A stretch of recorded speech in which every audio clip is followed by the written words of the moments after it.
Hello and welcome back to my next stream. I'm Chaos to the power of 10 and we will play today Dawn of the Damned. It is a game that was made in a jam. I don't know what a jam really is. Spooktober Jam 2022. And it was made in under 1 month. Hi Hogness, welcome in. Hi. Have a good beginning of the weekend, I guess. It is Friday after all.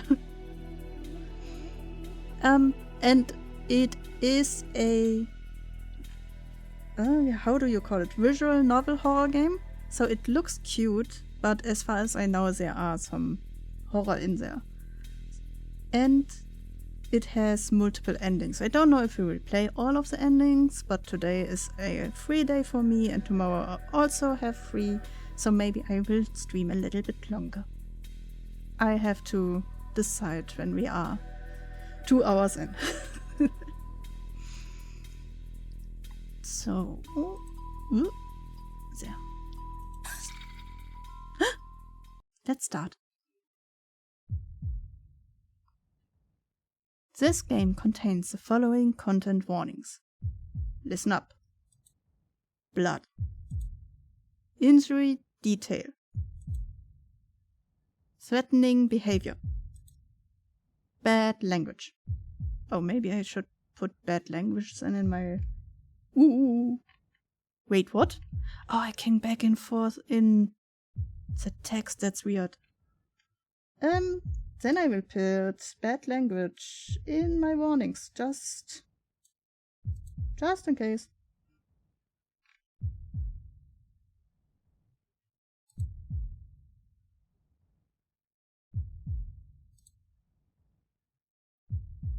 Okay. Blood injury detail, threatening behavior, bad language. Cannibalism. As if we haven't had enough of that this week. Medication and medical equipment. What? Syringes and scalpels. For a better experience, wearing head or earphones, plus keeping all BGM, SFX and voice acting turned on is advised. Stay safe and have fun. How am I supposed to stay safe while playing a game? Keys. Where the heck did I put the damn things? You could have sworn you picked them up a minute ago. Oh, that sounds like me. Come on, keys, where are you? This is just your luck. First it was the anxiety dreams last night about spelling your name wrong on the application forms, and now you are going to end up arriving late for the interview because you have lost your darn keys. I should have said stay sane. Yeah. Safe is like, I'm safe, I guess. I don't know if I'm safe in the game though. Calm down, it's all going to be okay. You know you spelled your last name correctly. It's your first name you're worried about. You're 99% sure you put it down as... Ooh, chaos.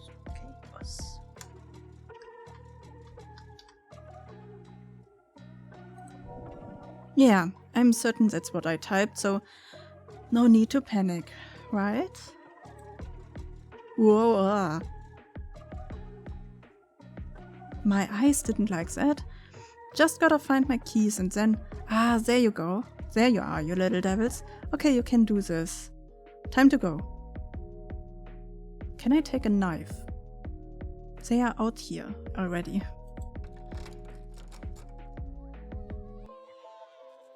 The moment you exit your apartment, autumn's playful chill caresses your cheeks, beckoning you forward into the night. As you step with purpose to a soundtrack of shrieks and laughter, you begin to wonder why you even agreed to an interview on Halloween. Huh? Are shops open on Halloween? Evening. Night. Everyone else is out here having such a fun time while you are growing more and more nervous with every street that you pass. What you would give to be dressed up and messing around right now. Wait, how old am I? I'm applying apparently for a job, but also want to dress up and play with it, other children? I'm confused. But no, you need to focus. This job is important. If you can ace this, you won't have to worry about rent ever again. Your parents would be so proud to see you working at a posh antiques appraiser. What is an antiques appraiser? Plus, the pay is pretty generous.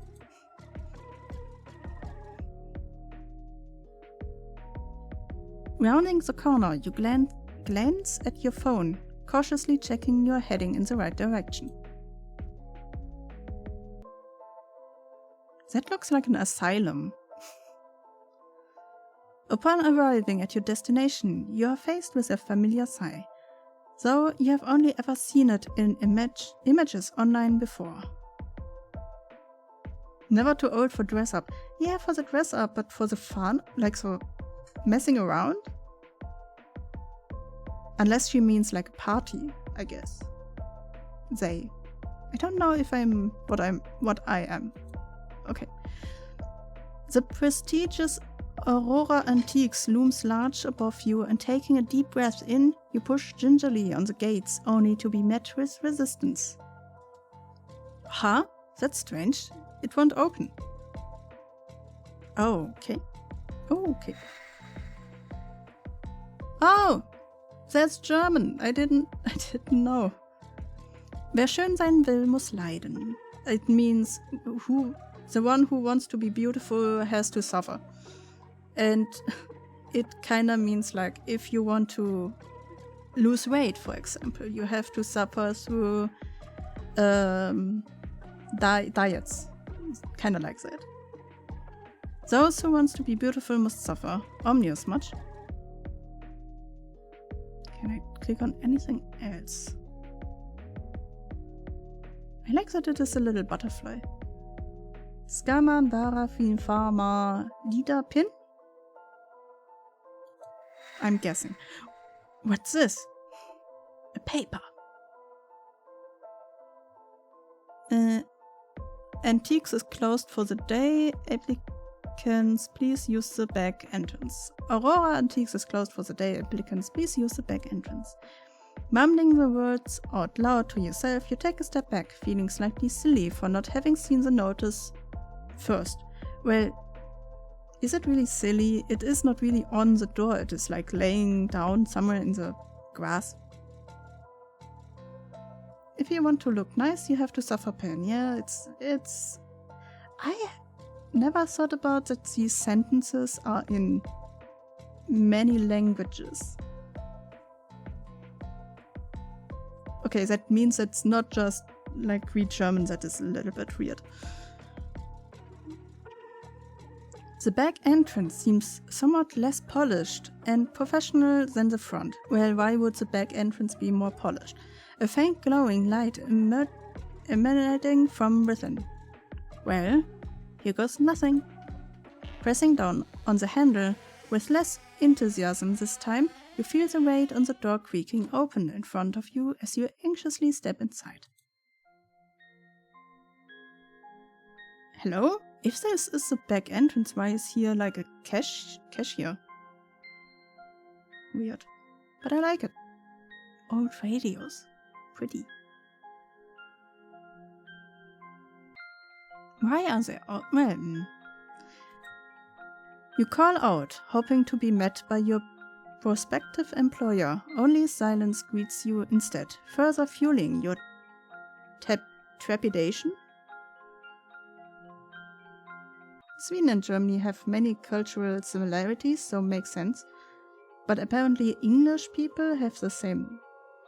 Also the same. So either English or maybe American. Well, they are kind of like siblings, so meh. Have the same mindset? I don't know. I really hope this isn't some sort of sick Halloween prank. What even is this place anyway? It looks nothing like the pristine reception area at the front of the building.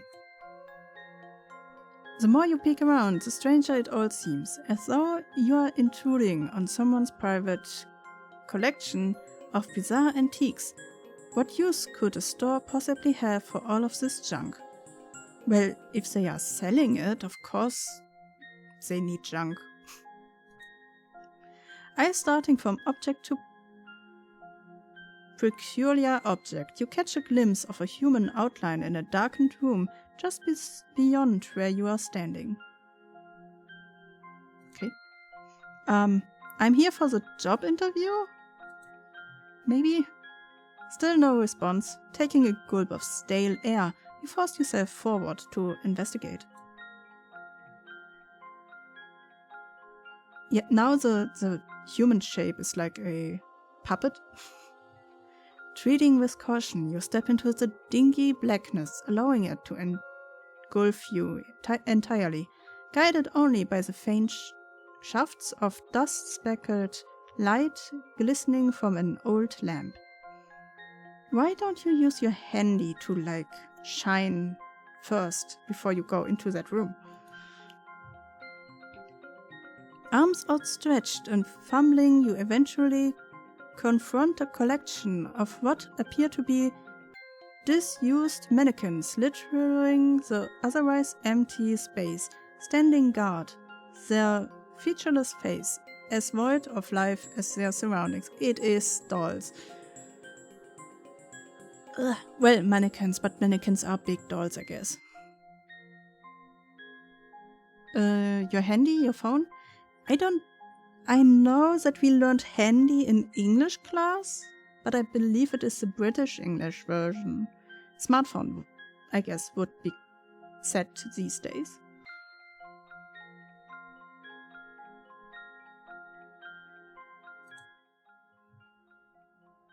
Why are we zooming in? One in particular captures your gaze. You feel an inexplicable connection with this melancholy mannequin. Its haunting presence drawing you closer. Too close. Entschuldigung, kann ich helfen? Oh, that is German. Why is she speaking German? That was an early jump scare. It was a broken German, but it was German. Huh? I said, can I help you? Oh, I said, can I help you? Oh, no, well, I mean, yes, Wait, are you? Blind? Among other things. I doubt I'll even see out the rest of the year. Why do you think I need assistance here at the store? I doubt I will even see out the rest of the year? I don't understand this sentence. Huh. Right, of course. Sorry. You seem a little shaken, dear. Geht es dir gut? Oh, geht es dir gut? Are you okay? We are making this whole game into a German learning experience. Are you okay? Geht es dir gut? I'm fine. It's just... I was inspecting this mannequin and I thought I saw something. But I guess not. These look all kind of the same, but this one is more pristine. She has the same hair length. The other ones are shorter. Oh, these old relics. They're just regular mannequins, nothing to be frightened of. As the store's custodian, it's my duty to ensure all of our antiques are cared for appropriately. I know German has an unfortunate close thing. My friend said at a German home, he meant to say, hast du mein Handy gesehen? He said, hast du mein Heinzek gesehen? Heinzek?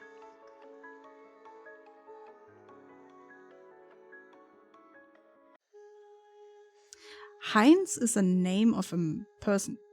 Heinzek? I don't know. Oh, these old relics. They are just regular mannequins, nothing to be frightened of. As a store's custodian, it's my duty to ensure all our antiques are cared for appropriately. Right, but... I know even the most mundane of objects seems spookier on a night like tonight, but you mustn't allow superstition to influence your rationale.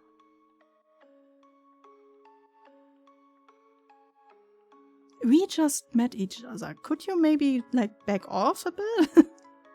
They said it was the word for man parts. Oh, Heinzig?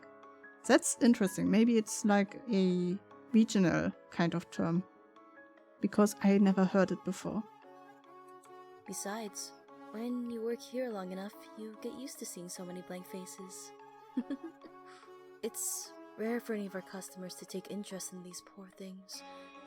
Though I'm sure prospective candidates such as yourself is already well aware of that. You said you are blind.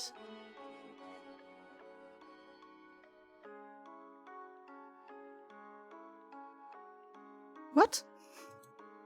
I'm confused. Outside of Osnabrück. I am bad at Erdkunde. I don't know where that is. I will Google it after stream. I know it's just... It seems so afraid. Almost as though it was alive. I'm sure that's just your mind playing tricks on you in the dark, dear. Though, any object can be given life by its owner. And every doll has a story. Okay. Oh, Hamburg. Hamburg I know. Right south of it. Okay, then... I still haven't heard of it. I will not say if it is far away or not. That one, in particular, was donated to us from a private collection. Quite the beauty, isn't she? If you're interested, I can tell you her tale. Wait, mannequins are more like shop puppets, right? Why do they have, collection values? I thought puppets have collection values, not mannequins. Weird. Are you sure you have time? Oh, time is all I have, dear. Now, make yourself comfortable and I'll fetch you something sweet to drink. I just wanted to have a job. I wanted to be interviewed and then go home for the Halloween fun. And now you want to tell me a story? Shuffling off, your prospective new boss hastily pours you each a cup of tea before returning with surprising alacrity. There you go. Have a seat, my dear. It all started with a selfish wish. Good beginning. Mm-hmm. Oh. I will etch your name upon my heart. So you'll always be my lover. And if we're ever torn apart,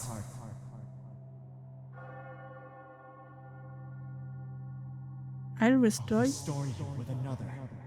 Okay. I will be quiet. Sorry. Are you sure it'll work? Oh, I'm quite certain.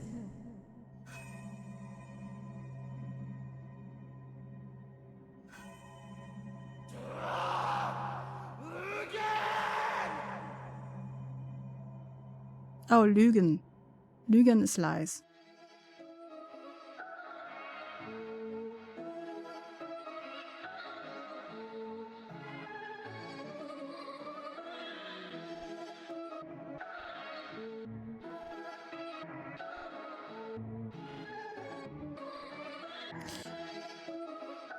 Maybe I should warn you about some kind of flickering?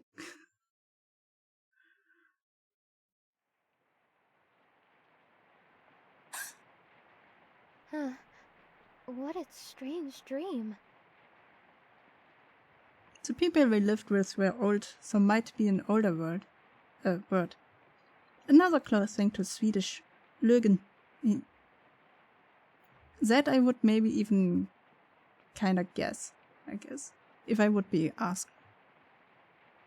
Morgenröte, so morning, like dawn? Morning dawn? What a strange dream. Waking in a daze to unfamiliar surroundings, I rub my eyes repeatedly, taking in the room. But this is a doll we saw. Where am I? If this is my bedroom, why don't I recognize anything? And if this isn't my bedroom, what am I doing here? Oh well, I suppose I won't get any answers if I just sit here. I might as well have a look around. Oh. Let's get some light in here. That's better. Now I can actually see properly. I am pretty tired, but I can't just go back to bed. This looks expensive. I'm so clumsy. Before I get a chance to do anything else, I hear hurried footsteps approaching, coming to an abrupt halt right outside the door. So much to look around. I should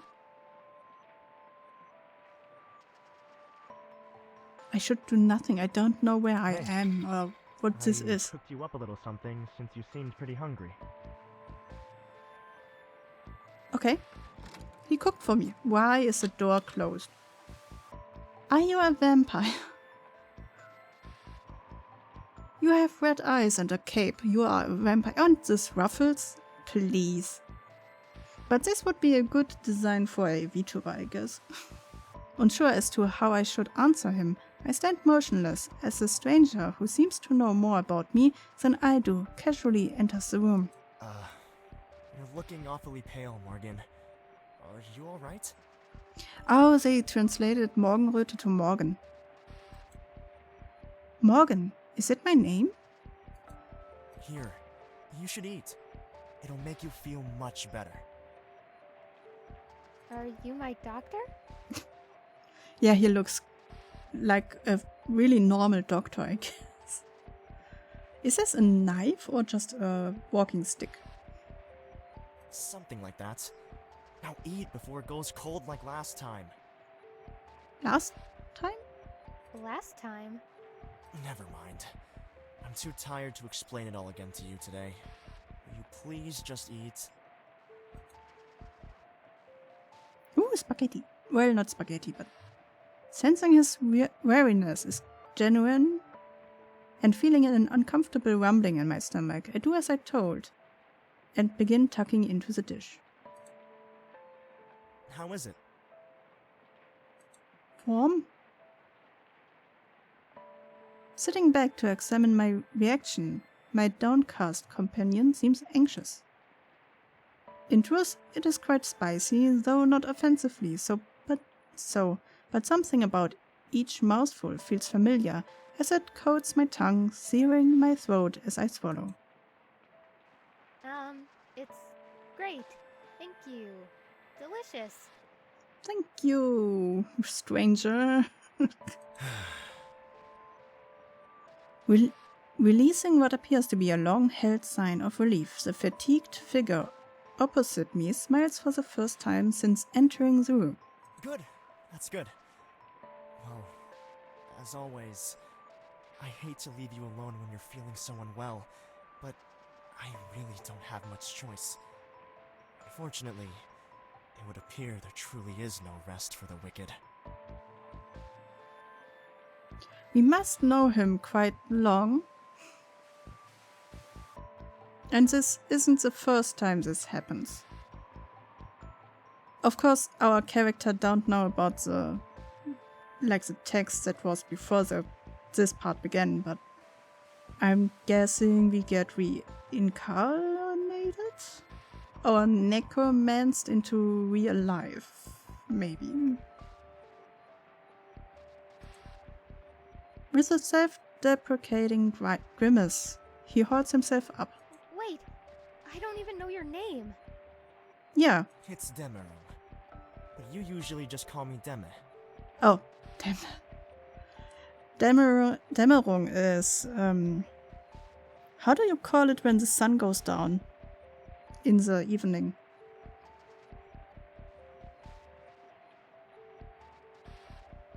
I know dawn of the day is dawn maybe both? Like morning and evening? Dusk, dawn to dusk. Ah. So his name is Dusk. Dämme is a really weird version of Dämmerung. Now, eat up and regain your strength. I won't lock you in this time, but it's probably best you don't go wandering too far. With your memory in the state that it is, you might end up getting lost. I'll come see you again when I can. I don't like that he wants to lock us in.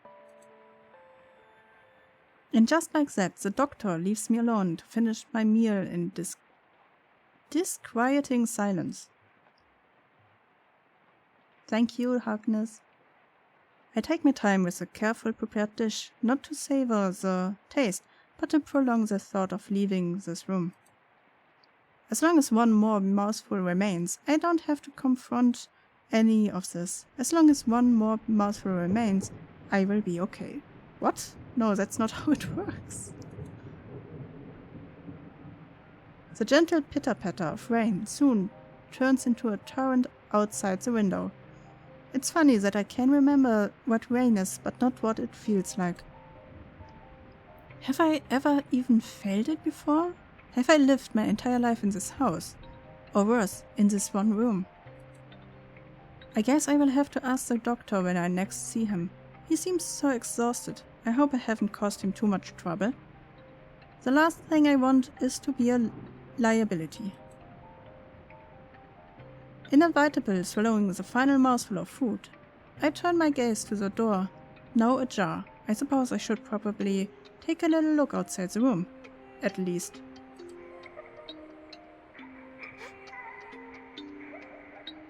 What was that? Retreating back inside the room, I cling to the door in fear, peering out into the hallway. What if someone is in trouble? If this is some kind of hospital, there must be other patients. Is this the house we just entered in the back area? Is this the front? I should... Oh. Should we follow the sound? I don't know, it sounded for me like a creepy kind of little girl laughing. So... And the doctor... Well, the doctor told us to not leave the room. So I'm missing an option that I just stay in my room. I guess we follow the sound. Right?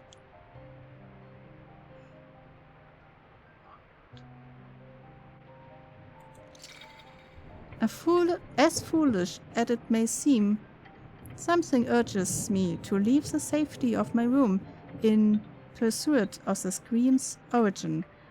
That wasn't screams though.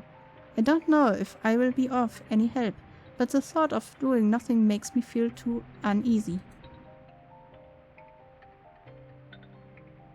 Traversing the corridor, I begin to hope that another doctor might reach the person in distress before me. I know Demme said not to wander too far, so I try my best to remember the road my feet are taking me. Upon reaching a split in the corridor, I am utterly clueless as to which way to go, and I can no longer hear any signs of trouble. I should... go right or go left?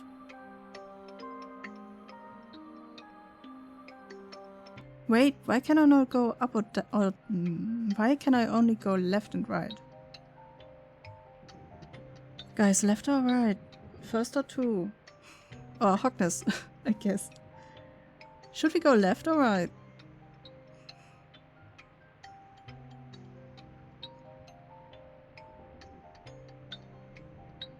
I guess most games, like side-scroller games, always go right? So I'm more likely to go left in these kind of games because right is the standard. Let's go left then. I suppose it doesn't really matter which way I head when I don't know where anything is. With any luck I might be able to start building a mental map of this place. If you live long enough, for sure. The further I wander, the more overwhelmed I begin to feel. The doctor wasn't kidding, this place is huge. It seems as though every corridor contains a dozen rooms, and that each hallway stretched out for eternity. Jesus. Not wanting to walk anymore for fear of becoming truly disorientated, I instead decided to enter one of the side rooms. Why? Why enter a random room? It's so dark. There must be a switch somewhere. Guys, come. I guess we have to prepare for a jump scare. Okay. Leaning back as far away as possible from the PC. And then click. 3, 2, 1. She is scared, but we didn't. Fumbling around for a light source, I gasp in a mixture of surprise and confusion at the sigh that greets me once the contents are revealed. Why? What is this? Inching closer. Oh, eyeballs. And a hand. Ooh. Inching closer, I kneel down to inspect the peculiar object littering the floor of the room. The floor? Okay. I thought I told you not to stray too far. Our yandere boyfriend, I guess. I thought I told you not to stray too far. Doctor, I didn't mean to. What are all these? Organs? You wouldn't understand. Wouldn't I? Give me a chance, come on. But I'm sorry, Morgan. You weren't supposed to see this. Are we dead already?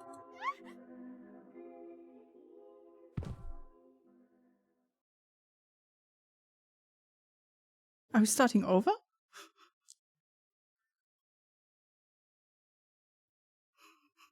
Oh, no, okay.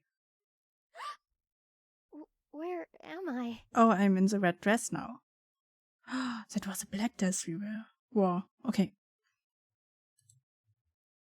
Awakening with a jolt. I find myself faced with a hot meal in front of me and no idea how it got there. Fragments of memories float in and out of my mind's eye, never long enough for me to grasp them. Oh, good. You're awake. You should hurry up and eat before it gets cold. What? What do you have with your food? You really are, telling me a lot of times to eat something. That's the second time in 10 minutes, I guess. I think I know this person. Demeron? What did you just say? Demeron? Forgive me. I thought that was your name for some reason, but I must be mistaking you for someone else. No, you were correct. I'm just surprised you remembered. Can you recall anything else?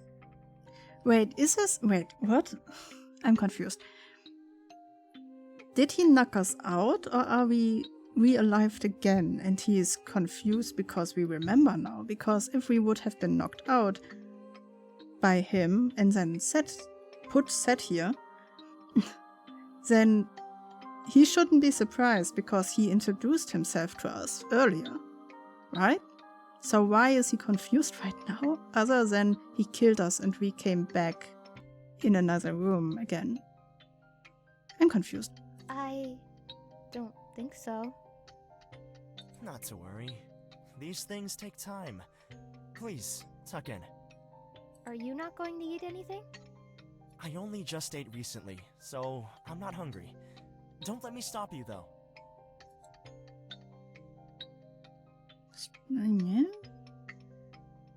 Staring at the freshly prepared food, the rising steam hits my nostrils and I realize just how hungry I am.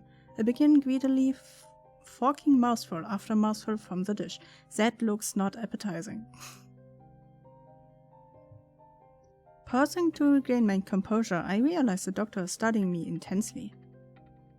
Why do we say doctor again? I'm confused. Am I making you uncomfortable? Yes. A little, but I suppose it would be impolite to say as such. No, just say it.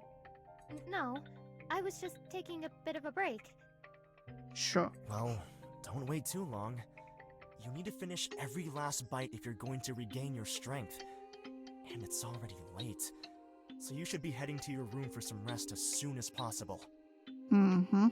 Right. 2 days to do anything else. I remain compliant, finishing my meal without another word. The moment I put down the fork, the doctor rises from his seat, moving to stand over my shoulder. There are still a few drops left. He wants us to lick clean the dish. What does he want me to do? Lick the plate? It's important you eat everything. You are weird. You have a kink.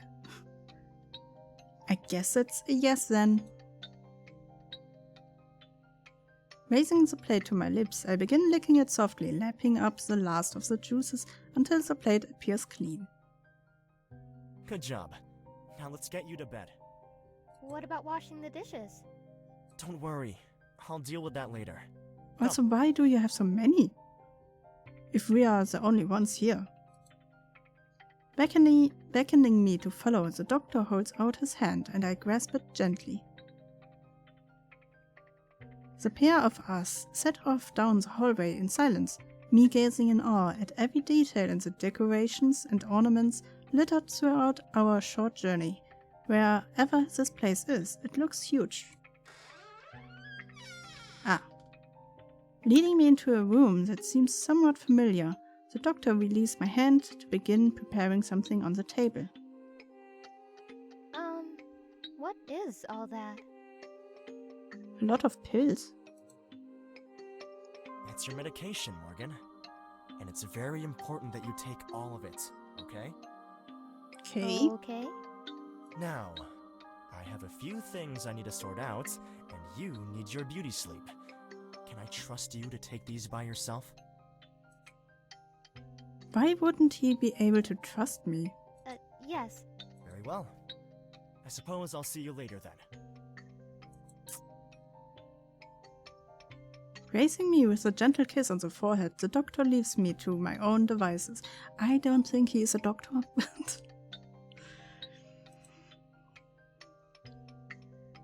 Wow, that's a lot of pills. I forgot to ask him what this medication actually does. I guess it must be a mixture of sleeping pills or something? You shouldn't mix sleeping pills. I should... Do we take the pills? I guess this time we'll take the pills because we trust the doctor, of course. And next time we leave the pills. I suppose I should just do as I'm told. He's a doctor after all, is he? So he must know what's best for me. Unquestionably, I take the pills in one hand and the glass of water in the others, swallowing the lot in one gulp before throwing myself down onto the bed. Oh, that is... I thought she just dropped unconscious. It's not long before I'm fast asleep. Ooh, that's nice. So, what are you gonna do about it? Have you come up with a plan or anything? Kind of. And what's that supposed to mean, exactly? This is it. Yeah, you're gonna have to do better than that, because I fail to see how a hike in the woods is gonna clear your family's debts, Gemma. Have you lost your marbles or something? Nope. Trust me, you'll see. I'm probably not going to like this, am I? Knowing you, probably not. Why am I in, like, sleepy clothes? Can you at least give me a hint? Fine. You know the tales of Waldleute, right? Waldleute. I don't know what that means. Waldleute? Forest people? maybe some kind of like fairy tale kind of thing. Yeah, but what's that got to do with anything? Please tell me you didn't drag me out here to ask some stupid mythical creature to solve all of your problems. They're not stupid. And they're not just myths either. The Waldleute are real. My grandpa Waldleute. met one when he was a kid. The Waldleute. Uh-huh. I'll believe it when I see it. Don't you think you'd be better off putting aside your scholarship and getting a job or something? Don't get me wrong, I'd love a miracle to come along and help you out, but I'm just trying to be realistic here. I really try to figure out like what time zone they come from, or like what time area. Because these clothes, this looks like a hoodie. This also looks like a comfy hoodie kind of thing. This sleeping shirt looks more like 1700, 1800. This also could be, well, this one. And his outfit before looked like Dracula. So even further back, like. No, wait. This one maybe 90, 70. So there we go. And then the Dracula outfit would be maybe 1600? I don't know. I'm not really keen with all the outfits in the different time areas, but they are. I can still see that they are mixed and matched. And losing your marbles is also not something you would say like back in the days. It's more like something you would say like in the last few years. So I'm confused. We're here. Huh? Where? We've been walking for 5 hours just to reach some random clearing? Yeah. Who dares trespass upon my domain? Leave now if you value your lives.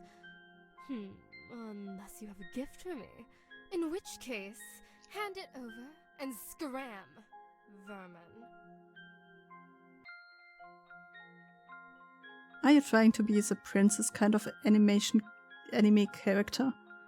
Actually, I do have a gift for you, oh mighty Waldleute. Very good. Deme, what are you doing? Don't speak to it. It. I do have a name, you know. It's Shrat. I would say pleased to meet you, but there's nothing pleasurable about this. I know Schrat. Schrat is a. I mean, they call it Waldleute, and we have something that is called like Waldschrat. I can remember that. It's a forest ghost kind of creature. Sorry, she didn't mean that, right? You're going to apologize for insulting a revered friend. I am not. I'm leaving, is what I'm doing. You can't go just because you're upset that I was right and you were wrong. But I can go because I want to go. I'm not upset, Deme. I'm afraid. And you would be too if you had any sense. These creatures are not to be messed with. Nothing it offers will ever be worth the price you have to pay. Morgan, wait! No, Deme. I'm sorry, but you're on your own with this one. I draw the line at messing with ancient magic.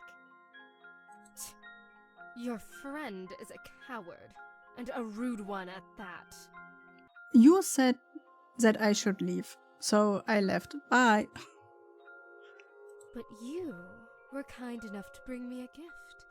So, what can I do for you in return, my friend? Okay, what did you do with her? Hey, Morgan, you're not going to believe this! I asked Shrat to make me rich, and it said it can make that happen! Yeah, and what was the price? Great. So you're on first name terms with a demon now? What could possibly go wrong? Good for you. So where's all your money then? Well, I don't have it yet. Of Yeah. course you don't. because you're a gullible idiot. Why are you being like this? Can't you just be happy for me? As soon as I get that money, I can clear my dad's debt. And maybe we can even get that place like we wanted. Yeah, right. I mean it, Morgan. Did you honestly think I'd forget about us? Money has been our only barrier, right? So what's stopping us now? Nothing. So we are together? Are we trying to marry? Nothing is exactly what you'll be left with after dealing with that demon, damn it. Didn't your grandpa bother to tell you how dangerous they are? Or did he conveniently leave that part out? You can be as mad at me as you like, but when I'm rich enough for us to have the life we always wanted, you bet I'm never gonna let you live this down. You worry too much. Everything's going to be fine. You'll see. You worry too little. I sure hope you're right.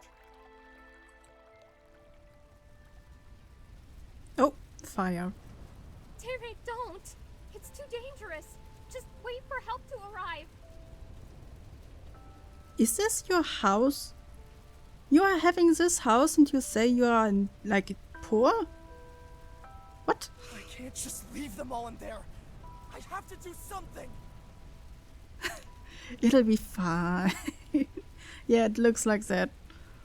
No, you don't! You won't be helping anyone by running in there and getting yourself killed! Please, just stay with me! What's...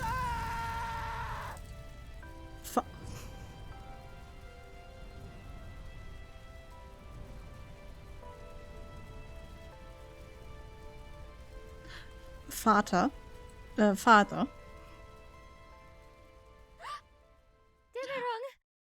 Why am I waking up here? Why am I not in my comfy bed? What have you done to me? Is everything alright? You startled me there. I think I was dreaming. Well, whatever it was, you're safe now. Here, you should eat something. It'll make you feel better. Are you looking like that because you are rich now? Still confused about the time area. I can still smell the smoke. What was that? A memory? Morgan? Morgan, listen to me. I know you're probably a little disoriented. But Yeah. it's vital that you eat your food. Can you do that for me? I would also be quite confused if I'm sleeping somewhere and then waking up somewhere else. I don't feel like eating anything. Not when I have the taste of burning ashes in my mouth. I'm not hungry. Fine. But you still need to eat. Why? Yeah, why are you so damned about my food? Because I'm your doctor and I said so. That's not a reason. Fine. Because I care about you.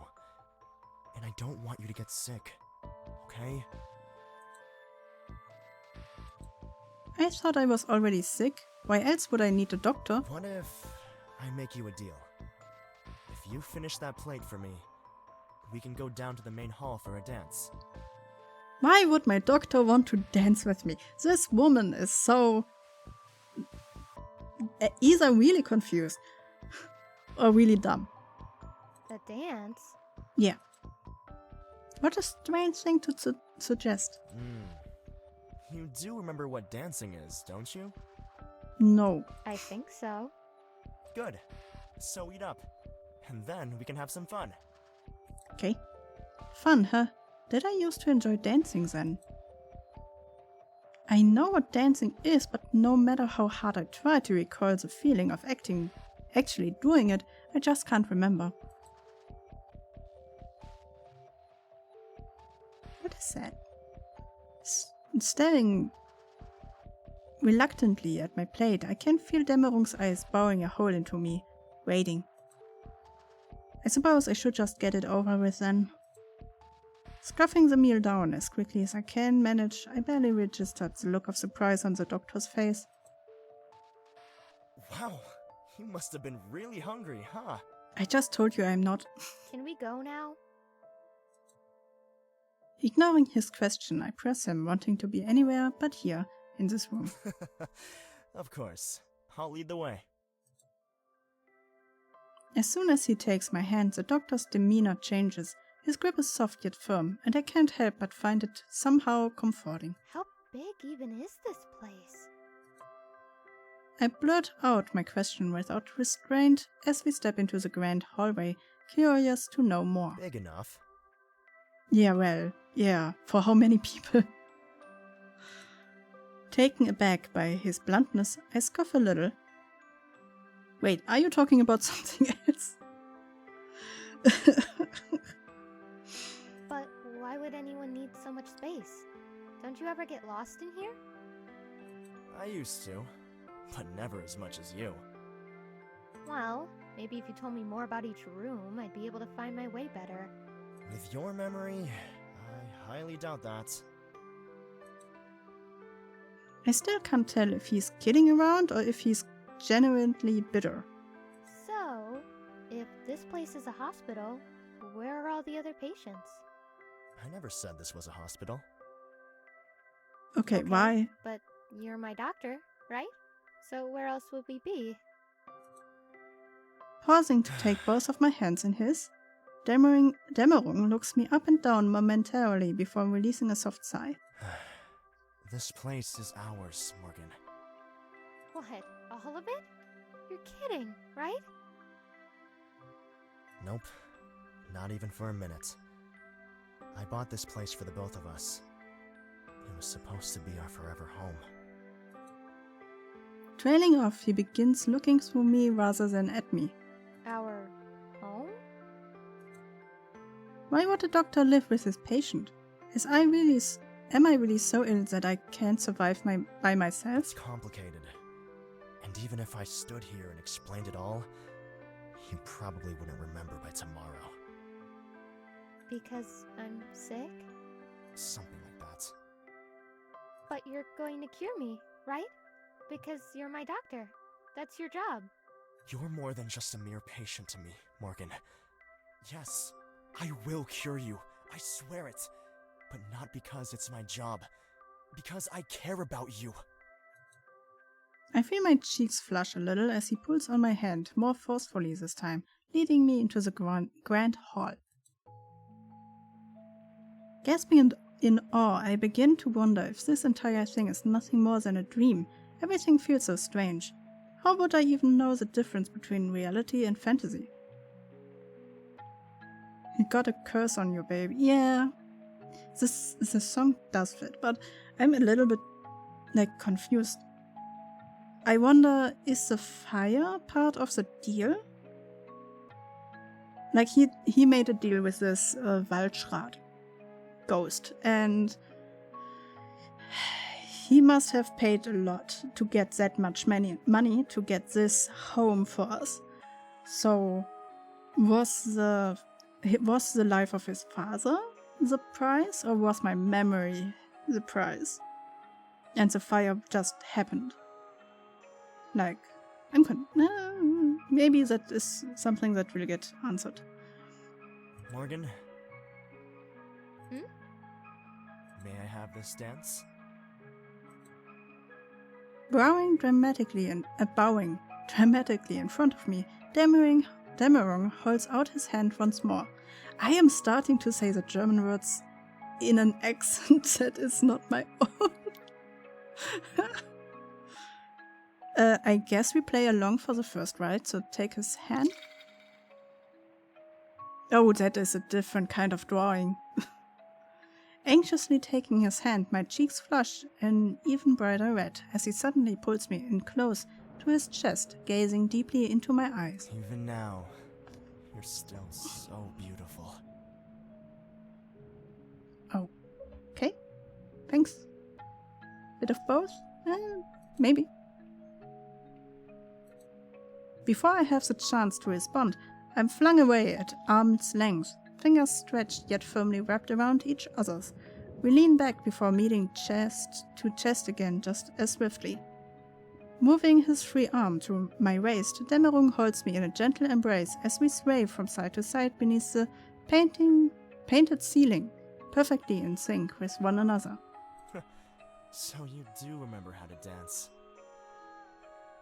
I was here for horror, not romance. Yeah, I'm also. I mean, we saw like hands and eyes and so on, so I guess we can only like.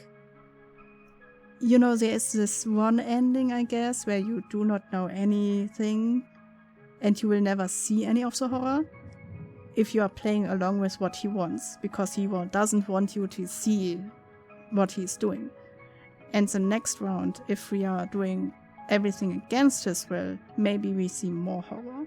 I'm guessing, but normally that is how it goes, right? Seemingly impressed, a soft smile graces his face while he continues to move to an imaginary melody. I have no idea how I'm even doing this. He's clearly taking the lead, but still, it's a thought my feet are moving on their own. It's as though. There we go. I've missed this so much. The doctor skillfully lifts our arms. Why it is getting so bright? Spinning me on my heels over and over until the ceiling becomes a kaleidoscope of colors, twisting and dancing, shrinking and revolving.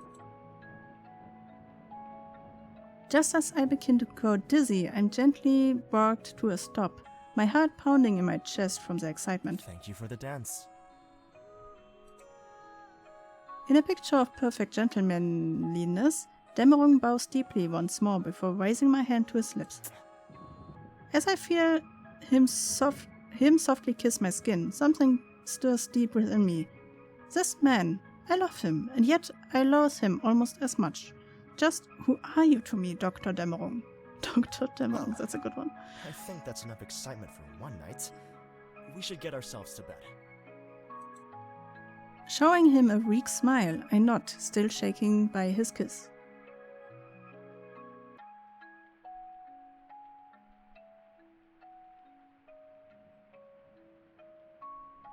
So many halls. Whee!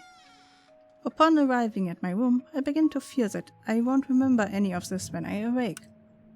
Tonight was fun. Yes? Yeah. Let's hope there will be many more like it to come. For now, though, I need you to rest and recover. I'll see you in the morning, Morgan. But he fears that I will not remember tomorrow. Good night, Doctor. I can't quite tell if he winced at my response as he shuffles out of the room. Maybe I should stop calling him that. So here I am, alone again, faced with the possibility of everything from tonight being erased the moment I go to sleep. I hardly feel like laying down. I pretend to get comfortable under the covers, but as soon as Dämmerung's footsteps fade, I climb back out of the bed, staring out of the window longingly at the bright and beautiful moon. Wait, do we not need to take some medicine today?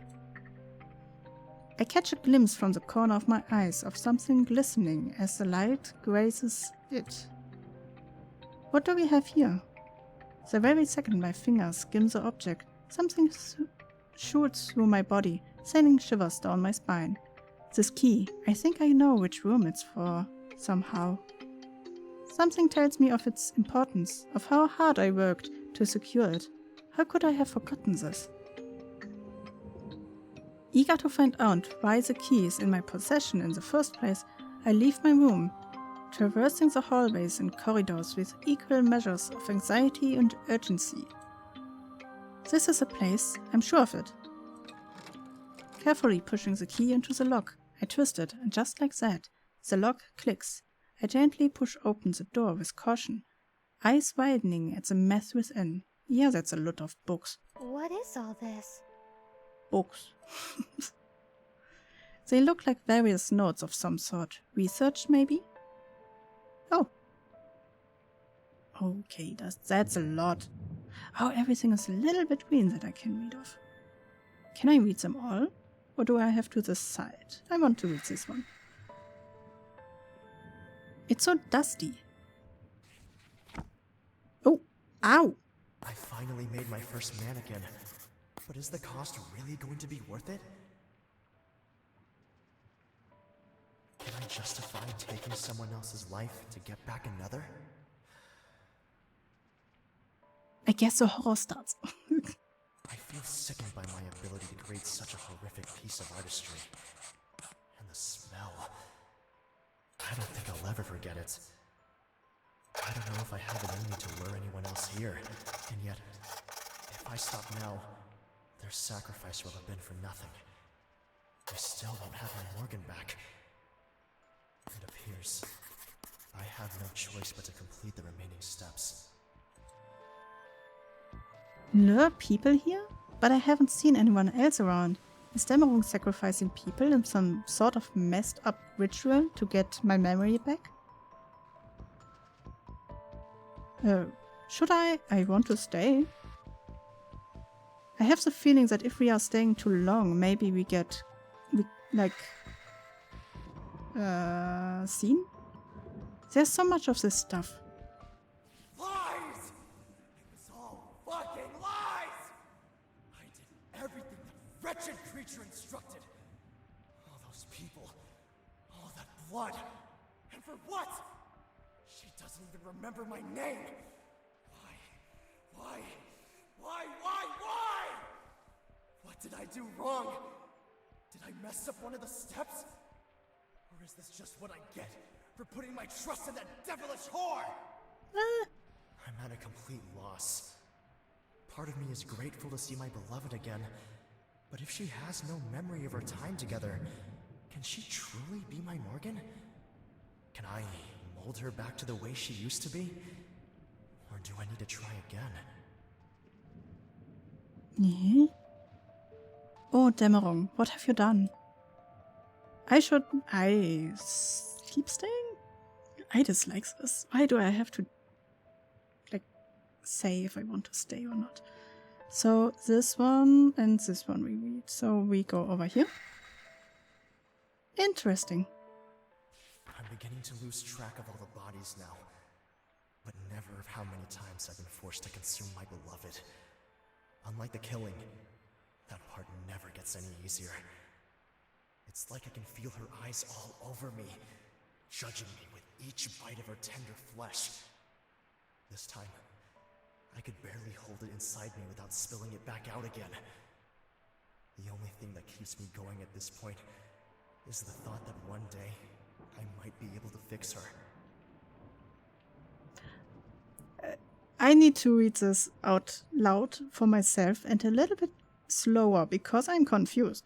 I'm beginning to lose track of all the bodies now, but never of how many times I have been forced to consume my beloved. Consume? He's eating us? I was right. Where it was? Why were you right? What was your theory? Unlike the killing, that part never gets any easier. It's like I can... Okay, so the killing gets easier, but eating us, I guess, is not getting easier. It's like I can feel her eyes all over me, judging me with each bite of her tender flesh. This time I could barely hold it inside me without spilling it back out again.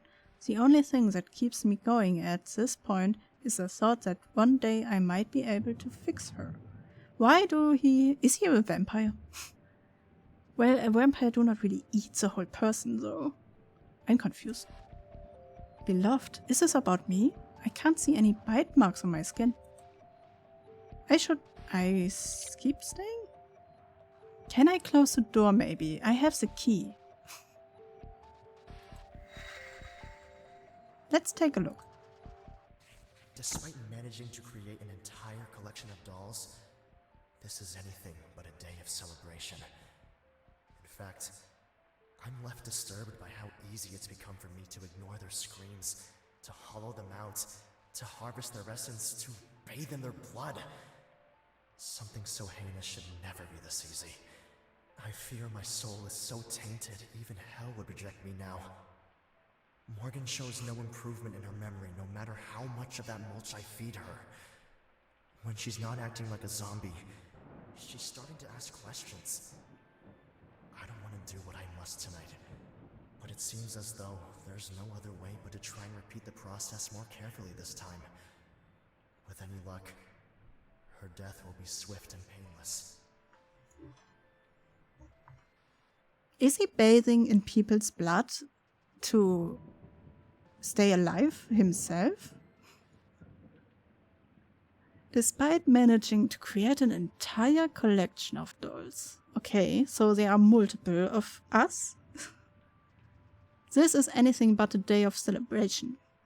In fact, I'm left disturbed by how easy it's become for me to ignore the screams, so I guess the other ones are not as sentient as we are. To hollow them out to harvest their essence. Hollow them out to harvest their essence. Okay. Hollow them out in the oh, wait. People. He's using people as puppets and put our soul in them? Or essence in them, I guess. To bathe in their blood. Something so heinous. Yeah. Morgan shows no improvement in her memory, no matter how much that mulch I feed her. What is mulch? Forest with cursed us. Yeah, in some kind of way, but I'm still confused. What part is the deal? Or did he multiple deals? Like, he wanted money, and he paid for it with the dying of his father, maybe. And then we died somehow, and he wanted us back, and now he pays for it with us having memory loss. But how is his part of needing to bathe in their blood part of it all? I'm not quite. I don't get the story quite. My death? But I'm right here. I wouldn't thought I would remember dying. This looks too old to be a recent plot to murder me. And what's bathing in blood got to do with anything? None of this makes any sense. Wait, which one was it? This one, right? So we go here.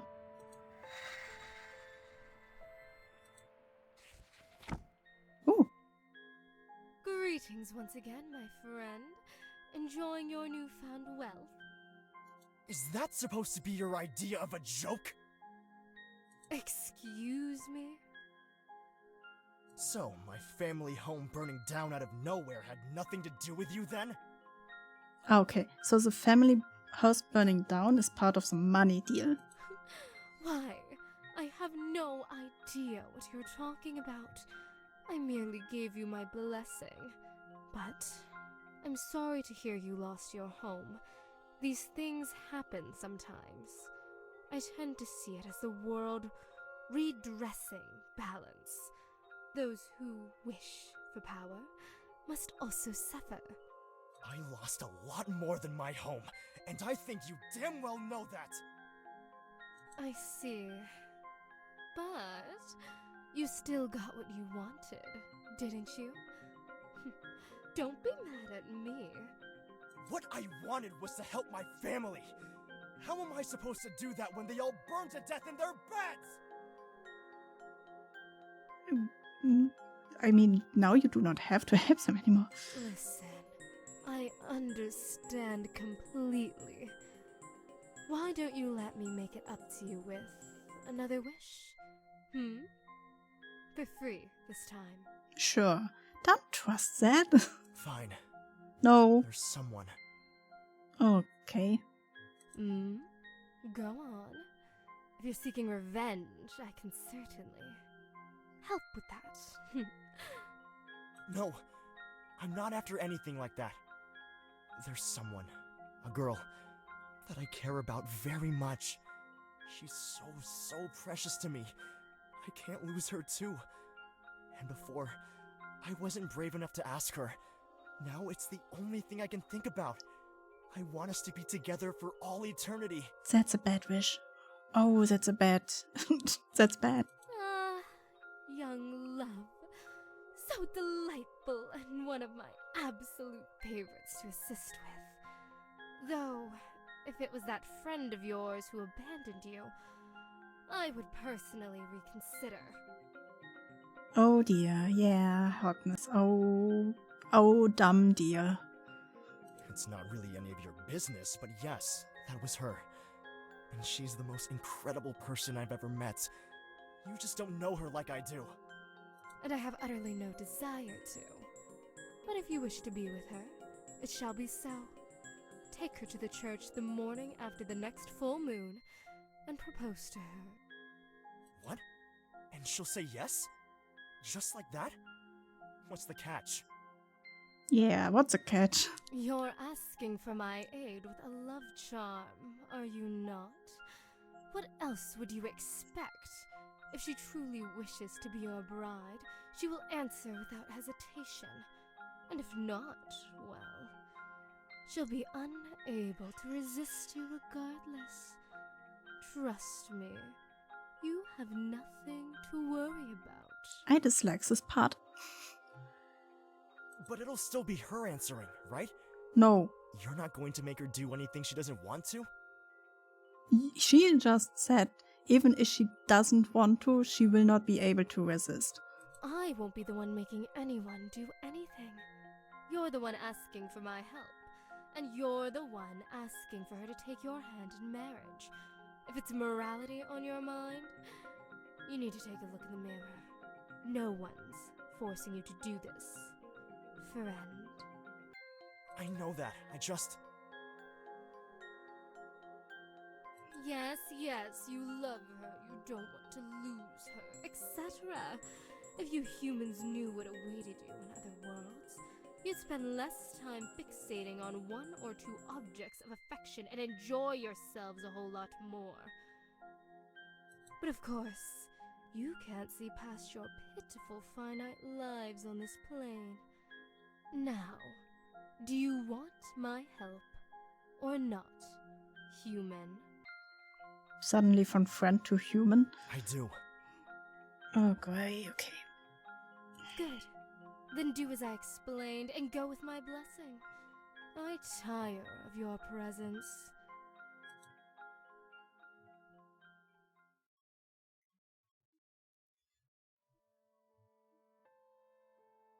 Ah, I see you've brought your blushing bride. I do hope she plans on being more polite this time. Well, she looks dead. She's dead, demon! You lied to me! You said you could help us be together, but your stupid spell failed! How dare you come here and insult me like that? My magic never fails! Well, I guess forever could mean till she dies? Then how do you explain this, huh? She collapsed right after saying yes. I know this is your doing. Well, I'm very sorry for your loss. I must once again point out the obvious. If she perished after accepting your proposal, did you not get exactly what you asked for, friend? Yeah, that's why you don't do deals that are like so not like put down to what you really want, like word for word. You really need to make more like condenses, I guess is the right word. Words and better, yeah. No! I said I wanted us to spend eternity together. I said I didn't want to lose her, and I won't! Please, you have to give me one more chance. You have to bring her back to me! Yeah, well, eternity, her eternity was with you. I think you'll find that I don't have to do anything, human. And you'd do well to show me a little gratitude. However, I am not entirely unsympathetic to your plight. Then you'll do it? You can revive her? I can, but I must warn you. All magic has a price to pay. And tampering with mortality has the highest price of all. You tampered with mortality a lot. Like, bringing somebody back is tempering this mortality, but also killing people is tempering this mortality. Like, they died before it was their time. So, why are you fine? I don't care what the cost is. I just want her back. You know, that was the reason why you had problems in the first place, because you don't care what the cost is. Very well. Repeat after me. I'll etch your name upon my heart, I'll etch your name upon my heart, so you'll always be my lover. so you'll always be my lover. And if we're ever torn apart, And if we're ever torn apart, I'll restore you with another. I'll restore you with another. Oh, another heart. Okay, I see.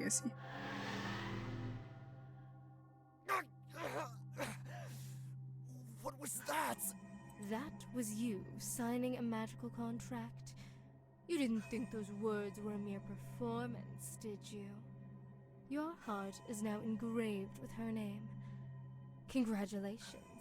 The pair of you are forever bonded. Are you sure it'll work? Oh, I'm quite certain.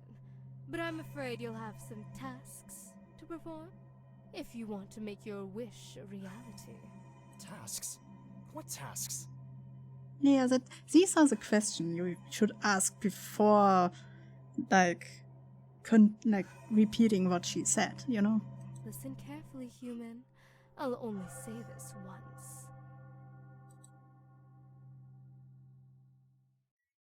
You shall have all that you desire, but the cost will be much higher. Keep her memory in your dreams. Craft her a vessel from human screams. Gather more souls to sacrifice. Only death can pay the price. Empty their veins of crimson essence. Bathe in their blood to sate your penance. Harvest the offal, keep it fresh. Serve it up and feed her flesh. Burn the rest and ashes inhale. Only then can her soul prevail. When one form fades, haste to devour. Wait until the witching hour. Close your eyes and count to 10. From darkness she will rise again. Revived anew, yet never the same. Forever tethered by her name.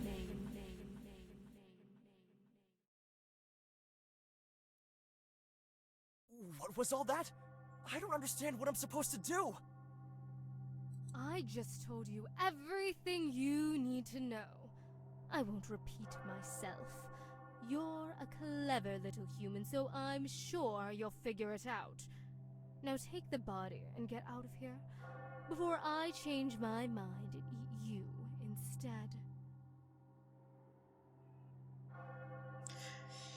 So I got the first part. Making her of the screams of people, so I guess he... Either we are a doll made out of flesh of others, maybe? He needs to remember us. Like, keep her memory in your dreams. The bathing of his... bathing in blood was part of it. I don't know why, but he has to bathe in blood. Then he needs to feed us the flesh of the people. And to burn them. And then we need to breathe it in. But after that it is a little bit like something with midnight. But Shrat! Go! Leave this place and never return!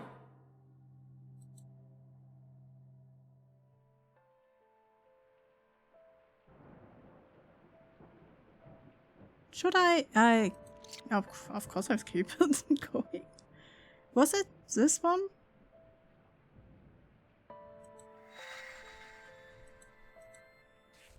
Oh, no. Greetings once. Is that... Yeah, okay, my skip, family skip, home burning skip, down out of skip. nowhere had nothing to do with you then? You shall have all. Okay, Oh, that was easy. What is with this one? Had we had this one? They're gone. They're gone. They're gone. They're dead. No matter how many times I say it out loud, think it, or write it down, it still doesn't seem real. It's all my fault. I should have been there. I should have listened to Morgan. What use is it being rich when the people I wanted to save aren't even here? Vater, Schwester, Opa. I'm so sorry. I failed you all. I still can't work out if the fire was just an accident, or if it's that demon's idea of a sick joke.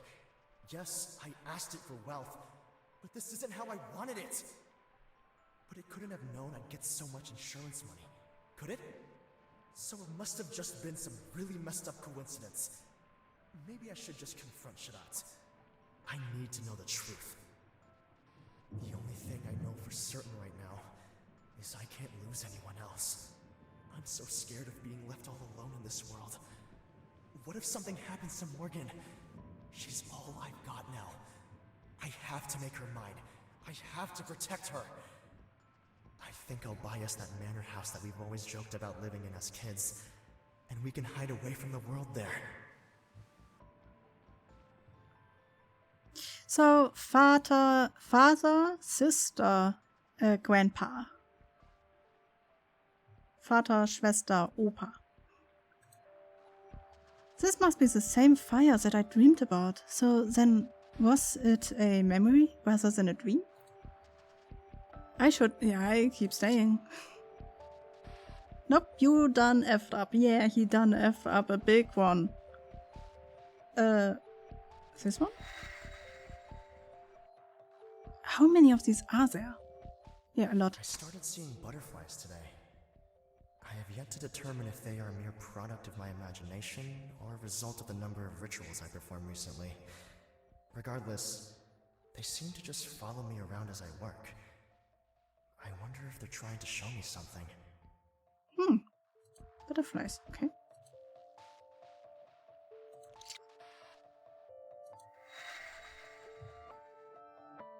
Looks like an old diary. Morgan and I took a walk by the river today. Ah, It never ceases to amaze me how fast time flies when we're together. That smile of hers is so pure sometimes. I wonder if she might be an angel. I so desperately want to ask her to be mine. I can't think of anyone else I'd rather spend my life with, but I'm so afraid she might reject me. Things are fine as they are, right? So why risk messing it all up? I'm just glad I get to spend time with her at all. oh damn it. I should. I guess we have this one still to look at. I guess the have we had this one? I still can't believe Morgan just walked off and left me alone with that creature. I get that she was scared, but was it really necessary to argue with me like that? I bet she would have done the same thing if it was her family who was in trouble. She's going to be so shocked when I prove her wrong. Sure, the Vogleuter are dangerous if you mess around or piss them off, but Opa always said they were nothing but good to him. Waiting for something to happen is agonizing, though. I just hope Shadat does make good on its word. If I don't get that money soon, we're going to be in even deeper trouble. Maybe once I've got the money, I can make things up to Morgan too. Well, it seems as though I was right. You should have known better than to trust a demon, damn it. So sweet. Then he tried to take the easy way out.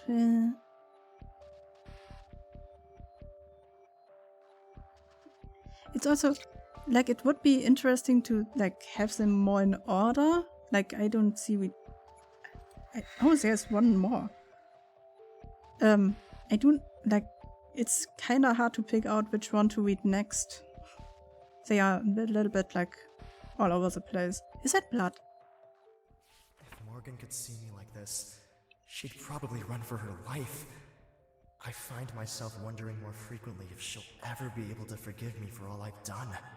Will she understand that I did this for her? Or will she gaze at me with those glittering eyes of hers and declare me a monster? Perhaps it would be better that she never finds out. I don't think I was supposed to see this. Well, I don't suppose you will ever see any of this. And there's a small one right here. It's been a full month now since Shadat gave me directions to revive Morgan, and I'm still no closer to figuring out what I'm actually supposed to do. There hasn't been a single night where I don't dream of Morgan, but that's only the beginning. What is it with magical creatures and speaking in riddles? Crafting her a vessel from human screams can only mean one thing, but how I'm supposed to achieve that without getting into trouble is another mystery of its own. It's so lonely in this place all by myself. Sometimes when I visit Morgan, I swear I can feel her somehow, clinging on to this world. Food. She's waiting for me to bring her back. I just know she is. I can't let her down. Oh. Good sushi. Is there more? Just in case. Because this one is so small that I do not want to miss anything. Loch Ness sushi. The most expensive sushi in the world. Oh, this one I haven't looked at, right? Some of the pages are torn.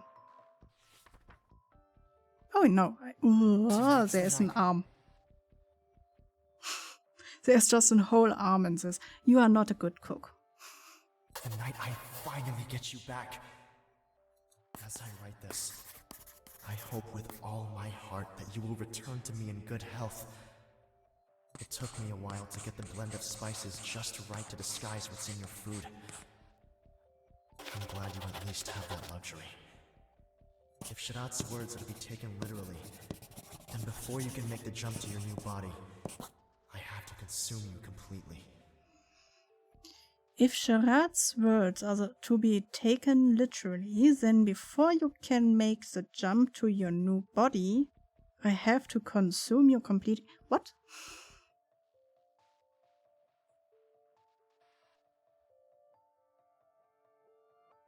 Yeah, so like having the whole arm with the hands on just on your plate is a little bit like obvious. But I'm confused. How can she jump into her new body if you eat her? That's a part I don't quite understand yet.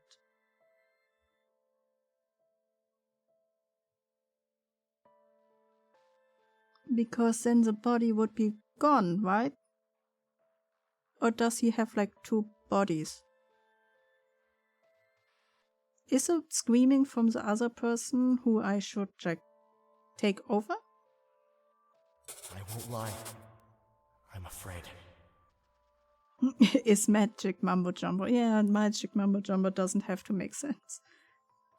If this doesn't work, I don't know how I'm going to go on knowing what I've done to get to this point. But if it works, I can say without a doubt that it will have been worth it. I wouldn't touch my slightly open mouth with anything that is bloody. I think your hand is bloody, so... Yeah, no. Well, I mean... on the other hand, this blood is most likely not cooked, so there are diseases and there are... For you, Morgan, I would do anything. Disguise what's in my food? I thought everything was a little over-seasoned. What exactly has he been feeding me? I guess we have everything? So we can go... Should we say... I want to save this. I will save here, because then I don't have to read all of it again. At least for this run. What are you doing in here, Morgan? You are letting me read all of this, and the moment I want to go back to bed, you are coming in. Shit, I was so engrossed in his writing that I didn't even hear him enter the room. Nothing. I'm reading. Playing innocent, I pretend as though I just arrived, trying desperately to put one of his books back on the ground without him noticing. Don't lie to me. What did you see? Bloody handprints. Nothing, I swear. The door was unlocked, so I just wandered in. To be honest, I had a key, so if you do not want me to be in here, you shouldn't give me a key. I know you're lying. I can tell by the look on your face that you already know too much. You're afraid of me. You should never be afraid of me, Morgan. I don't understand why people get angry if somebody is afraid of you, because, like, if they are afraid of you already, getting angry will just make it worse. It's so counterproductive. No, I don't know anything. I was just heading back to bed. As I attempt to walk around him, Dämmerung grabs my wrist, squeezing it tightly. It's so weird to switch between German and English. Let me go, damn it. Never. Let me go. I attempt to shake my hand free, but to no avail. I hate to do this, but I can't have you wandering free. Not anymore. Is he going to kill us? Not after this. Okay, so I read some of that stuff, but now I know you did all of this for me. Please, damn it. You're scaring me. This isn't you. You know nothing about me. You can't because you're broken. But I swear, I'm going to fix you. I'll make sure when you look at me, the only expression in your eyes is love. So now he will kill us because we found this room. Woo. Did he kill us? Seriously, damn it. Why are we here? You know I hate surprises. And Yeah. besides, I don't think there's even a service. That's not fixing. No, that's not fixing. That's breaking even more. Also, all of them have like a butterfly. She's of course yellow. This is a good surprise, I promise. Oh, is this the moment where I die? The first time. If you say so, ever since the fire, Dem has been acting really strange. Oh! Your face changes Morgan every Watson. time. You are the only reason I rise each morning, and the reason I can still sleep each night. No poem, song, or speech could ever be enough to describe the way I feel about you. But believe me when I say this, I want to spend the rest of my life with you, and only you. You see these eyes? Like, these really small dots, and then like a lot of shadow, but no... Well, here's a small light, but not a big light somewhere, even though there's a lot of light. For me, that screams Yandere. Like danger. These eyes are dead. So, will you marry me? Yes! I couldn't even choose. Something compels me to answer, and before I know it, the word escaped my lips. Morgan, you have no idea how much this means to me. How long I've waited for this. And we fall over and be dead. Throwing his arms around me in gratitude, Demme braces me with a soft kiss. I got to return his embrace when, out of nowhere, I feel a tightness in my chest. What is this? Why does everything hurt so much? Damn it. I don't feel so good. And we are turning to dust. I don't feel so good.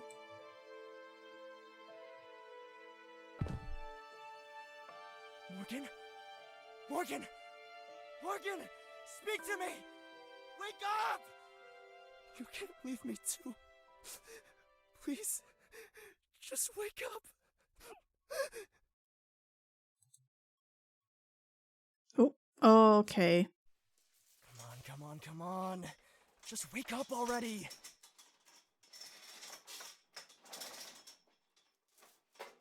I feel like a purple man snapped his finger. I mean, he is purple. Oh, we are in a... something white, I guess. Eyes fluttering open and closed. I gradually come to, greeted by the sensation of cold steel collapsed around my wrist, my body hanging heavily by chains. Okay. Oh, good. You're awake. I was beginning to worry I'd have to eat you again already. I'm not sure I can manage another mouthful right now. Eat me? Demerung? What's going on? Yeah, why?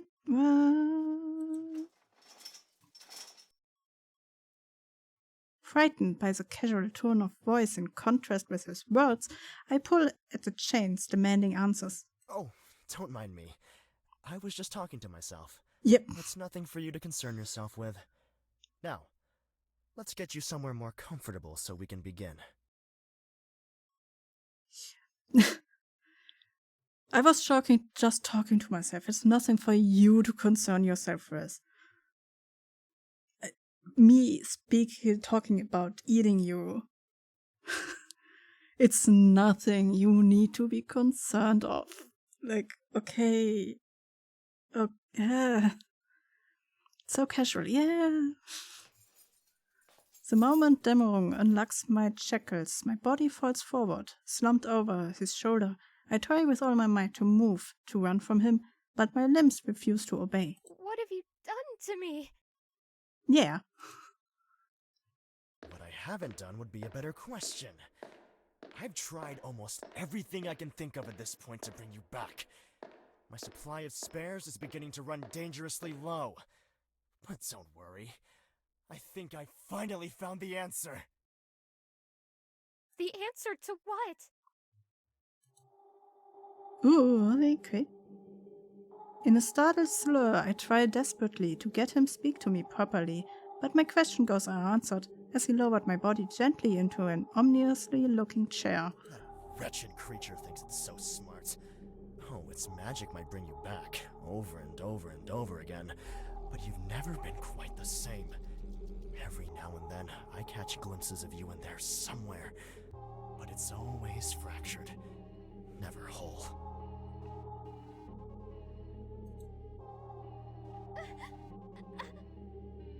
One by one, Dämmerung secures my wrist and ankles to the device, strapping me down tightly as he pulls on each restraint. It's hiding you from me. I know it is. I just have to figure out how to find you. There's always a catch with that thing. If I'd seen that sooner, maybe we could have avoided all of this. But then, who knows? Perhaps this is better. Wait, how can this be better? And yes, this is the only sentence that makes sense. Don't like this. Yeah, that's the horror part again. You wanted horror. You didn't want romance. This is what you get for this. Wait, I need to readjust. Okay. This way, we'll always be together, no matter what happens. I don't care how many innocents I have to drain, how many dolls I have to devour. We will have our happily ever after, Morgan. I swear it. Dolls? Like dolls in sense of wood or like out of flesh? I take it back. No backsies, sorry. You ordered this, it's yours. You're insane. Yeah. Growling through gritted teeth, I watch on in horror as Dämmerung produces a syringe filled with some sort of solution. I think we already established that a long time ago, Morgan. But only because I can't lose you. Now hold still. This will only sting for a second. What is... Wait, can we rename ourselves later? Holding the syringe up to the light, Dämmerung inspects it carefully, satisfied. A sinister smirk slides across his lip, contorting his face. Morgan. Soon we'll be together again, my love. You just have to hold on a little longer. I wonder what he's doing at the moment. Like, he transferred our memory already in this body. Is he just operating on the body? Or is he taking out our essence, operating on the body and taking it back in? Or what is the plan here? Ugh. As the needle sinks deep into my flesh, I release a small yelp, and before long everything starts to fade. No! This can't be right! I changed the dosage! You can't die! Please! Please, Morgan! Don't make me do this. Not again. I can't. I can't! You are poking me with some kind of solution. I do not even know what it is. And suddenly you're, no, you cannot die. You're like, that's like the first time you did this. Like, the first time when you first did this deal with the Schrat, it's repeating itself over and over again because you do not listen. Shut, you fucking piece of shit! I bet you think this is hilarious, don't you? I bet you love to watch, huh? Well, feast your eyes on this, you sick motherfucker! Okay. Whoop.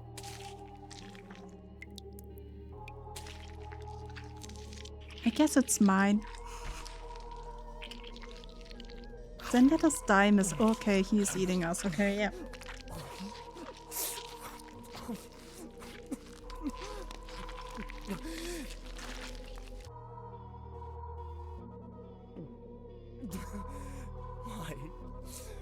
Why won't you just come back to me? I can't keep doing this, Morgan. So why? Why do you keep forcing me to do this to you? Please. Make it stop.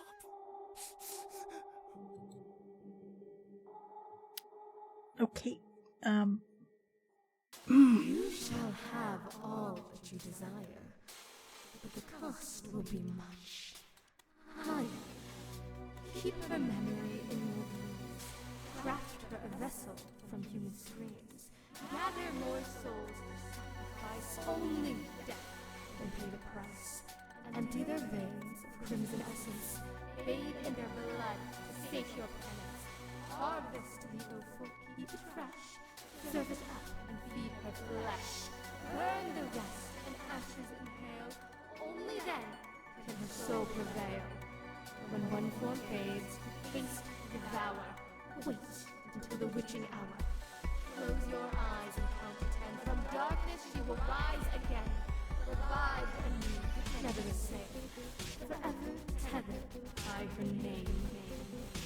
By her name. Ooh, what is this?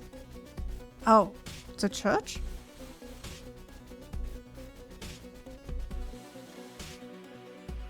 Tethered by her name. Waking from what feels like a living nightmare, I rub my eyes as I realize I'm dressed all in white. What is this? It's finally time, Morgan. You are bloody as heck. Time for what? I'm not even sure I want the answer to that question. Yeah, I wouldn't want answers from him right now too. For the two of us to become one. You said yes once before, albeit many moons ago. It tried to take you from me on that day. But now, nothing can tear us apart. We are eternal, Morgan. So let's spend that beautiful and agonizing eternity together. Wait, are we dead or are we alive? I'm confused. Oh yeah. Taking one knee, Dämmerung holds out a ring towards me, a twisted smile of sincerity on his face. Heirate mich, Morgenröte. Heirate. Sometimes when they have this accent, it's kinda hard to understand even though I speak German. Heirate mich means marry me. Ich will nur dich in Mir no dich ancien, du lässt der Welt mich verblassen. I want only you. You are all I need. You make the world fade around me until you are all I see. I want only you. I couldn't understand this German. This man, this monster, clearly loves me with every inch of his being, but do I feel the same? Should we marry? I mean, it is not like we can marry anybody else. So, sure, we don't really have another person. Du hast eine Stimme. Always. Verliebt, verlobt, verheiratet. Verlebt, verlobt, verheiratet. If he were any other man, I'm sure he wouldn't have long forgotten about me and moved on to someone else, but not Dämmerung. No matter what horror he's inflicted upon me, he did it out of love. He did it all for me. That is kinda like, how do you call it? When you get kidnapped and then sympathize with the person who kidnapped you. Stockholm Syndrome. Yeah, that one. That's Stockholm Syndrome. Of course I'll marry you, silly. Silly, bonk. Silly Yandere. Vampire. Well, he's not really a vampire. Why does he live? How old is he?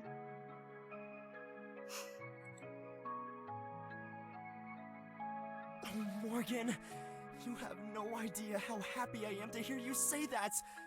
I've waited forever for this moment. You mean everything to me, my morning sky. I'll never let you go.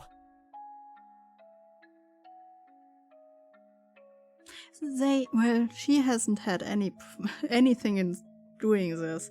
I wanted to say they are fitting together, but on the other hand, she hasn't done anything wrong, really. I know. She is so small. So, that's it? They lived happily ever after? What happened to them? As far as I'm aware, nobody knows. What I do know is that I'm tired. So tired of all this. Of what? That's quite enough storytelling for now, don't you think? Are you ready, my love? Morgan?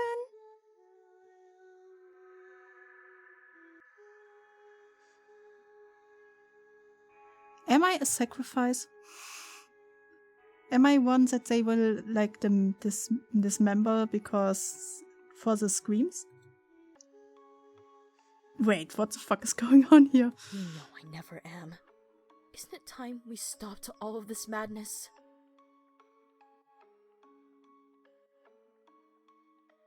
Don't you want a new body? It's been so long. I promise, this one's perfect, like it used to be. Oh, no. Something went wrong and she went blind because of it. To be honest, I would be fine with her even blind. Like, even, you know what I mean. Like, it's not a downgrade. Kinda. Like, just because she is blind and she has dark hair now, doesn't mean that you have to try again to make her, in quote, perfect.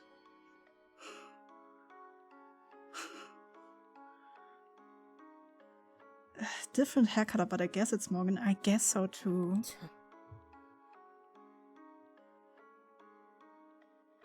Her classes. Wait, that is kind of the same. Well, not really. She's older? I swear it! You know I only did what I did last time to teach you a lesson. Last time? Was there a time? Yeah, there must have been a time between then. Why can't you just let me go? How often did she die? Because I love you. Why are you not dying? Why are you still alive? You don't love me, Deme. You never have. You love the ghost of a girl who's long gone because she couldn't stand the sight of you for another second.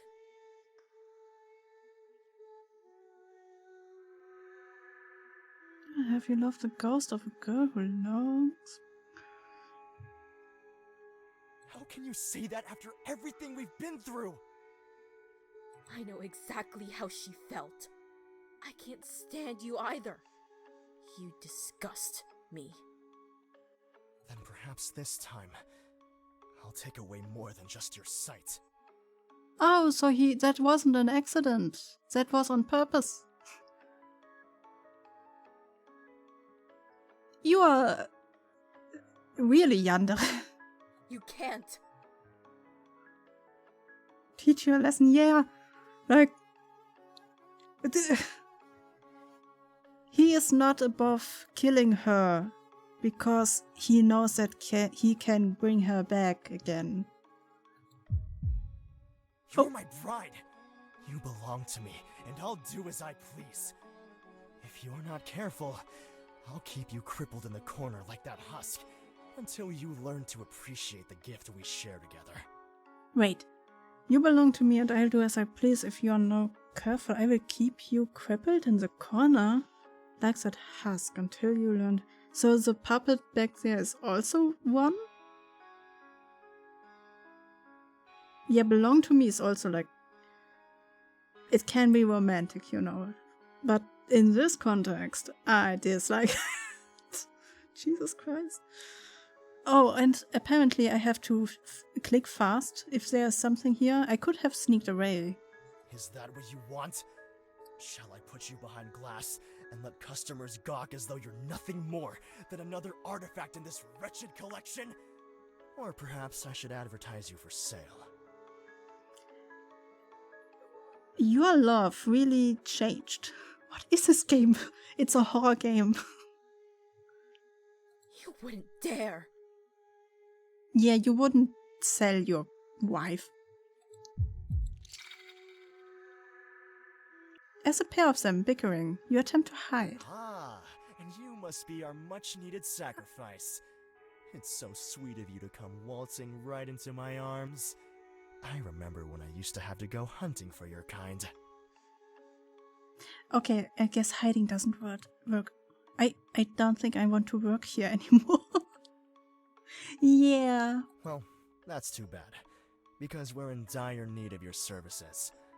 I overheard Morgan telling you our little tale, though I'm sure she exaggerated a little here and there, but that's besides the point. I think that she didn't. You understand why you're here, don't you? You know what has to be done. I don't understand why you need her to get her a new body. Please, I can be useful some other way. I'm afraid you really can't be. The role you're about to perform is of utmost importance. I will keep If it makes here. you feel any better, think of it as a donation. I will keep it here. Should there something, you know? If there is something here, I can click it. Your essence will serve to fuel a being far greater than you could ever be. You should be grateful to become part of something so divine. I promise it won't hurt as much if you hold still. That doesn't help. And him. Yeah, I will try to, but I don't know. Oh. Now, my dear. Don't you worry yourself with this part. I'll handle it as I always do. We wouldn't want any of that precious essence to go to waste. Shall I run the bath for you? Please, but don't push yourself. I'll take this one's organs afterwards and deal with the body. You just make sure to get comfortable for the transfer. Very well. And, Deme? What is it, my love? I hope you choke on my corpse this time.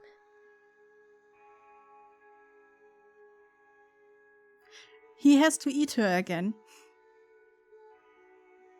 And then? Which body will she reappear in? In ours? Because he said, oh, you will take our organs out and then make us into a puppet? I still don't understand the process, like, fully. But I guess hiding is not the right answer.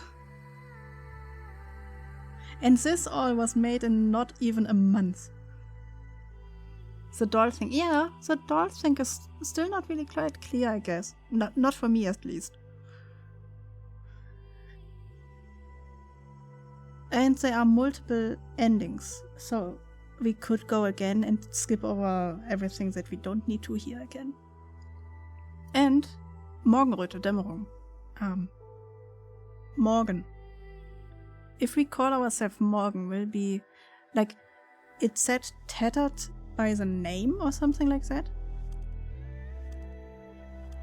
So I'm thinking that our name that we choose at the beginning has something to do with this. Right? That could be. It sounds like it.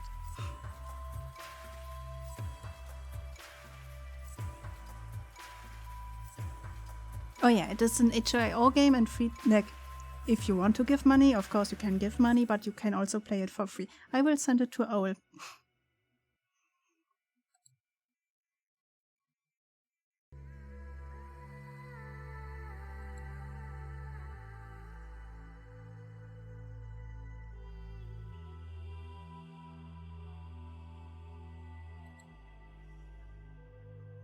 Oh, unemployed?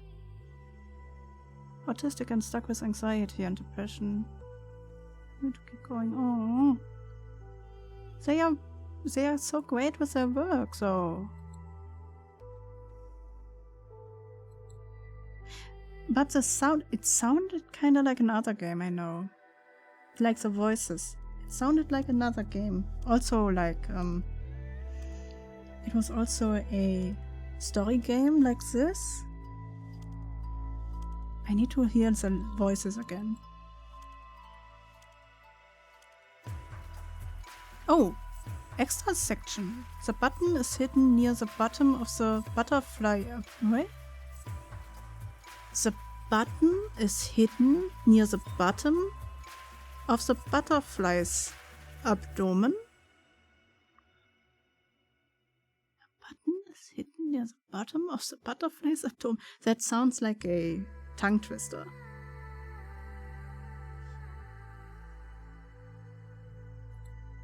Please be aware that both the art and bloopers section may contain some spoilers if you are not yet seen all of the endings. Okay, so that is art and blooper section. Morgenröte and Dämmerung will return in Darling Duality. Oh, so there are bloopers that we could listen to. That will be fun later.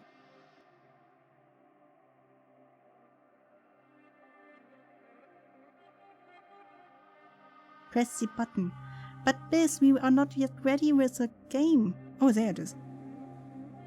We do not have seen all the endings, so we might spoiler ourselves. Also, hi Biz, welcome in. But it's shiny. It's not really shiny. It's not even visible most of the time. Will we? I guess we should start from the beginning again. Morgenröte. Yeah. Okay. This for you, the content warning. Blood. Injury detail. Threatening behavior. Bad language. That's why I also have the bad language Twitch thing on. Cannibalism. Medication and medical equipment like syringes and scalpels. Okay, wearing headphones, blah, blah, blah, blah. Stay safe and have fun. How be you? I am good, I guess.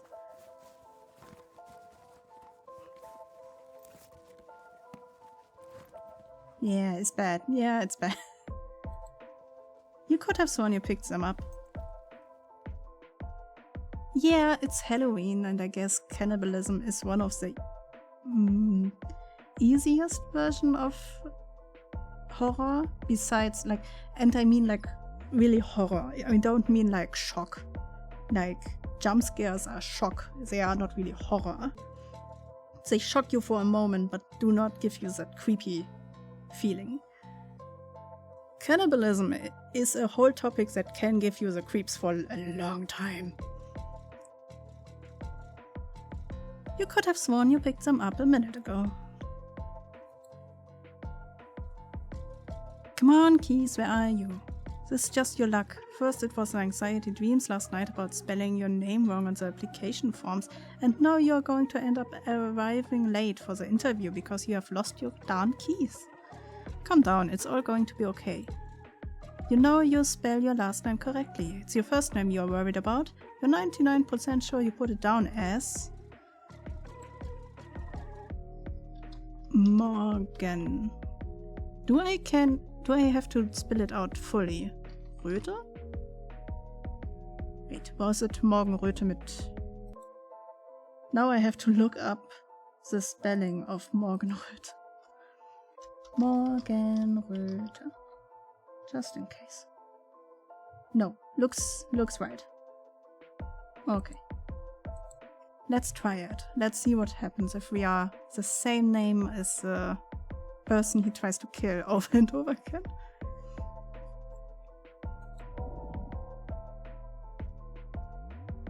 There was a sound, I guess, that wasn't there before, so I guess it is interesting. Just gonna find my keys and then, there you are. You little devils. Okay, you can do this. Time to go.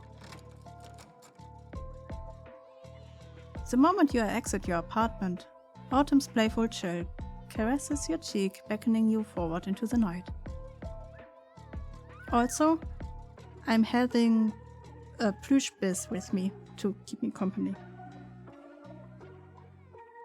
As you step with purpose to a soundtrack of shriek and laughter, you begin to wonder why you even agreed to an interview on Halloween. Everyone else is out here having such a fun time while you are growing more and more nervous with every street that you pass. What you would give to be dressed up and messing around right now. But no, you need to focus. The job is important. If you can ace this, you won't have to worry about rent ever again. Your parents would be so proud to see you working at a Polish antiques appraiser. Plus the pay is pretty generous. Rounding the corner, you glance at your phone, cautiously checking you're heading in the right direction. Upon arriving at your destination, you are faced with a familiar sight, though you have only ever seen it in images online before. The prestigious Aurora Antiques looms large above you. Oh, and taking a deep breath in, you push gingerly on the gates, only to be met with resistance. Ah, that's strange, it won't open. Wer schön sein muss, muss leiden. I still don't understand why this one... Those who want to be beautiful must suffer.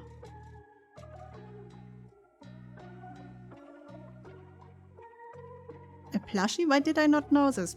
I don't know. I have the fox that I posted as a picture at Owls. I guess in selfies. This one is Biz and the chicken is Lecky.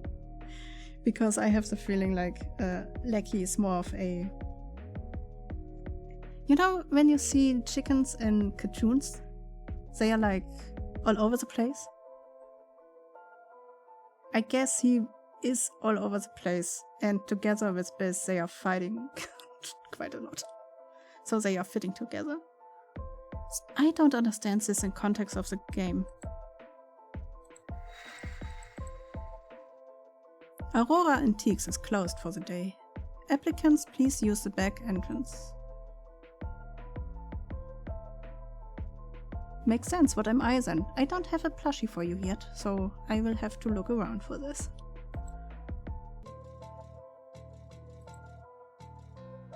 Yeah, less polish. Well, here goes nothing.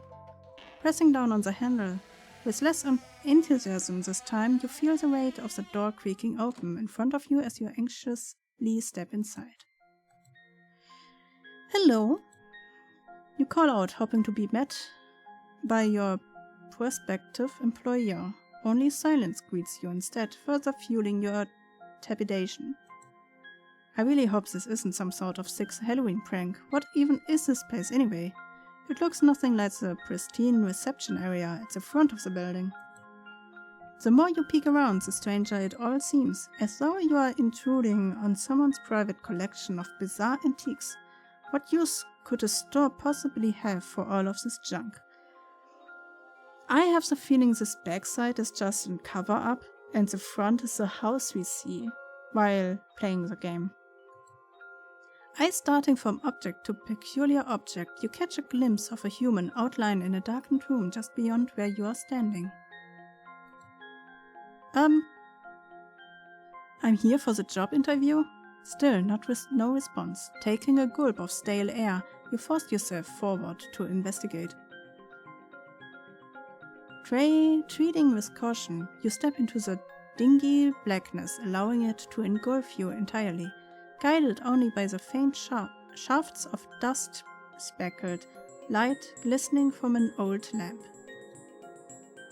Arms outstretched and fumbling, you eventually confront a collection of what appears to be disused mannequins littering the otherwise empty space, standing guard, their featureless face as void of life as their surroundings. I wonder, are these... Wait.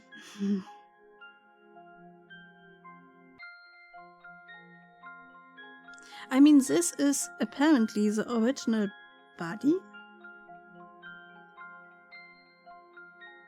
Right? So... is this a mannequin or is this a put together doll out of multiple people? Or is this a sacrifice like we would end up to be without their organs? Yeah, these are backups, but what kind of backups? Are they mannequins, like out of wood or plastic? Or are they killed humans, preserved?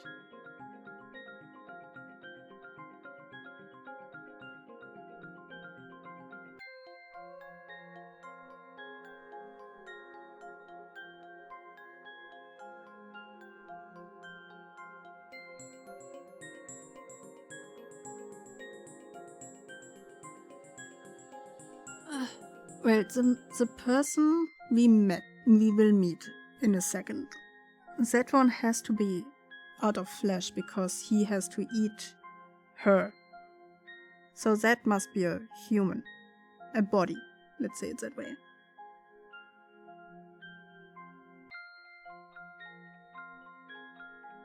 Then he builds a new body, I guess. Has to bathe in blood, and then she comes back into that body.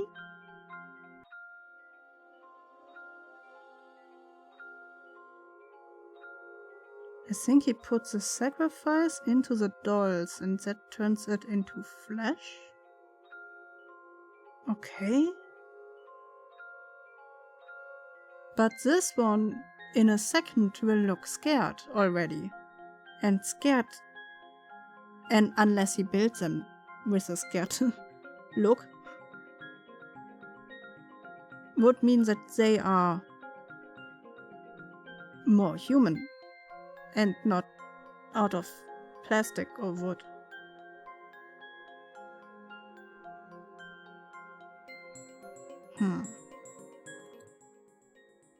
One in particular captures your gaze. You feel an inexplicable connection with this melancholy mannequin, its haunting presence drawing you closer. Yeah. Entschuldigung, kann ich helfen? Huh? I said, can I help you? She has a grey one. Huh. Oh, no. Well, I mean, yes, Wait, are you... Blind? Among other things. I doubt I'll even see out the rest of the year. Why do you think I need assistance here at the store? I doubt I will even see out the rest of the year. Because you know that you will die today. If they were real, why would he need you? I don't understand it either. I guess at least one of them is real. The other ones also look real. But, well, they also said in the rhyme that they need a lot of souls to revive her. So maybe he has to kill even more people than just having one body and one sacrifice, you know? So maybe these are the souls that he needs as sacrifices? Right, of course, sorry. You seem a little shaken, dear. Geht es dir gut? I wonder why they chose German from time to time. Is this a German tale? I'm fine. It's just I was inspecting this mannequin and I thought I saw something. But I guess not. Oh, these old relics. They're just regular mannequins, nothing to be frightened of. As the store's custodian, it's my duty to ensure all of our antiques are cared for appropriately. Right, but... I know even the most mundane of objects seems spookier on a night like tonight, but you mustn't allow superstition to influence your rationale. Besides, when you work here long enough, you get used to seeing so many blank faces. It's rare for any of our customers to take interest in these poor things. Though I'm sure a prospective candidate such as yourself is already well aware of that.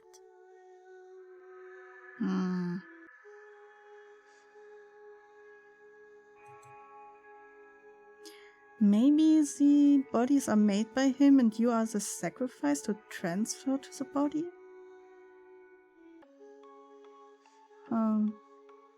Oh, she is already the body that he wants her to turn into. And these are all the other sacrifices, the souls that are needed. And we are like the organ giver, because I have the feeling he takes out our organs and puts it into her, and he has to eat her organs, something like that. I know, it's just, it seems so afraid, almost as though it was alive. I'm sure that's just your mind playing tricks on you in the dark, dear. Though, any object can be given life by its owner, and every doll has a story. That one, in particular, was donated to us from a private collection. Quite the beauty, isn't she? If you're interested, I can tell you her tale. Wait, let me sit up first again. Ugh. I'm always, like, slowly drifting down into shrimping. Maybe it's confusing. Yeah, it's quite confusing. And yeah, that's all makes sense. Everyone eats organs. I know for everybody that comes in here right now, it sounds really weird what I'm like Hogness and I say. But we also don't really understand the story yet. We will try a different route this time. Maybe it tells us something more. Are you sure you have time? Oh, time is all I have, dear. Now, make yourself comfortable, and I'll fetch you something sweet to drink.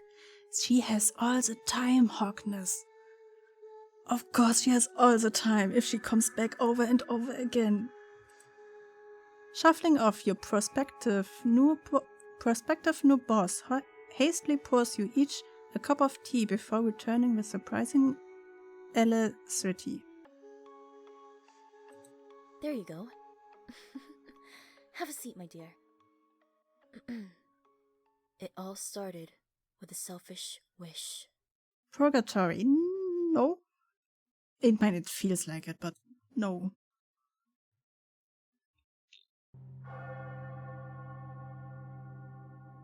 I'll etch your name upon my heart.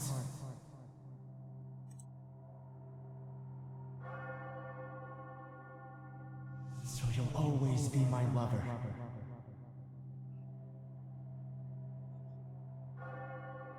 And if we're ever torn apart,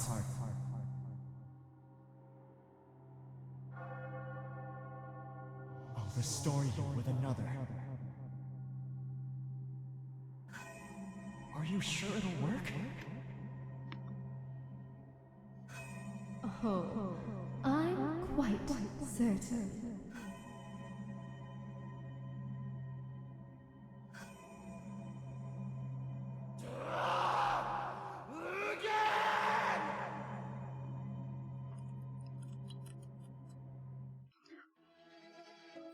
Lügen means lies.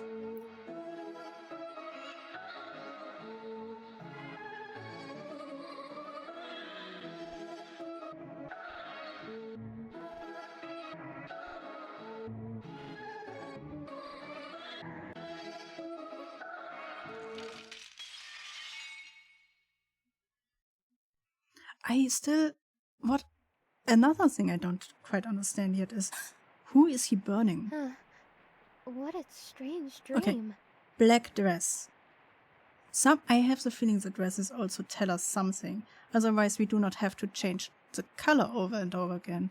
Like black, then we had a red one, and then we have a white one. Walking in the daze to unfamiliar surroundings, I rub my eyes, repeatedly taking in the room.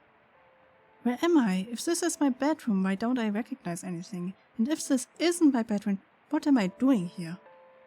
Oh well, I suppose I won't get any answers if I just sit here. I might as well have a look around.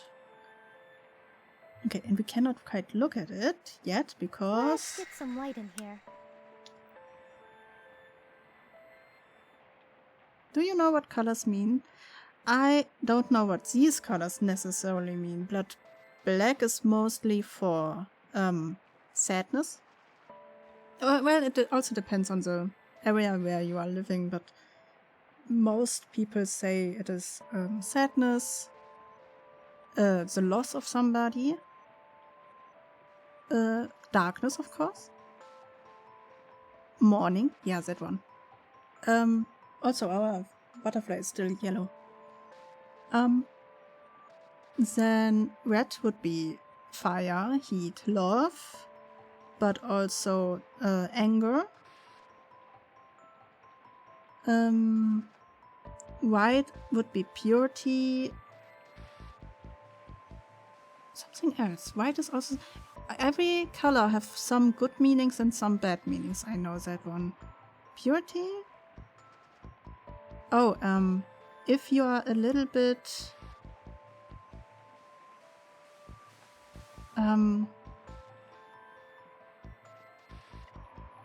leichtgläubig. Not dumb in the sense of dumb, but, you know, if you are so good and trusting that you're naive. Naivety, because you're so pure, you just believe everything.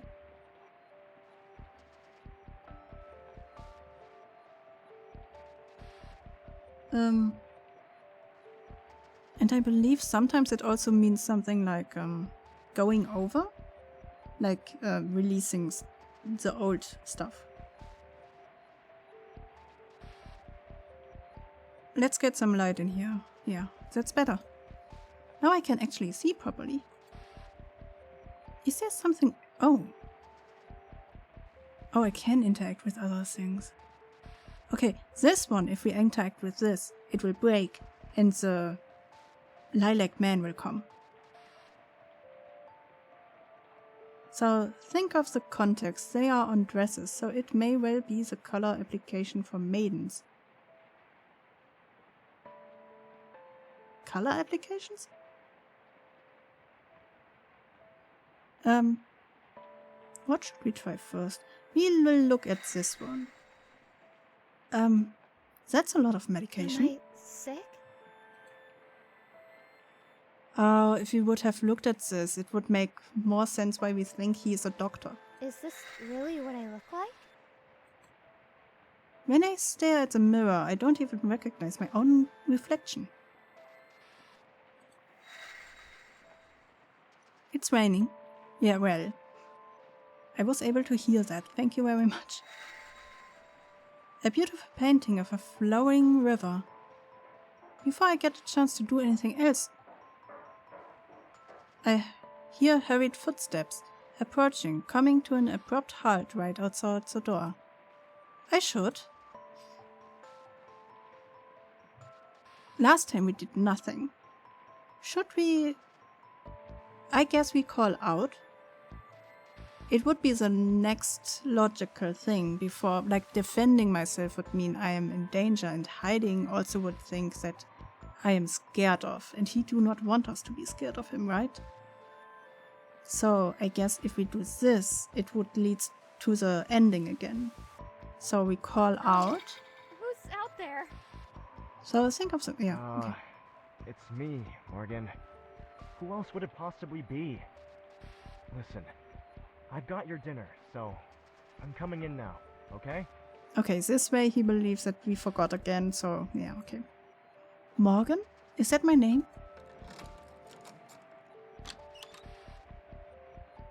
Bewildered, I stand motionless as the stranger, who seems to know more about me than I do, casually enters the room. Here, you should eat. It'll make you feel much better. I don't want You to my eat it. doctor? Something like that. Now eat before it goes cold like last time. What do you mean last time? Last time. Last time I ate it and it was still warm. Never mind. I'm too tired to explain it all again to you today. Will you please just eat? I don't see any meat in here. Sensing his wariness is genuine and feeling an uncomfortable rumbling in my stomach, I do as I'm told and begin tucking into the dish. How is it? Sitting back to examine my reaction, my downcast companion seems anxious. In truth, it's quite spicy, though not offensive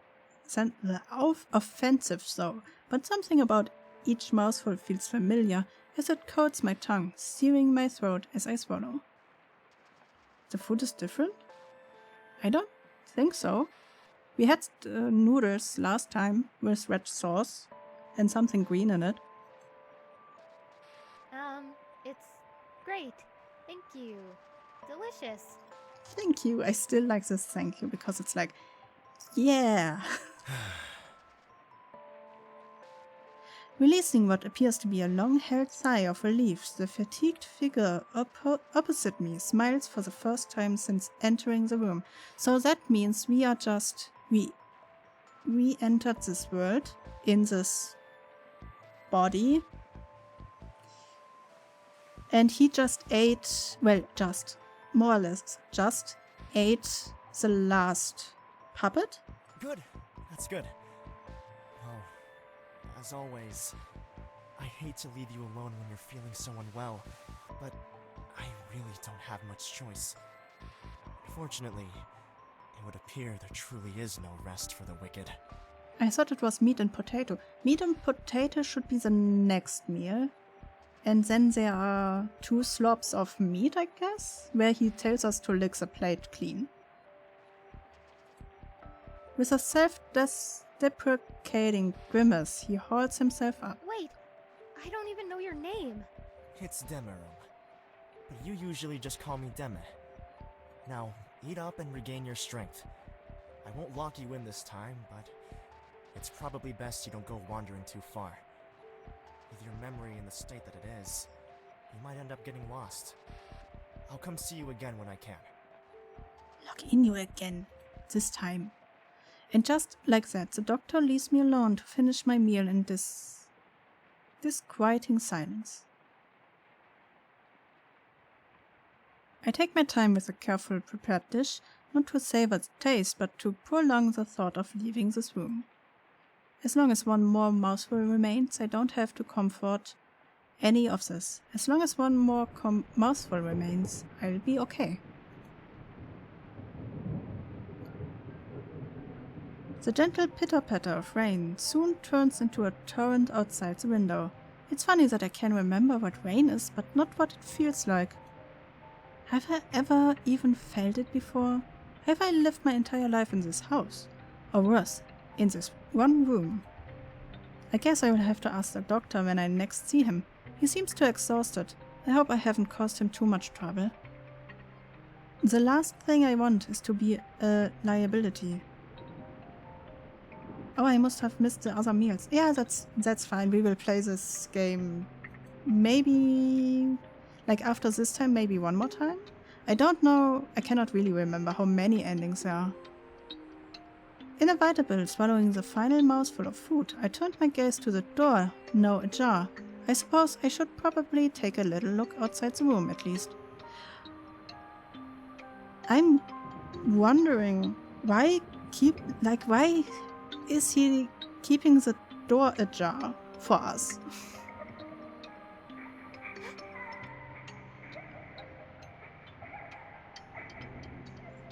What was that? Retreating back inside the room, I cling to the door in fear, peering out into the hallway. What if someone is in trouble? If this is some kind of hospital, there must be other patients. Okay, last time we followed the sound and went left. We could follow the sound this time and go right. On the left side was a room with many,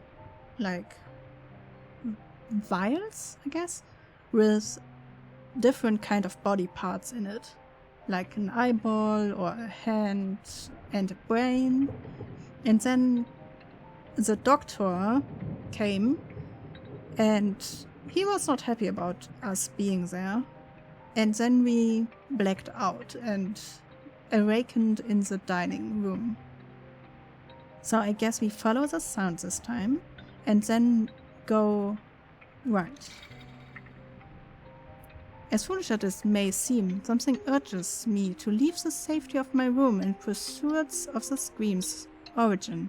I don't know if I'll be of any help, but the thought of doing nothing makes me feel too uneasy.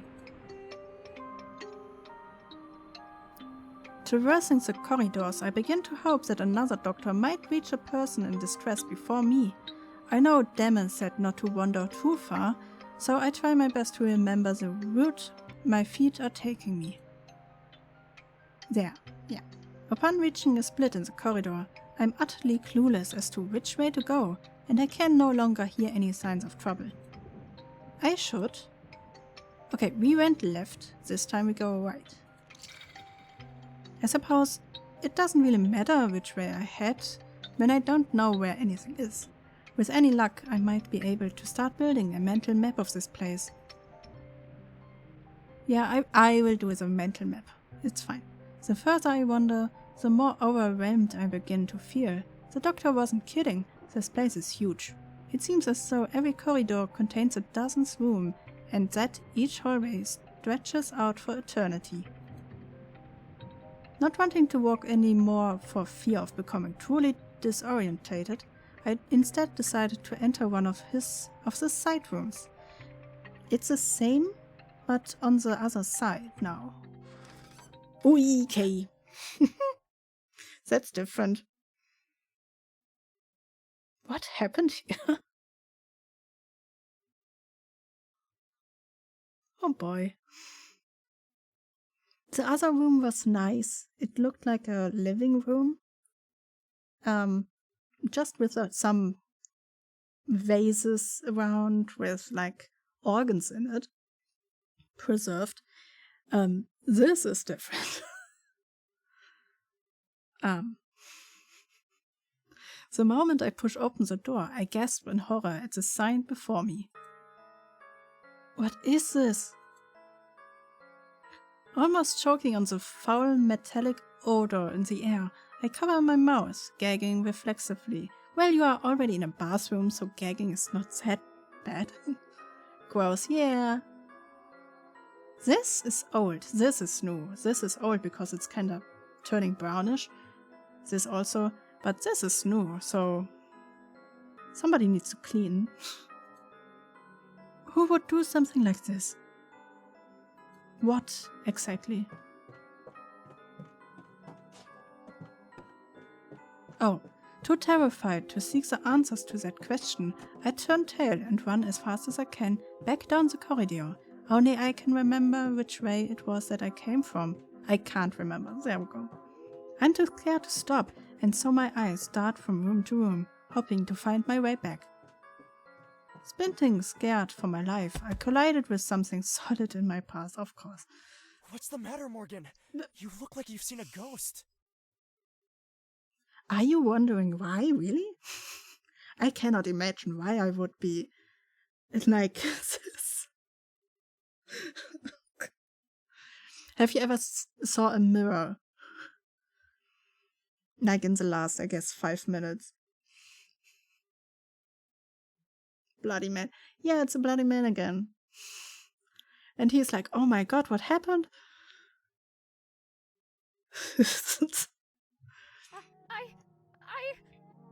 I saw a bathroom full with blood, and now you are also full with blood. Gazing up at the doctor, I'm struck once again by the repugnant stench of fresh blood, causing me to recoil from him in a panic. You're perfectly safe here, so try to calm yourself. Nothing is going to hurt you. I'm perfectly... Yeah, I will calm down if somebody like you says that to me. As I stumble backwards, I see him soaked in crimson, covering his clothes, thick, wet, and repulsive. What did I tell you about wandering too far? I should have known something like this would happen. Here, let me take you back to your room. Slender fingers reach for mine, but I'm not going anywhere with this man. Tearing away, I flee for my life, with the doctor tailing behind me, haunting each and every one of my desperate steps. Morgan, wait! Wait for what? For you to catch up to me and paint the walls with my blood? I don't think so. Come on now! This is ridiculous! If you don't stop this madness, you'll end up having another nasty accident! I'm only trying to help you! I am the mad one? Of course. But end up having another nasty accident. I'm guessing this already happened at some point in their lives. And we had an accident back then. And this way we died and he had to eat our organs again. How often had he eaten? Risking a swiftly glimpse behind me, I'm running one moment and falling the next. Morgan!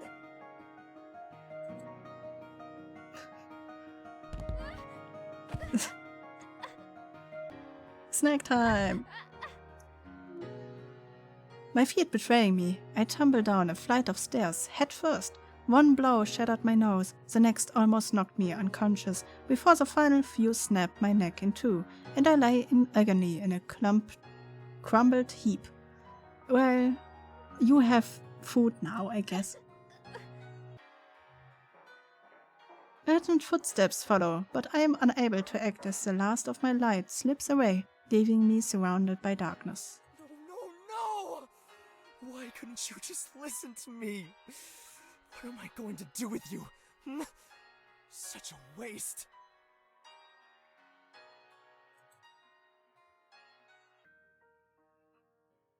This would be a quite interesting ending. Well, is it an ending? I don't know. If we wouldn't have seen the other part first. Why are we here? Where am I? Oh, maybe that means we are another version again? Like the black version died and now we are the red version of ourselves. We came back because he did his necromancy, I guess, again. Oh, so that we can see the difference, maybe. Awakening with a jolt, I find myself faced with a hot meal in front of me and no idea how it got there. Fragments of memories float in and out of my mind's eye, never long enough for me to grasp them. I wonder what does it mean if we go back? How do we die if we go back to our room? Oh, good. You're awake. You should hurry up and eat before it gets cold. I think I know this person. Demerong? What did you just say? Nom nom. Yeah. Tasty. Forgive me. I thought that was your name for some reason, but I must be mistaking you for someone else. No, you were correct. I'm just surprised you remembered. Can you recall anything else? I don't think so. Not to worry. These things take time. Please, tuck in. Are you not going to eat anything? I only just ate recently, so I'm not hungry. Oh, Don't let me stop you, though. he ate recently because we died and he had to eat ourselves. Okay. Ah, okay, now I understand this part. There is a slop of meat. Staring at the freshly prepared food, the rising steam hits my nostrils and I realize just how hungry I am as I begin greedily forking mouthful after mouthful from the dish. He had a snack and spoiled his dinner. Yeah. We are a snack, for sure. Pausing to regain my composure, I realize the doctor is studying me intensely. Am I making you uncomfortable? I wonder whose flesh we have to eat. A little, but I suppose it would be impolite to say as such. No, I was just taking a bit of a break. Well, don't wait too long. You need to finish every last bite if you're going to regain your strength. And it's already late. So you should be heading to your room for some rest as soon as possible. Right. Too dazed to do anything else, I remain compliant, finishing my meal without another word. The moment I put down the fork, the doctor rises from his seat, moving to stand over my shoulder. There are still a few drops left. What does he want me to do, lick the plate? It's important you eat everything. I guess it's yes then. Raising the plate to my lips, I begin licking it softly, lapping up the last of the juices until the plate appears clean. Good job. Now let's get you Good to job. What about washing the dishes? bed. Don't worry. I'll deal with that later. Come. Beckoning me to follow, the doctor holds out his hand and I grasp it gently. The pair of us set off down the hallway in silence, me gazing in awe at every detail in the decorations and ornaments littered throughout our short journey. Wherever this place is, it looks huge. Leading me into a room that seems somewhat familiar, the doctor releases my hand to begin preparing something on the table. Oh! It seems somewhat familiar because we are not the version anymore that we were at the beginning of the game. We right now never were in this room before. Even though this game starts with us waking up in this room. Oh, that's interesting.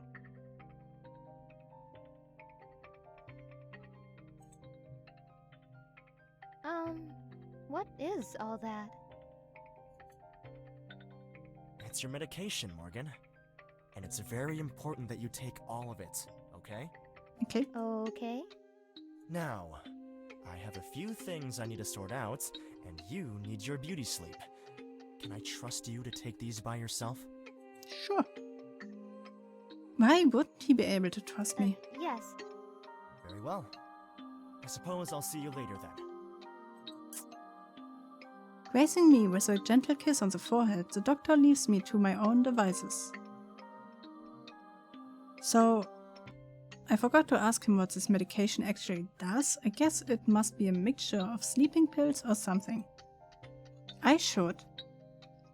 Okay, last time we took the pills and we went to sleep immediately, like we passed out. And then we had a dream of our first life. We know the doctor as a childhood friend, and he was poor and he wanted to like have a relationship with us. And he got us to a Waldschrat. A Waldschrat is a German forest ghost, nature ghost.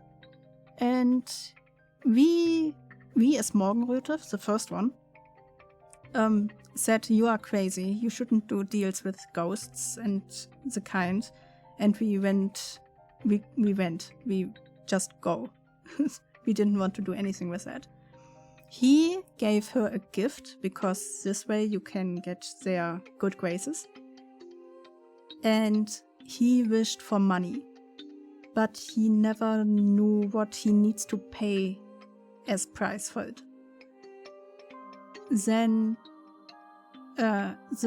his family home got destroyed in a fire, together with his father, his grandpa, and his sister. And I believe that's where the memory ended. Yeah. And then the next part of the game started. This time we leave the pill and explore? Maybe.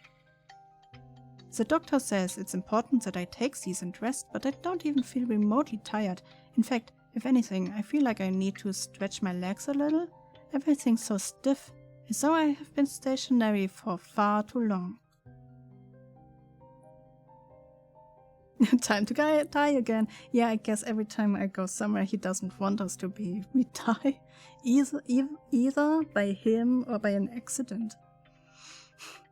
Turning my back on the pills, I leave the room instead, hoping to find a clue or two as to what's going on here.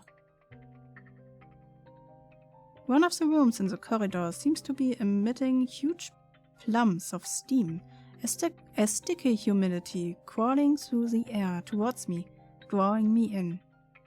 Accidents. Why is that a theme? Last time I played, it was also an accident that I had a car accident. Now we have these kind of accidents.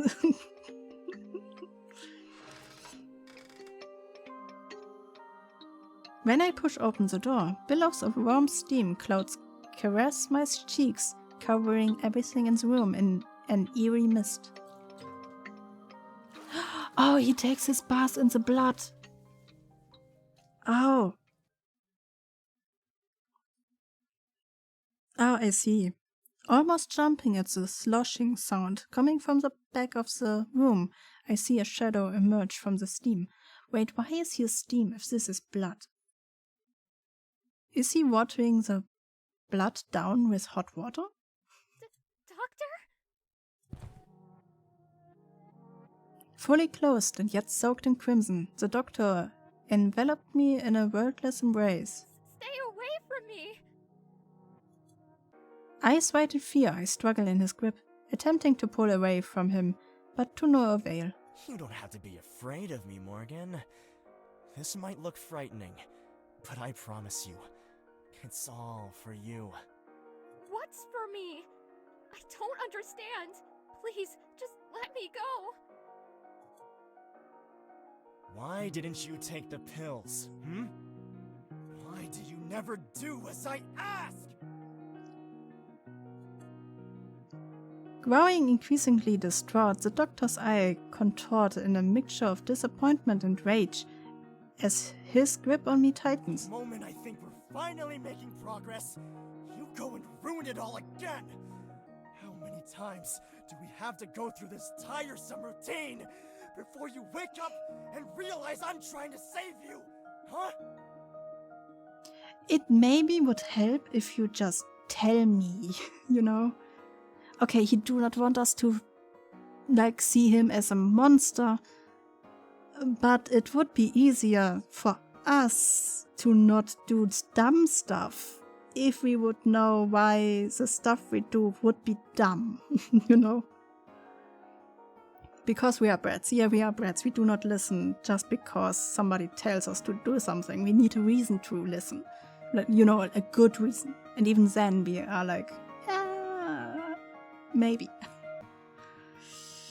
Save me. stuttering, I begin to feel sick, my head pounding as though about to explode. Why is he saying these things? I'll never give up on you, Morgan. We're going to keep doing this until you finally show me that sweet smile of yours again. I believe you had the same effect, but they were smart enough that he has us in an embrace, so his head is on one side of our head. So the sound came from one side of the head. That's a detail most games do not do. It's really interesting. Hydrate. Okay, I will hydrate, but only if you do hydration too.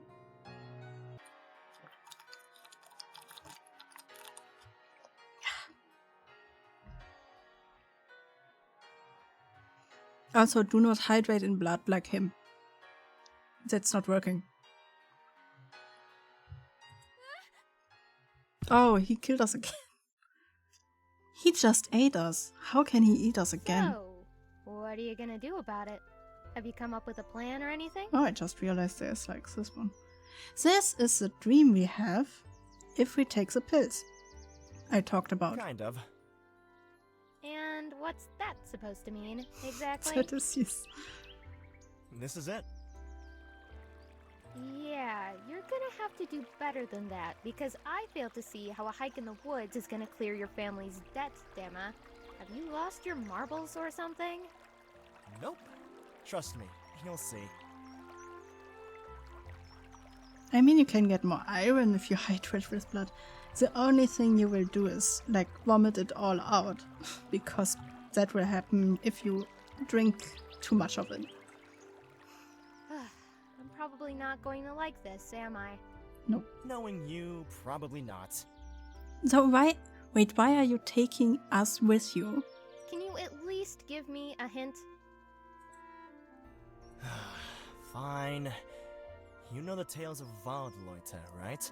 Waldleute means, I guess, it's weirdly translated.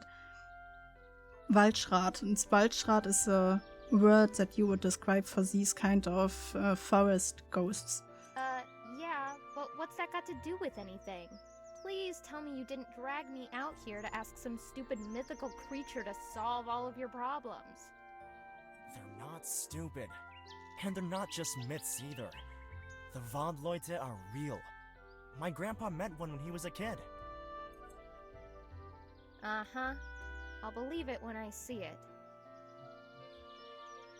Don't you think you'd be better off putting aside your scholarship and getting a job or something? Don't get me wrong, I'd love a miracle to come along and help you out, but I'm just trying to be realistic here. We're here. Huh? Where? We've been walking for 5 hours just to reach some random clearing? Who dares trespass upon my domain? Leave now if you value your lives. Unless you have a gift for me. In which case, hand it over and scram, vermin. She sounds... I remember now. There is this game, or a series of game, I believe 3 it is right now. No, even 4. Where you summon an elder god and try to kiss her. And that you do with one with tentacles, one kinda like a... I don't even know what the second one is. A princess kind of anime character. One cat creature, a gyptic. And one goat woman? I can remember that. I saw it at Markiplier's. And she sounds like one of the characters. I need to find out what the name of this is. I do have a gift for you, oh mighty Waldleute. Deme, what are you doing? Don't speak to it. No, I don't want the tentacles to be. It. I do have a name, you know. Shrat. I would say pleased to meet you, but there's nothing pleasurable about this. Sorry, she didn't mean that, right? You're going to apologize for insulting our revered friend. No. I am not. I'm leaving, is what I'm doing. You can't go just because you're upset that I was right and you were wrong. That's not the reason, you dumbass. I'm not upset, damn it. I'm afraid. And you would be too if you had any sense. These creatures are not to be messed with. Nothing it offers will ever be worth the price you have to pay. Morgan, wait! No, damn it. I'm sorry, but you're on your own with this one. I draw the line at messing with ancient magic. Your friend is a coward, and a rude one at that. But you were kind enough to bring me a gift. So, what can I do for you in return, my friend? Hey, Morgan, you're not going to believe this. I asked Sharat to make me rich, and it said it can make that happen. Great. So you're on first name terms with a demon now? What could possibly go wrong? Good for you. So where's all your money then? Well, I don't have it yet. Of course you don't, because you're a gullible idiot. Why are you being like this? Can't you just be happy for me? As soon as I get that money, I can clear my dad's debt. And maybe we can even get that place like we wanted. Yeah, right. I mean it, Morgan. Did you honestly think I'd forget about us? Money has been our only barrier, right? So what's stopping us now? Nothing. Chaos, can you make me rich? Do you want to lose your whole family in a house fire? Maybe then. And the game was Soccer for Love.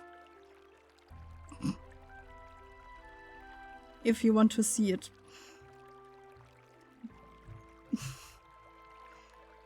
Nothing is exactly what you'll be left with after dealing with that demon, damn it. Wait, I need to Did know your father first. tell you how dangerous they are? Or did he conveniently leave that part out?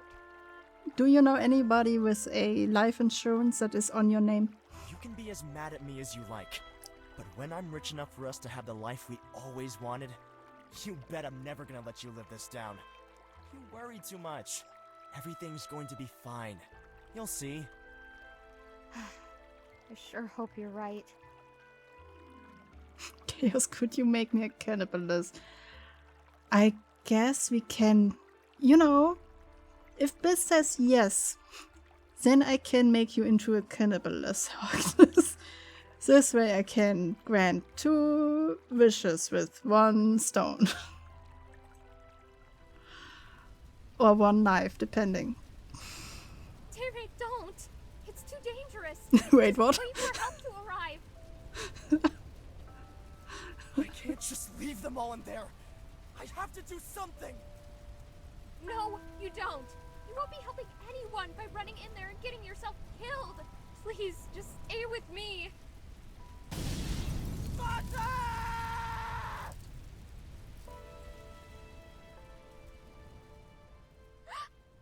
Damn it, Rung!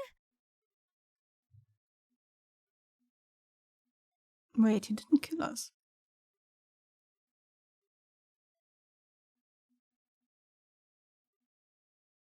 We are still the same one as before. So he didn't kill us? Wait, what? What do you mean, what? You want money, so I kill somebody so that you get the life insurance and that body needs to disappear. Well, yeah, it needs to disappear at some point. So Hogness can have his food. Should have let him just let him go into the fire and die. Yeah, I guess it would have helped. Is everything all right? You startled me there. I think I was dreaming. Oh, are we now believing that all the stuff in the bathroom is also part of the dream? Well, whatever it was, you're safe now. Here, you should eat something. It'll make you feel better. Interesting. I can still smell the smoke. What was that? A memory? I am quite sure that we are smelling the smoke because we are breathing in the burnt body, but I'm confused. Morgan, listen to me. I know you're probably a little disoriented, but it's vital that you eat your food. Can you do that for me? I don't feel like eating anything. Not when I have the taste of burning ashes in my mouth. I'm not hungry. Fine. But you still need to eat. Why? Because I'm your doctor and I said so. That's not a reason. Fine. Yeah, we are Because I bred. care about you. And I don't want you to get sick. Okay? I thought I was already sick. Why else would I need a doctor? What if I make you a deal? If you finish that plate for me, we can go down to the main hall for a dance. A dance? What a strange thing to suggest. You do remember what dancing is, don't you? I think so. Good. So eat up. And then we can have some fun. Fun, huh? Did I use to enjoy dancing then? I know what dancing is, but no matter how hard I try to recall the feeling of actually doing it, I just can't remember. Here it is. That is the food you remembered, Hogness. Even though I don't know if this is a potato. It could be a scrambled egg that wasn't scrambled all the way. Staring reluctantly at my plate, I can feel Dämmerung's eyes burrowing a hole into me, waiting. I suppose I should just get it over with then. Scuffing the meal down as quickly as I can manage, I barely register the look of surprise on the doctor's face. Wow, you must have been really hungry, huh? Bread? Bread, maybe. I mean, if this is the meat part, then maybe it is some kind of part of a body we do not really realize it could be. Wow, you must have really been hungry, Can huh? we go now? Ignoring his question, I press him, wanting to be anywhere but here in this room. Of course.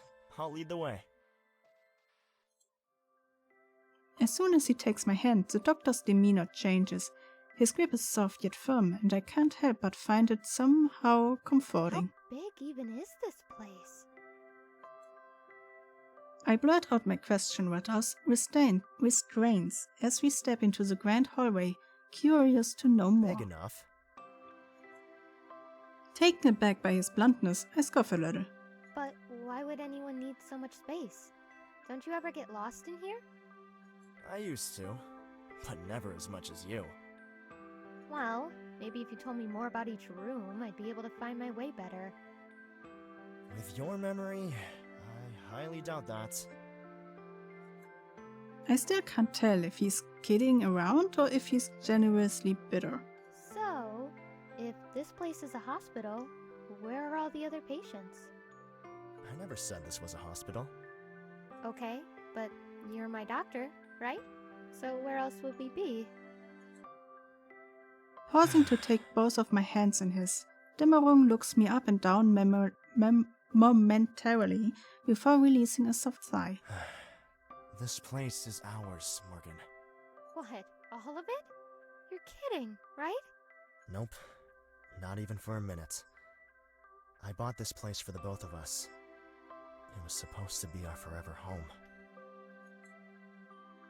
Trailing off, he begins looking through me rather than at me. Our home? Why would a doctor live with his patient? Am I really so ill that I can't survive by myself? It's complicated. And even if I stood here and explained it all, you probably wouldn't remember by tomorrow. I don't quite understand why he believes that this version will die until tomorrow. Because if we stay alive, we will still remember. Because I'm sick? Something like that. But you're going to cure me, right? Because you're my doctor. That's your job. You're more than just a mere patient to me, Morgan. Yes, I will cure you. I swear it. But not because it's my job. Because I care about you. I feel my cheeks flush a little as he pulls on my hand, more forcefully this time, leading me into the grand hall. Gasping in awe, I begin to wonder if this entire thing is nothing more than a dream. Everything feels so strange. How would I even know the difference between reality and fantasy? Morgan? May I have this dance? Bowing dramatically in front of me, Dammering holds out his hand once more. So, last time we danced with him. We had a good time and then we went back to our bed. I want to go outside this time. I've got a better idea. This sound, I don't know if that is a good sound or a bad sound.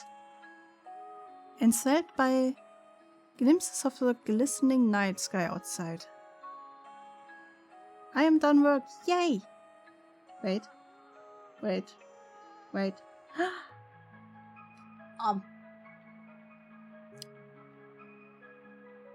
I got a snack. I'm done work. Yay! Weekend! Good job, Biz. Enthralled by glimpses of the glistening night sky outside, I run past the doctor towards the looming front door. I wanted to see stars. I want to feel the cool night air on my skin. I want to smell the rain as it soaks into the ground beneath me. You know that if it's raining there are, no stars you can see? Wait, Morgan! You can't go out there! Why not? Spinning on my heels at the sound of alarm in his voice, I stare him down. Why not? If this is our house, surely I can explore my own garden. That's logic. Can't you hear the rain? It's pouring out there. You'll get soaked, and then you'll get sick. I'm not even really alive yet, so... I thought I was already sick. So what's the harm in catching a little fever when I probably won't even remember, right? What kind of logic is that? I don't know why I'm even arguing with you. I said you're not going outside, so that's that. Thank you. Nice to be onto the weekend. I can imagine. Work is hard. Oh, lighten up and let me live a little, will you? Dummy. Bonk. Why are you always trying to control everything? I'm not your doll, damn it. I'm a person. Morgan. What? Nothing. It's just... For a moment there, you sounded so much like your old self. So is this the good part or the bad part? Because I sound like the old one. Like if we want to be like the perfect route, should we take this one? What are you mumbling about over there? Can I please just go outside? I promise I won't be long. Fine. On one condition. Okay. Instead of asking, I fold my arms and wait for him to tell me. Kiss me. Okay. What? Why would I want to do that when I don't even know you? Bonk baka. Exactly. You don't know anything. Which is precisely why you're not allowed outside. That's mean. What are you so afraid of? I'm hardly going to get lost if I stay right by the entrance. Or do you think I'm gonna run for the hills to get away from my creepy doctor because he wants me to kiss him? Enough! Excuse me, you have to look at my side of the whole story. I don't know you. Even though if you would wish me to, and you tell me to kiss you, that's creepy. Even though you remember doesn't mean that I remember. The power of his voice caused me to startle, but I won't back down. I only want a little fresh air. What harm could that possibly do either of us? And so, ignoring him, I marched the rest of the way to the door with determination. I can't let you leave. Wah! Morgan. You're not ready. Why is he in my other ear now? Jesus. Before I can twist the handle, I feel a sharp sting in my neck, followed by the world around me slowly slipping away. Why am I not allowed to just be outside? I'm so sorry. It's not like I have to be here for this all of this to work. It's not like this house has any meaning for this whole magic thing. So why am I not allowed to look outside?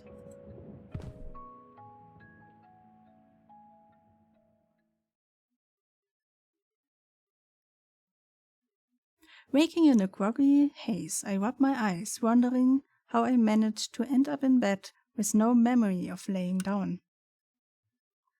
What was I doing before now? Dreaming? No matter how hard I try to remember, nothing comes to me. So here I am, alone again. Throwing the covers to one side, I haul myself up, staring longingly out of the window at the bright and beautiful moon. I catch a glimpse from the corner of my eyes of something glistening as the light grazes it. What do we have here? The very second my fingers skim the object, something shoots through my body, sending shivers down my spine. This key, I think I know which room it's for, somehow. Something tells me of its importance, of how hard I worked to secure it. How could I have forgotten this? Eager to find out why the key is in my possession in the first place, I leave my room, traversing the hallways and corridors with equal measures of anxiety and urgency. This is the place. I'm sure of it. Carefully pushing the key into the lock, I twist it, and just like that, the lock clicks. I gently push open the door with caution, eyes widening at the mess within. What is all this? Books. They look like various notes of some sort. Research, maybe? So, this one. We have here multiple, papers or books we can read. And last time we read all of them. It's telling us about our backstory and how we could end the curse, or how he tries to end this or bring us back. Because after the fire, he went back to the Waldschrat and asked her. First, he accused her to be the one who was responsible for the fire that killed his family. Then he asked for another wish to keep us to him forever. He was supposed to go to the church with us after the next full moon and then propose to us, and we would not be able to say no. We wouldn't be able to say no. So, he did that, and we said yes, and then we died suddenly. And then he went to the Waldschrat again and accused her that she tricked him and that it didn't work.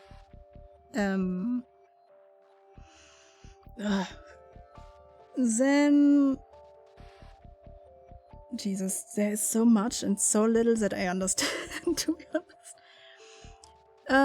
So he asked her for a way to bring us back, and she told it in a riddle.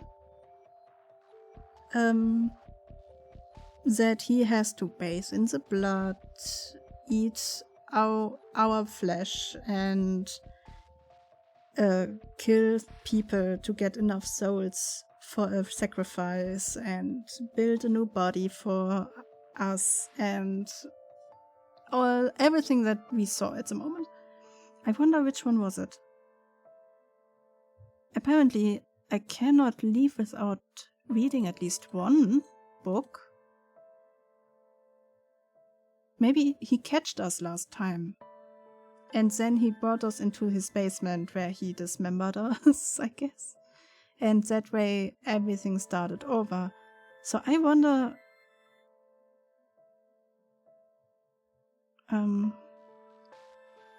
is it this one? One of these triggers the sequence where it tells us what we have to do. Nope, that was the cooking one. Tonight's the night. The night I finally get you back. As I write this, I hope with all my heart that you will return to me in good health.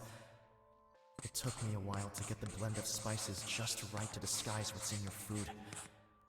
I'm glad you at least have that luxury. If Shadat's words are to be taken literally, then before you can make the jump to your new body, I have to consume you completely. I won't lie. I'm afraid. If this doesn't work, I don't know how I'm going to go on knowing what I've done to get to this point. This If guy it is... works, I can say without a doubt that it will have been worth it. This guy is bonkers. For you, Morgan, I would do anything. Wait, can we even do anything to change the outcome? Because this is a story out of the past. So, I guess we cannot really change the past, right? It doesn't really matter what we choose. I wonder what happens if we just reread one more. I hope it is the one that triggers... Yes, this one is one. I finally made my first mannequin, but is the cost really going to be worth it? So he is talking about mannequins, but he is flesh, so I guess he is making puppets out of flesh. Can I justify taking someone else's life to get back another? I feel sickened by my ability to create such a horrific piece of artistry. And the smell. I don't think I'll ever forget it. I don't know if I have it in me to lure anyone else here, and yet, if I stop now, their sacrifice will have been for nothing. I still won't have my Morgan back. It appears I have no choice but to complete the remaining steps. Lure people here, but I haven't seen anyone else around. Stammering sacrificing people in some sort of messed up ritual to get my memory back? Should I? Which one was the one that triggers the information about...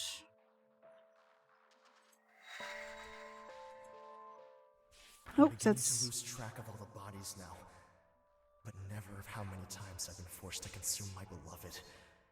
Unlike the killing, that part never gets any easier. It's like I can feel her eyes all over me, judging me with each bite of her tender flesh. This time, I could barely hold it inside me without spilling it back out again. The only thing that keeps me going at this point is the thought that one day I might be able to fix her. Beloved, is this about me? I can't see any bite marks on my skin. I don't know if I trigger him catching me by reading too much.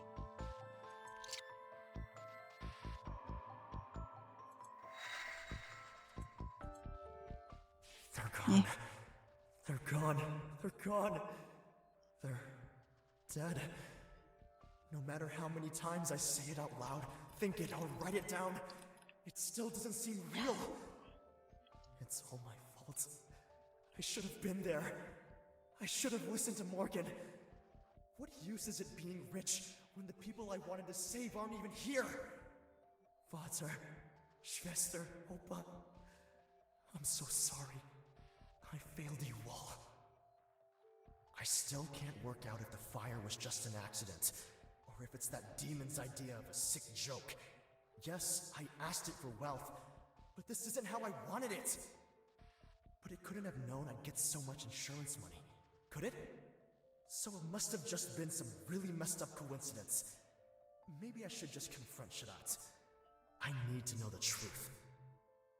The only thing I know for certain right now is I can't lose anyone else. I'm so scared of being left all alone in this world. What if something happens to Morgan? She's all I've got now. I have to make her mine. I have to protect her.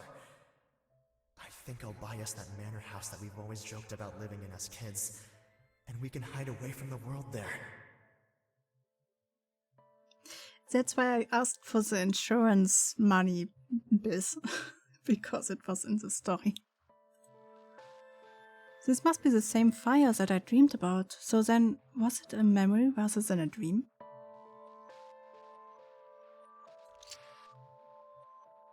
Which one was the one that triggers?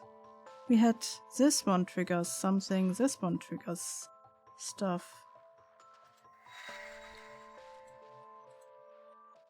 They're gone. Nope, that one. Yeah, skip this one. Thank you.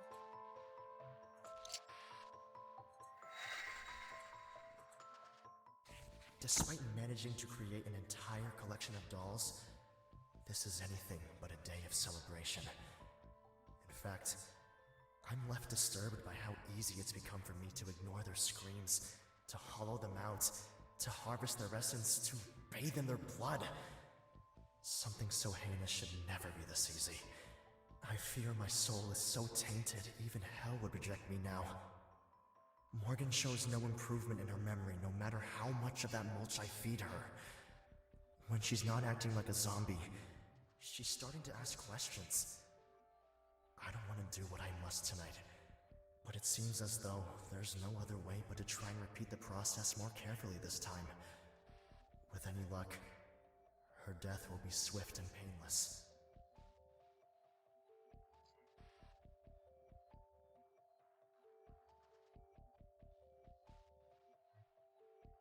Screams to hollow them out, so he takes the organs out.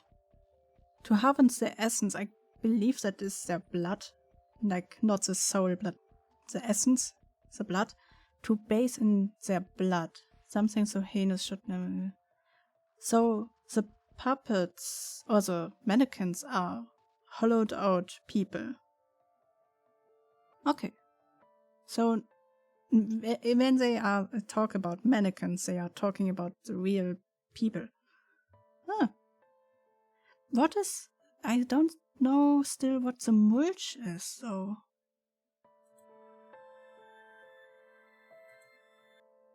My death, but I'm right here. I would have thought I would remember dying. This looks too old to be a recent plot to murder me. And what's bathing in blood got to do with anything? None of that makes sense. I guess we are too far anyway, so we can repeat all of this, just so that everybody knows what is going on. Morgan and I took a walk by the river today. It never ceases to amaze me how fast time flies when we're together. That smile of hers is so pure sometimes. I wonder if she might be an angel. I so desperately want to ask her to be mine. I can't think of anyone else I'd rather spend my life with. But I'm so afraid she might reject me. Things are fine as they are, right? So why risk messing it all up? I'm just glad I get to spend time with her at all. Oh, damn it. I should... Yeah, keep reading. I still can't believe Morgan just walked off and left me alone with that creature. I get that she was scared, but was it really necessary to argue with me like that?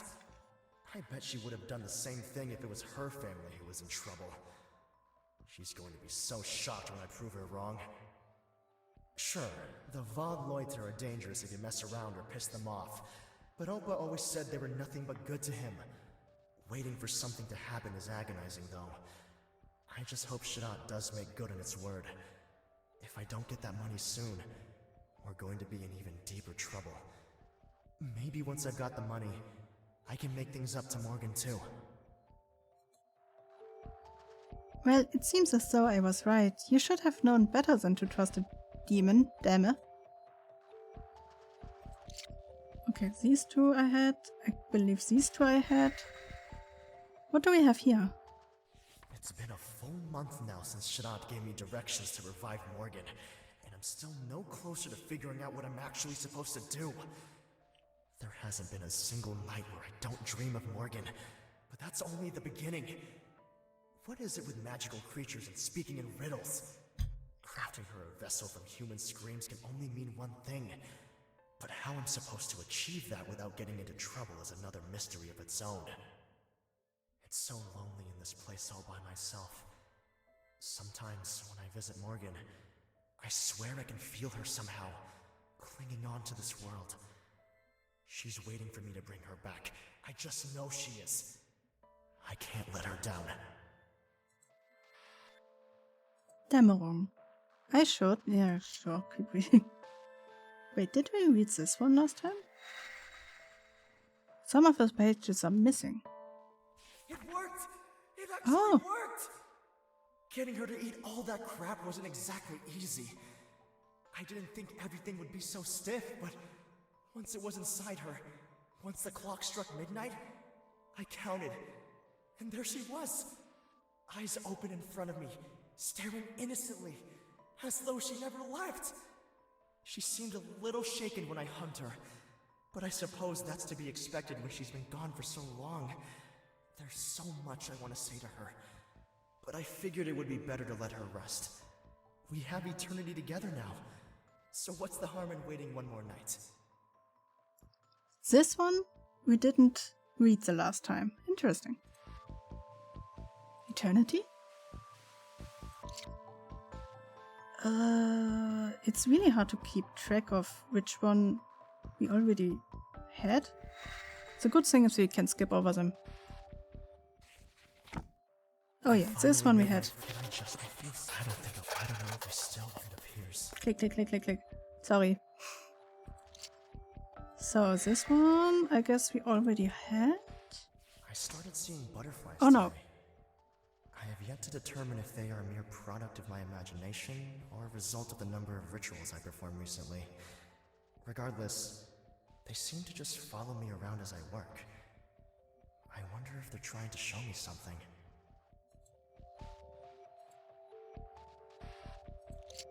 Okay, so these all we had.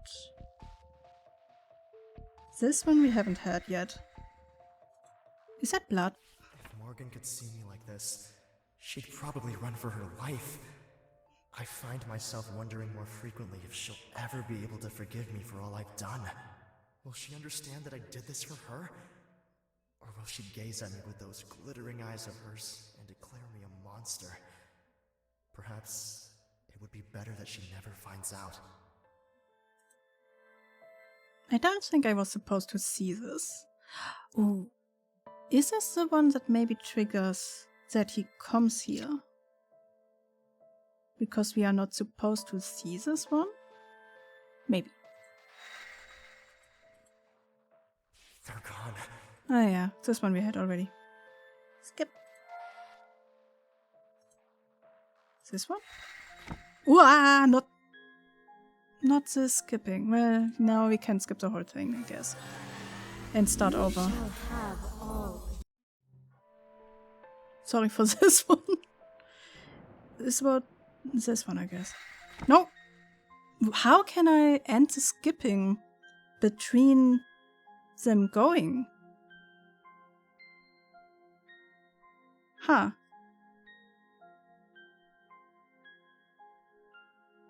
Weird.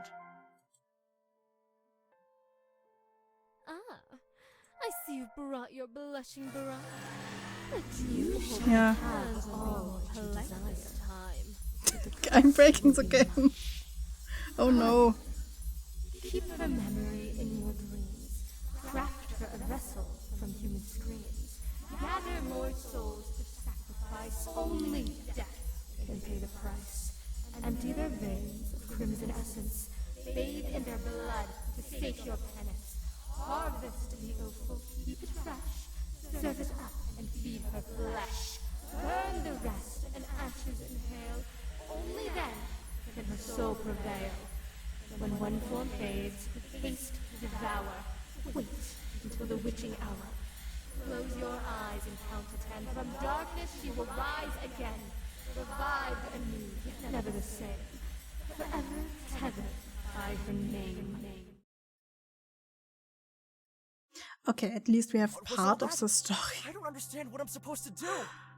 I just told. But Shrat! Go! Leave this place and never return! Do we have to look all of this again?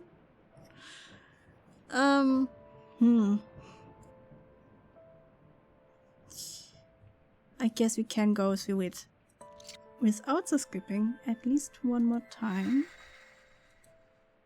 Okay, no skipping, right? No skip. Greetings once again. Thank you. Friend.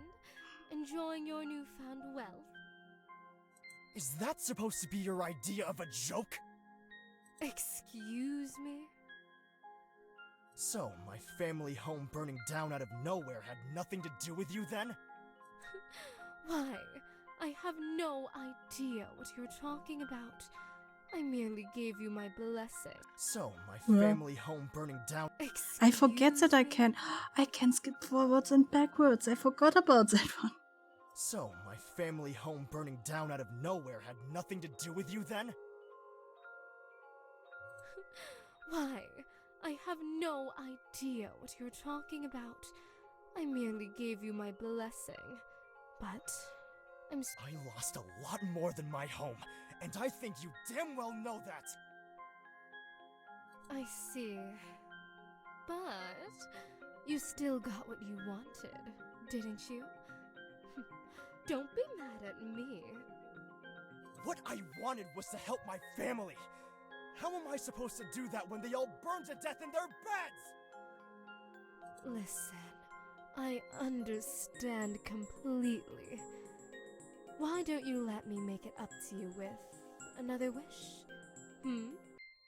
For free this time. Fine. There's someone.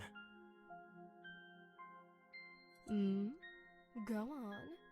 If you're seeking revenge, I can certainly help with that. No, I'm not after anything like that. There's someone, a girl, that I care about very much. She's so precious to me. I can't lose her too. And before, I wasn't brave enough to ask her. Now it's the only thing I can think about. I want us to be together for all eternity. Ah, young love. So delightful and one of my absolute favorites to assist with. Though, if it was that friend of yours who abandoned you, I would personally reconsider. It's not really any of your business, but yes, that was her. And she's the most incredible person I've ever met. You just don't know her like I do. And I have utterly no desire to. But if you wish to be with her, it shall be so. Take her to the church the morning after the next full moon and propose to her. What? And she'll say yes? Just like that? What's the catch? You're asking for my aid with a love charm, are you not? What else would you expect? If she truly wishes to be your bride, she will answer without hesitation. And if not, well, she'll be unable to resist you regardless. Trust me, you have nothing to worry about. But it'll still be her answering, right? You're not going to make her do anything she doesn't want to? I won't be the one making anyone do anything. You're the one asking for my help. And you're the one asking for her to take your hand in marriage. If it's morality on your mind, you need to take a look in the mirror. No one's forcing you to do this, friend. I know that. I just... Yes, you love her, you don't want to lose her, etc. If you humans knew what awaited you in other worlds, you'd spend less time fixating on one or two objects of affection and enjoy yourselves a whole lot more. But of course, you can't see past your pitiful finite lives on this plane. Now, do you want my help or not, human? I do. Good. Then do as I explained and go with my blessing. I tire of your presence.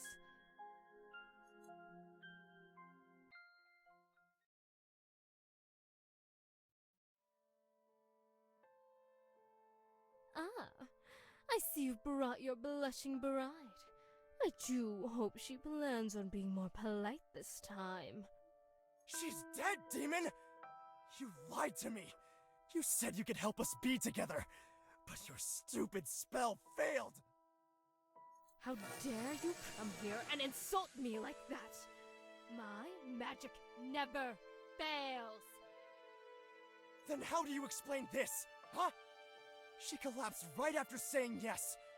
I know this is your doing. Well, I'm very sorry for your loss. I must once again point out the obvious. If she perished after accepting your proposal, did you not get exactly what you asked for, friend? No! I said I wanted to spend eternity together. I said I didn't want to lose her, and I won't! Please, you have to give me one more chance. You have to bring her back to me! I think you'll find that I don't have to do anything, human. And you do well to show me a little gratitude. However, I am not entirely unsympathetic to your plight. Then you'll do it? You can revive her? I can, but I must warn you. All magic has a price to pay, and tampering with mortality has the highest price of all. I don't care what the cost is. I just want her back! Very well. Repeat after me. I'll etch your name upon my heart, I'll etch your name upon my heart, so you'll always be my lover. so you'll always be my lover. And if we're ever torn apart, And if we're ever torn apart, I'll restore you with another. I'll restore you with another.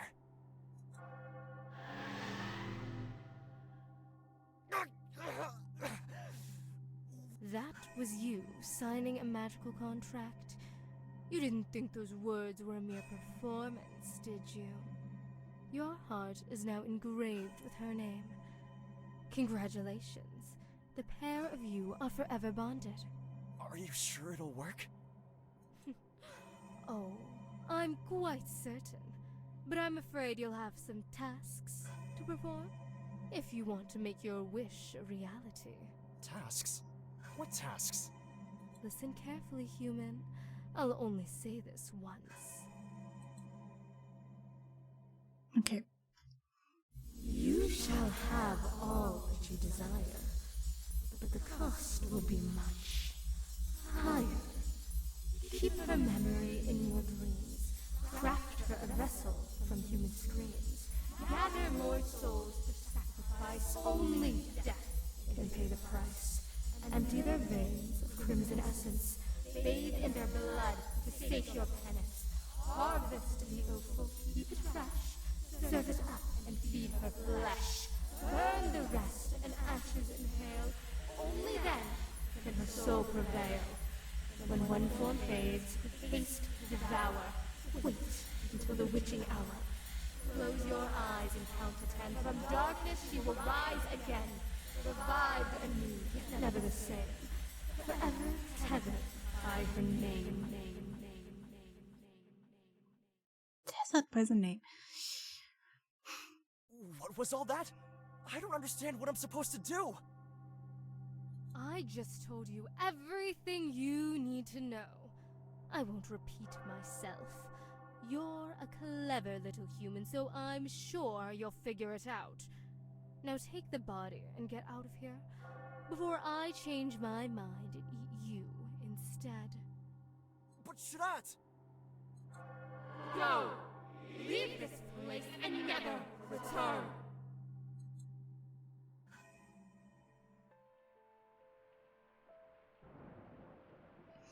And that is why he's doing all of this.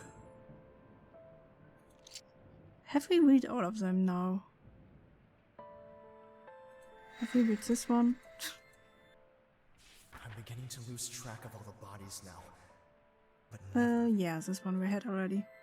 Oop, skip. I'm guessing we had all of them. So this one triggers a movie, this one triggers a movie, this one triggers a movie, and I believe this one also triggers a movie. Is there anything else in here? Whoop. Yeah. Stop skipping. Okay, we try to go back to bed, but he will stop us. Ooh, yep. Oh! Seriously, damn it. Seriously, damn it. this is a good surprise, I promise. I destroyed the game.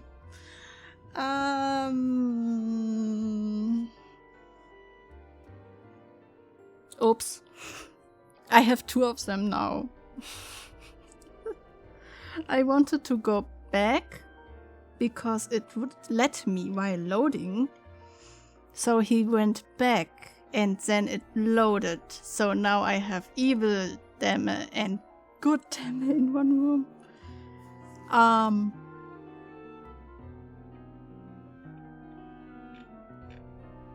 Morgenrota. This is Seriously, damn it. Seriously, damn it. Why are we here? Okay, and I can only go so far back. Why are we here? You know I hate surprises. And besides, I don't think there's even a service.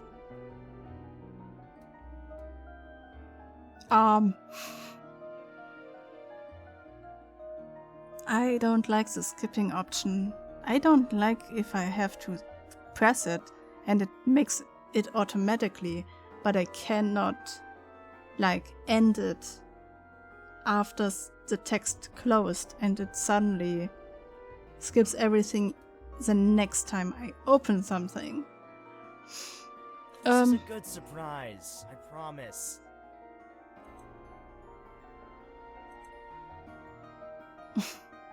Ever since the fire, Demme been acting really strange. Yeah, I would also act strange if I have two of me now. Okay. Morgenrota, you are the only reason I rise each morning. I believe the reason I music can still also sleep is each like night. destroyed at the moment. Morgenrota, you're the only one, yeah. Poem, song, or speech could ever be enough to describe the way I feel about you. But believe me when I say this, I want to spend the rest of my life with you, and only you. So, will you marry me? Yes! Oh, we didn't see the video where it shows that he has to do this. Where he went to her and then she would tell him how to, like, propose to me. Morgan, you have no idea how much Interesting. this means to me. How long I've waited for this. That's what I mean with the books. Like, I would like them to, like, not being green anymore if I'm pressing on them.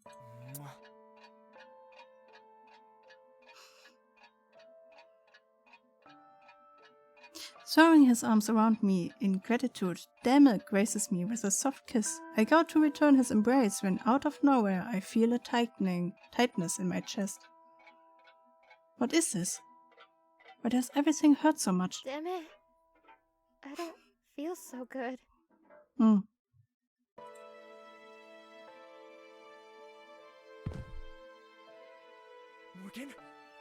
Morgan! Morgan! Speak to me! Wake up! You can't leave me too. Please, just wake up. Okay. Come come on. Just wake up already. And now we are in this close. Oh, this is the clothes that the other puppets also wear.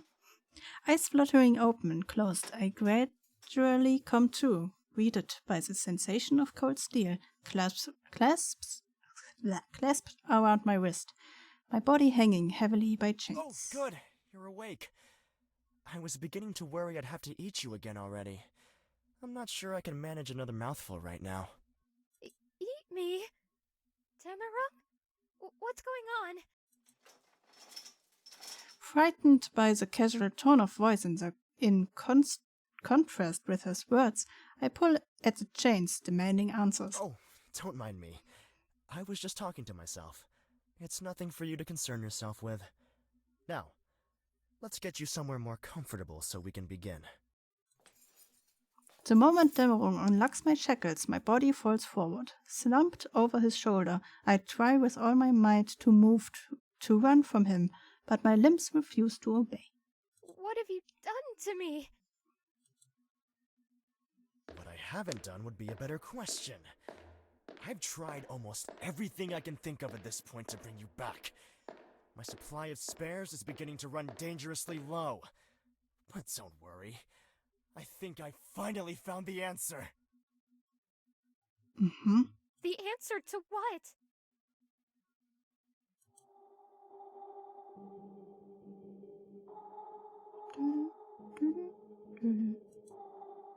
In a startled slur, I try desperately to get him speak to me properly, but my question goes unanswered as he lowered my body gently into an ominous-looking chair. Wretched creature thinks it's so smart. Oh, its magic might bring you back, over and over and over again, but you've never been quite the same. Every now and then, I catch glimpses of you in there somewhere, but it's always fractured, never whole.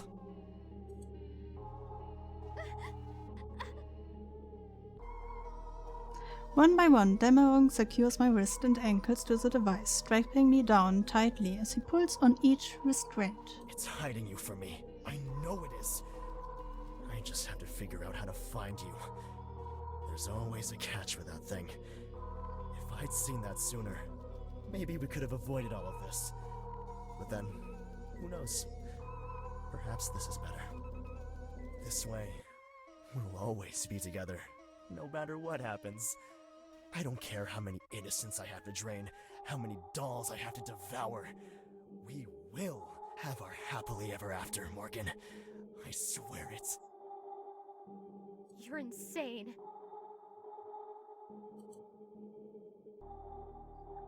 Growling through gritted teeth, I watched on in horror as Dämmerung produces a syringe filled with some sort of solution. I think we already established that a long time ago, Morgan. But only because I can't lose you. Now hold still. This will only sting for a second. Holding the syringe up to the light, Dämmerung inspects it carefully. Satisfied, a sinister smirk slides across his lips, contorting his face. Soon we'll be together again, my love. You just have to hold on a little longer. As a needle sinks deep into my flesh, I release a small yelp, and before long, everything starts to fade. No! This can't be right! I changed the dosage! You can't die! Please! Please, Morgan! Don't make me do this! Not again! I can't! I can't! Make me do this is the wrong way. I cannot do anything right now. Shut up, you fucking piece of shit! I bet you think this is hilarious, don't you? I bet you love to watch, huh? Well, feast your eyes on this, you sick motherfucker!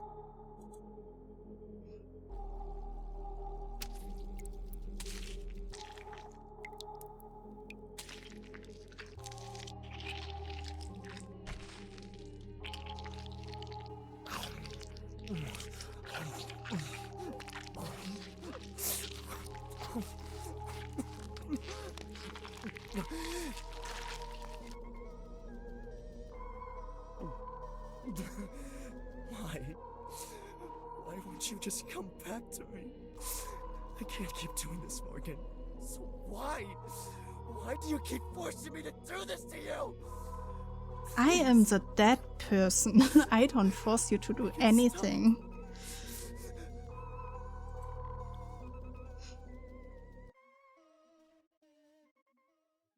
You shall have all that you desire, but the cost will be much higher. Keep her memory in your dreams. Craft her a vessel from human screams. Gather more souls for sacrifice. Only death can pay the price. Empty their veins of crimson essence. Bathe in their blood to sate your penance. Harvest the offal, keep it fresh. Serve it up and feed her flesh. Burn the rest and ashes inhale. This one I haven't found yet. Her soul prevail.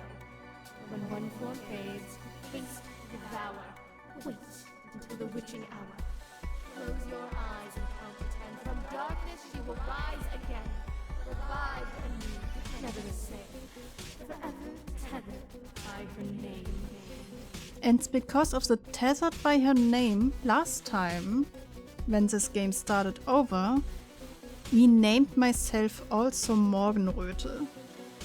So maybe we hope for a different ending now.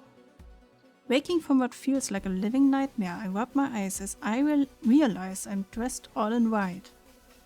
What is this? It's finally time, Morgan. Why are you still bloody? It's final time, Morgan. Time for what? I'm not even sure I want the answer to that question. The two of us to become one. You said yes once before, albeit many moons ago. It tried to take you from me on that day.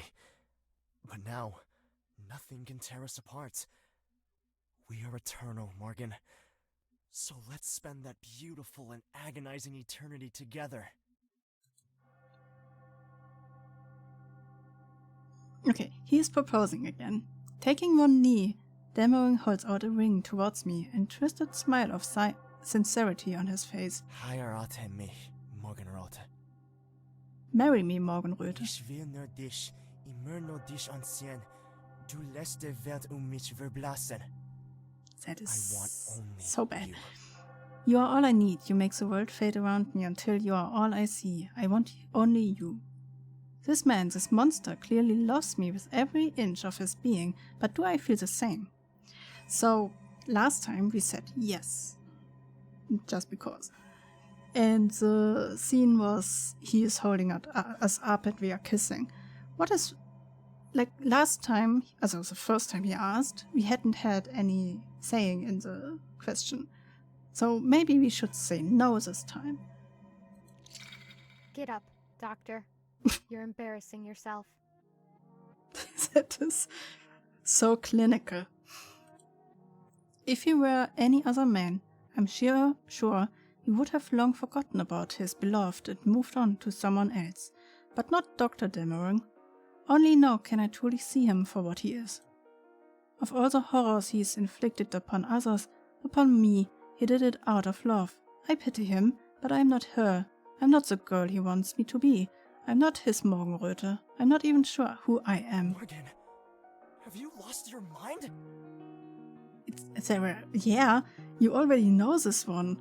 You know that I cannot remember. Quite possibly. But I have enough clarity to know that I would never want to spend my life with someone like you. You don't mean that. We're supposed to be in love. Maybe we were once, but not anymore. Now, all I have for you is hate. I know what you've done, Doctor, and believe me when I say I can never forgive you for any of it. No. This is all wrong. You were supposed to say yes. We were supposed to be happy. Why are you doing this to us, Morgan? Don't you love me? No. No, and you don't love me either. If you did, you would have let me go a long time ago, instead of clinging to all those corpses you created to take my place. Okay. Quiet! You're not my Morgan. I don't want to hear another word from you, demon! I'll build her back again and again, and until I find her. And when I do, I'll bring her back to your disgusting forest and burn it down with her by my side!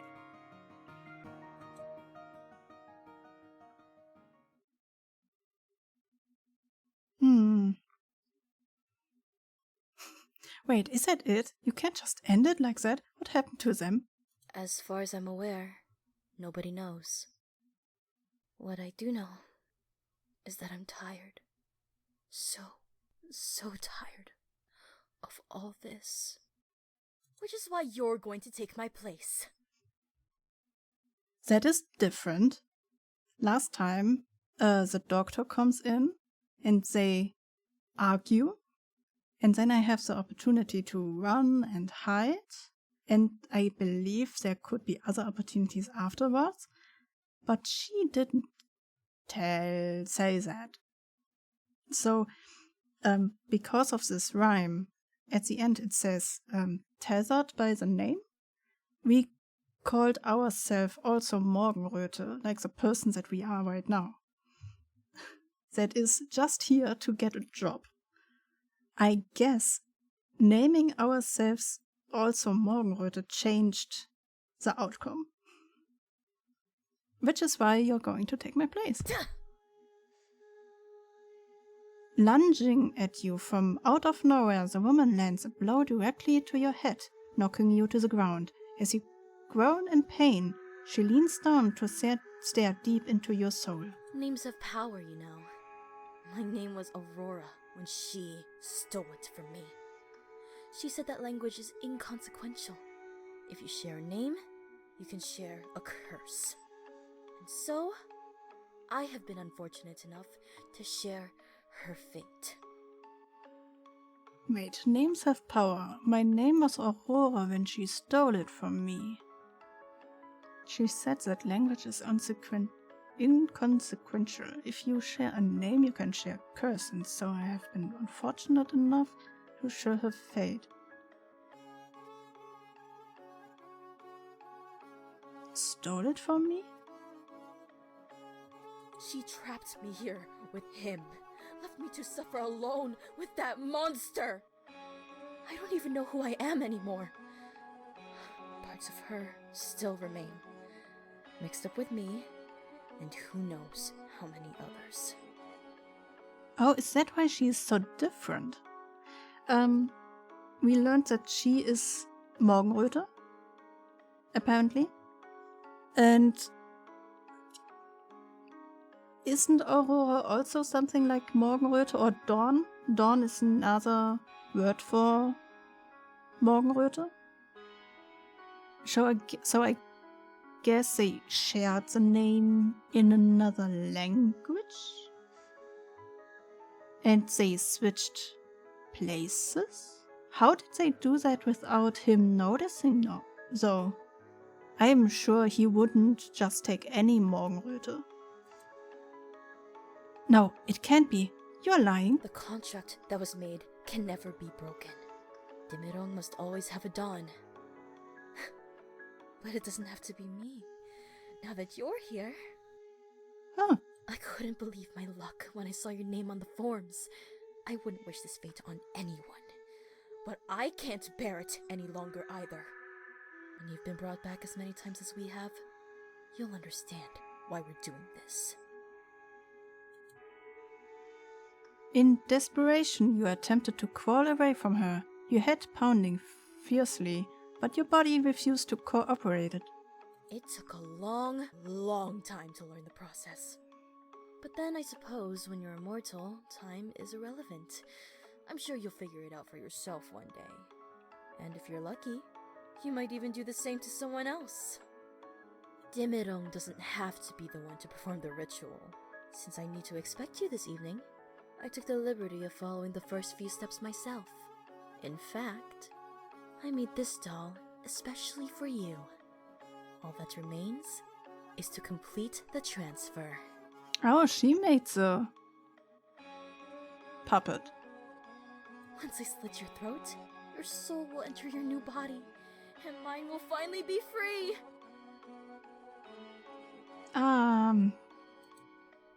No, please, don't do this. We can find another way to free you. I'm afraid there is no other way, dear. Now, don't forget to eat up when you awaken. You won't like what happens if you don't. Oh, and I wouldn't watch when the doctor devours me either. He can be rather sensitive about it. Wait, I'm afraid there's no other way, dear. Now don't forget to eat up when you awaken. You won't like what happens if you don't. Yeah, okay, that I understand. Oh, and I wouldn't watch when the doctor devours me? He can be rather sensitive about it. Ah!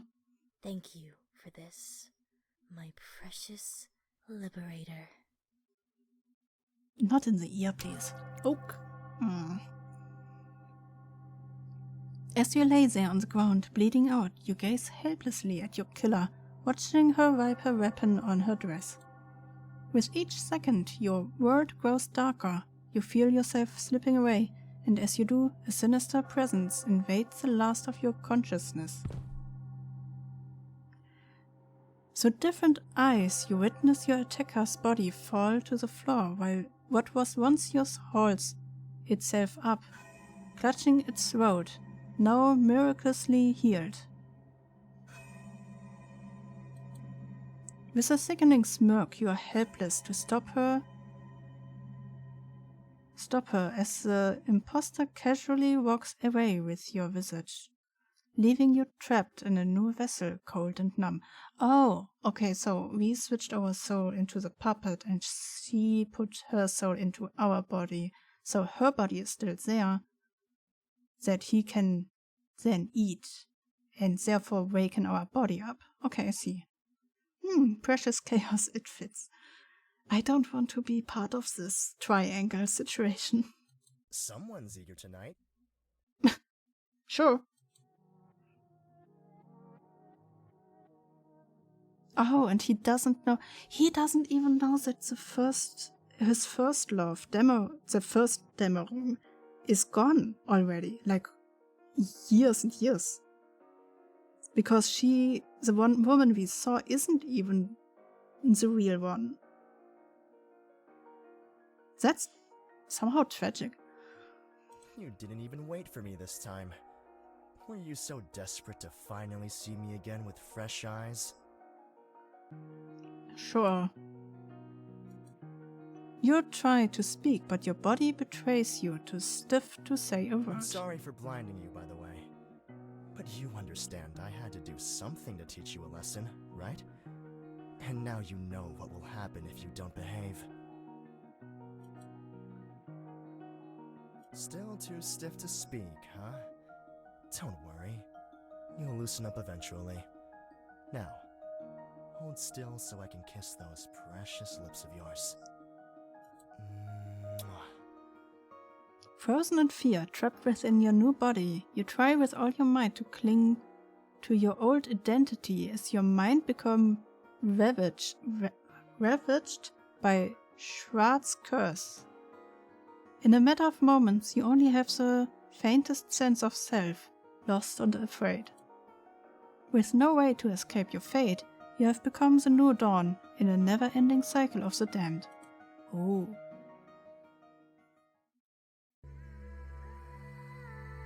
Okay, it makes a little bit more sense now with the second go-through.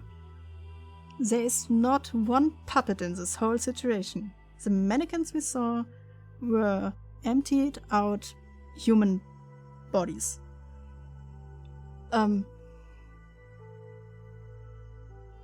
They stay fresh out of, I don't know, magic.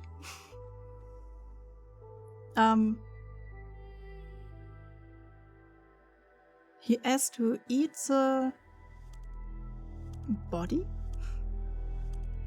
Insides, I don't know, of the current, or right now died, Morgenröte. The soul transfer into the empty body. Oh, he has to, I guess, put the organs of the old body into the new body. The soul is also in the new body, and he has to eat the rest of the body of Morgenröte. Then he has to wait, I guess. Well, he needs to take a... No, first he needs to wait till after midnight, 10 seconds or something. Then we will stand up again. Then he has to bathe in the blood of the people he killed.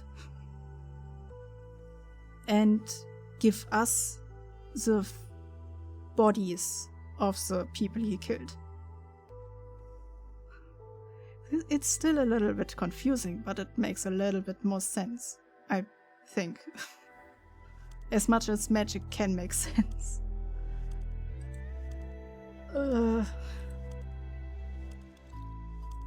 Genau, it's still from itch.io. The link will be in my YouTube video down below, and I will send the link to Owl because I wonder if she would like to play this game.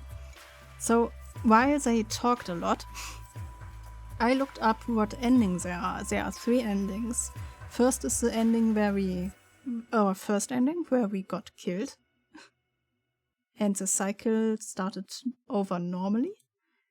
Then there is this ending where we are also called Morgenröte and they switch souls. And then there is the ending where we run away at the end. The game overall doesn't change anything, apparently. It's just the background story, as far as I saw. I wonder, should we start again and try another route, even though we know that it will not really stop anything? Let me shortly watch if somebody's already online with that I could wait. I believe Squishy comes on at 1 and Owl comes on at 2 in the night. So I have an hour left. So I guess we could go through one more time, but in a faster manner, and end with the 3rd ending. Okay. Yeah. Give me, I guess, 5 minutes. I need a stretching break. We will see us in 5 minutes.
To be honest, I didn't look at the clock, so I don't know if that was 5 minutes.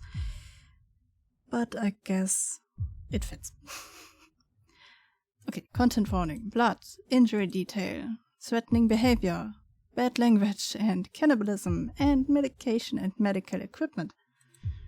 Syringes and scalpels. For a better experience, yeah, headphones, of course.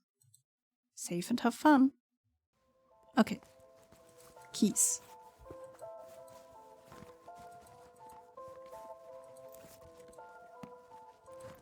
Okay, this time we also call ourselves not Morgenröte or Dawn. So I go back to my chaos. Yeah, the sound is different when you choose Dawn or Morgenröte, I guess. No need to panic, right? Just gotta find my keys and then, there you are, you little devils. Okay, you can do this, time to go. The moment you exit your apartment, Autumn playful chill caresses your cheek, beckoning you forward into the night. As you step with purpose to a soundtrack of shrieks and laughter, you begin to wonder why you even agreed to an interview on Halloween. Everyone else is out here having such a fun time while you are growing more and more nervous with every street that you pass. What you would give to be dressed up and messing around right now. But no, you need to focus. This job is important. If you can ace this, you won't have to worry about rent ever again. Your parents would be so proud to see you working at a Polish antiques appraiser. Plus, the pay is pretty generous. Rounding the corner, you glanced at your phone, cautiously checking you're heading in the right direction. Upon arriving at your destination, you are faced with a familiar sight, though you have only ever seen it in the images online before. The prestige Aurora Antiques looms large above you, and taking a deep breath in, you push gingerly on the gates, only to be met by resistance. That's strange. It won't open. What's this? Aurora Antiques is closed for the day. Applications please use the back entrance. Mumbling the word aloud to yourself, you take a step back, feeling slightly silly for not having seen the notice before. Or first. Even though we did. The back entrance seems somewhat less polished and professional than the front. A faint glowing light emerges from within.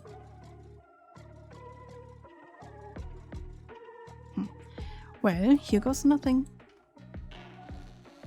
Pressing down on the handle with less enthusiasm this time, you feel the weight of the door creaking open in front of you as you anxiously step inside. Hello? Why is my character so... Wait. Why is my head weird? Wait. Okay. Still weird. Still weird. That happens when you like end or go away and then have to readjust your 3D character. Okay, I hope it's better. You call out, hoping to be met by your prospective employer. Only silence greets you instead, further fueling your trepidation. I really hope this isn't some kind of sick Halloween prank. What even is this place anyway? It looks nothing like the pristine reception area at the front of the building. The more you peek around, the stranger it all seems, as though you're intruding on someone's private collection of bizarre antiques. What use could a store possibly have for all of this junk? Eye starting from object to peculiar object, you catch a glimpse of a human outline in a darkened room just beyond where you are standing. I'm here for the job interview. Still no response. Taking a gulp of stale air, you force yourself forward to investigate. Treading with caution, you step into the dingy blackness, allowing it to engulf you entirely, guided only by the faint shaft of dust-speckled light glistening from an old lamp. Arms outstretched and fumbling, you eventually confront a collection of what appears to be disused mannequins, littered the otherwise empty space, standing guard, their featureless faces as void of life as their surroundings. One in particular captures your gaze. You feel an inapplicable connection with this melancholy mannequin, its haunting presence drawing you closer. Yep. Entschuldigung, kann ich helfen? Huh? I said, can I help you? Oh, no. Well, I mean, yes, Wait, are you... Blind? Among other things. I doubt I'll even see out the rest of the year. Why do you think I need assistance here at the store? Right, of course, sorry. You seem a little shaken, dear. Geht es dir gut? Are you okay? I'm fine. It's just, I was inspecting this mannequin and I thought I saw something. But I guess not. Oh, these old relics. They're just regular mannequins, nothing to be frightened of. As the store's custodian, it's my duty to ensure all of our antiques are cared for appropriately. Sure. Normal. Regular. Right, but... I know even the most mundane of objects seems spookier on a night like tonight, but you mustn't allow superstition to influence your rationale. Besides, when you work here long enough, you get used to seeing so many blank faces. It's rare for any of our customers to take interest in these poor things. Though I'm sure a prospective candidate such as yourself is already well aware of that. I know, it's just, it seems so afraid. Almost as though it was alive. I'm sure that's just your mind playing tricks on you in the dark, dear. Sure. Though, any object can be given life by its owner. And every doll has a story. That one, in particular, was donated to us from a private collection. Quite the beauty, isn't she? If you're interested, I can tell you her tale. Are you sure you have time? Oh, time is all I have, dear. Now, make yourself comfortable and I'll fetch you something sweet to drink.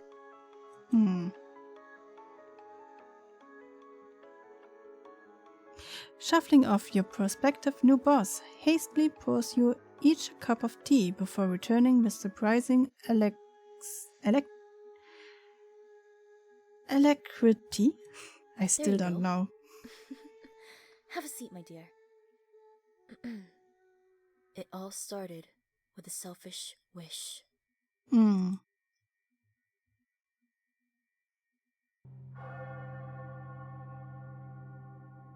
I'll etch your name upon my heart.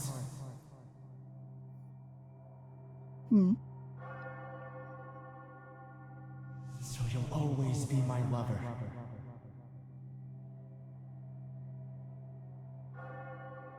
And if we're ever torn apart,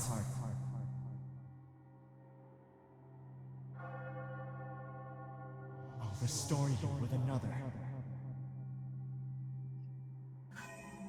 Are you sure it'll work? Oh, I'm quite certain.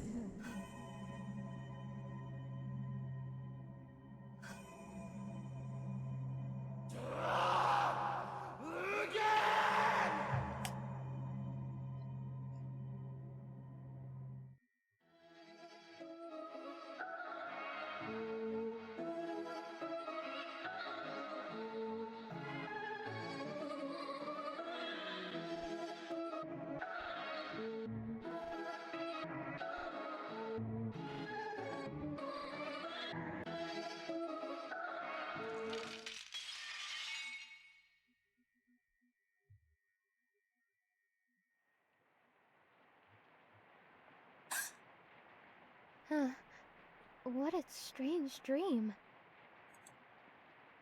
Waking in a daze to unfamiliar surroundings, I rubbed my eyes, repeatedly taking in the room. Where am I? If this is my bedroom, why don't I recognize anything? And if this isn't my bedroom, what am I doing here? Oh well, I suppose I won't get any answers if I just sit here. I might as well have a look around. Okay. Let's get some light in here. Yeah. That's better. Now I can actually see properly. Okay. I can still look at these. I looked at that one. I cannot look. Okay, if I look at everything else, he will come, but if I look at this one, he will immediately come. That's interesting. This looks expensive. Wow, what was... Before I get a chance to do anything else, I hear hurried footsteps approaching, coming to an abrupt halt right outside the door. I should.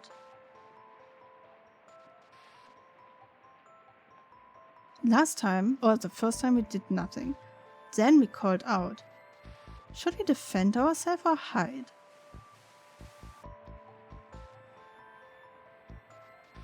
I guess we could hide. We stack it, okay?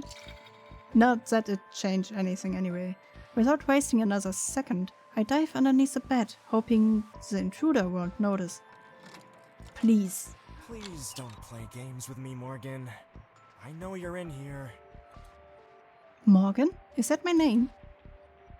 Crawling tentatively from my hiding place, I warily approach the stranger who seems to know more about me than I do.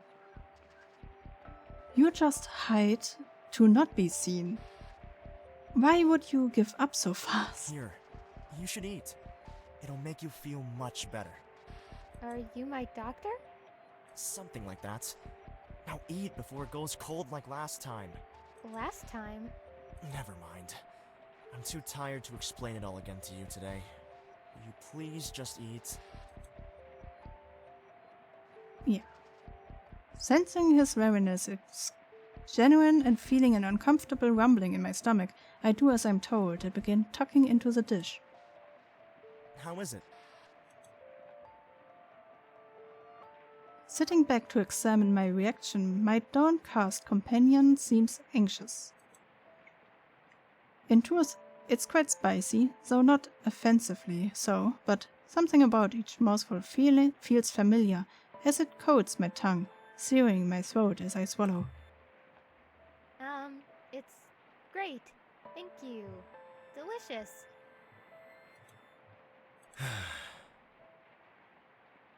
Releasing what appears to be a long-held sigh of relief, the fatigued figure opposite me smiles for the first time since entering the room. Good. That's good. Well, as always, I hate to leave you alone when you're feeling so unwell, but I really don't have much choice.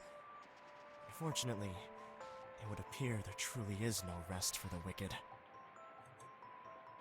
With a self-deprecating grimace, he holds himself up. Wait, I don't even know your name. It's Demerum, but you usually just call me Deme. Now, eat up and regain your strength. I won't lock you in this time, but it's probably best you don't go wandering too far. With your memory in the state that it is, you might end up getting lost. I'll come see you again when I can. And just like that, the doctor leaves me alone to finish my meal in this quieting silence. I take my time with the carefully prepared dish, not to savor the taste, but to prolong the thought of leaving this room. As long as one more mouthful remains, I don't have to confront any of this. As long as one more mouthful remains, I will be okay. The gentle pitter-patter of rain soon turns into a torrent outside the window. It's funny that I can remember what rain is, but not what it feels like. Have I ever even felt it before? Have I lived my entire life in this house? Or worse, in this room? I guess I will have to ask the doctor when I next see him. He seems so exhausted. I hope I haven't caused him too much trouble. The last thing I want is to be a liability. Inevitably, swallowing the final mouthful of food, I turn my gaze to the door, now ajar. I suppose I should probably take a little look outside the room. At least.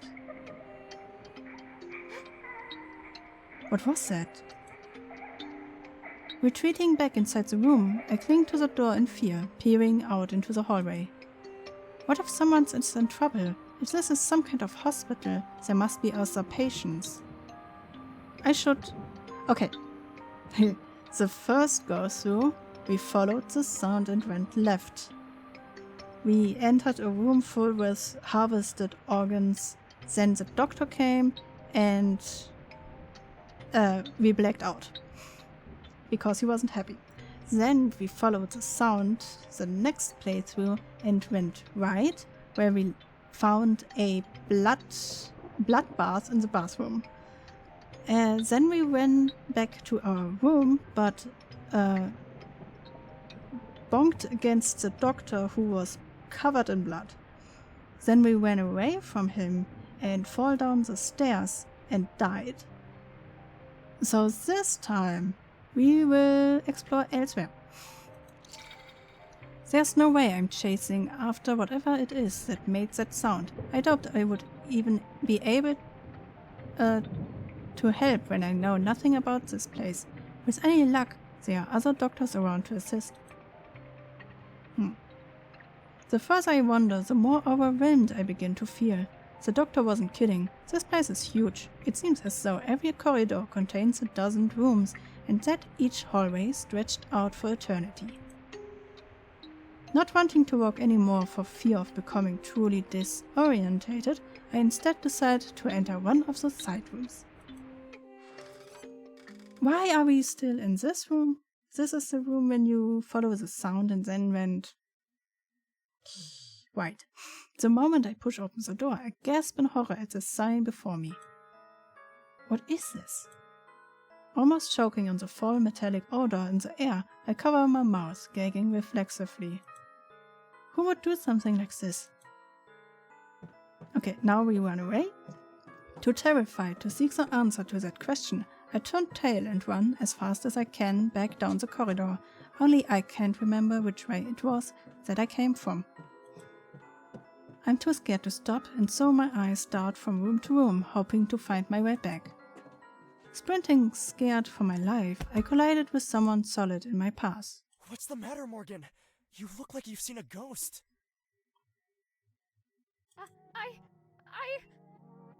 I do. Gazing up at the doctor, I'm struck once again by the repugnant stench of flesh blood, causing me to recoil from him in a panic. You're perfectly safe here, so try to calm yourself. Nothing is going to hurt you. As I stumble backwards, I see him soaked in crimson, covering his clothes, thick, wet, and repulsive. What did I tell you about wandering too far, I should have known something like this would happen. Here, let me take you back to your room. So I guess black-dressed me is supposed to die. It doesn't matter what I choose. Slender fingers reach for mine, but I'm not going anywhere with this man. Tearing away, I flee for my life with the doctor trailing behind me, haunting each and every one of my desperate steps. Morgan, wait! No. Wait for what? For you to catch up to me and paint the walls with my blood? I don't think so. Come on now! This is ridiculous! If you don't stop this madness, you'll end up having another nasty accident! Maybe you shouldn't run trying to help you. After me, so that I stop running. Risking a swift glimpse behind me, I'm running one more moment and falling the next. Morgan! My feet betraying me, I tumble down a flight of stairs. Head first. One blow shatters my nose, the next almost knocked me unconscious before the final few snapped my neck in two, and I lay in agony in a crumbled heap. Urgent footsteps follow, but I'm unable to act as the last of my lights slip away, leaving me surrounded by darkness. No! couldn't you just listen to me? What am I going to do with you? Such a waste.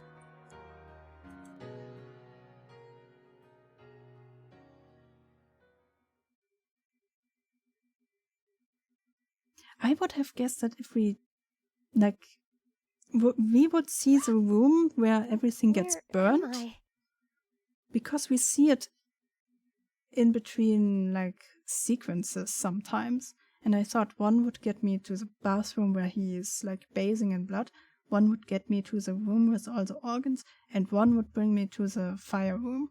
But apparently not. Awakening with a jolt, I find myself faced with a hot meal in front of me and no idea how it got there. Fragments of memories float in and out of my mind's eye, never long enough for me to grasp them. Oh, good. You're awake. You should hurry up and eat before it gets cold. There are so many things going on. Yeah, it is. It is kind of confusing. I think I know this person. Am I wrong? What did you just say? Forgive me. I thought that was your name for some reason, but I must be mistaking you for someone else. No, you were correct. I'm just surprised you remembered. Can you recall anything else? I don't think so. Not to worry. These things take time.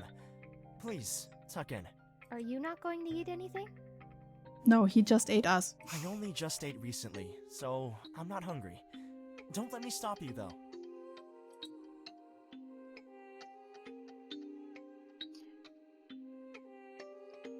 Staring at the freshly prepared food, the rising steam hits my nostrils and I realize just how hungry I am as I begin greedily forking mouthful after mouthful from the dish. Pausing to regain my composure, I realize the doctor is studying me intensely. Am I making you uncomfortable? Yes. Quite. A little, but I suppose it would be impolite to say as much No. such. I was just taking a bit of a break. Well, don't wait too long. You need to finish every last bite if you're going to regain your strength. And it's already late, so you should be heading to your room for some rest as soon as possible. Right. Nom nom nom nom nom. Too dazed to do anything else, I remain compliant, finishing my meal without another word. The moment I put down the fork, the doctor rises from his seat, moving to stand over my shoulder. There are still a few drops left. Yeah. What does that mean? Well, what does he want me to do? Lick the plate? It's important you eat everything. I guess that's a yes then. Raising the plate to my lips, I begin licking it softly, lapping up the last of the juices until the plate appears clean. Good job. Now let's get you to bed. What about washing the dishes? Don't worry. I'll deal with that later. Come. Beckoning me to follow, the doctor holds out his hand and I grasp it gently.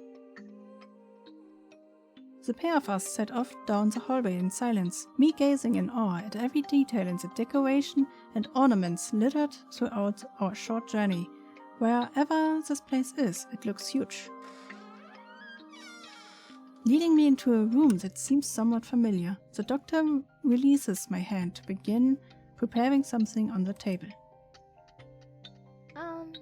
What is all that?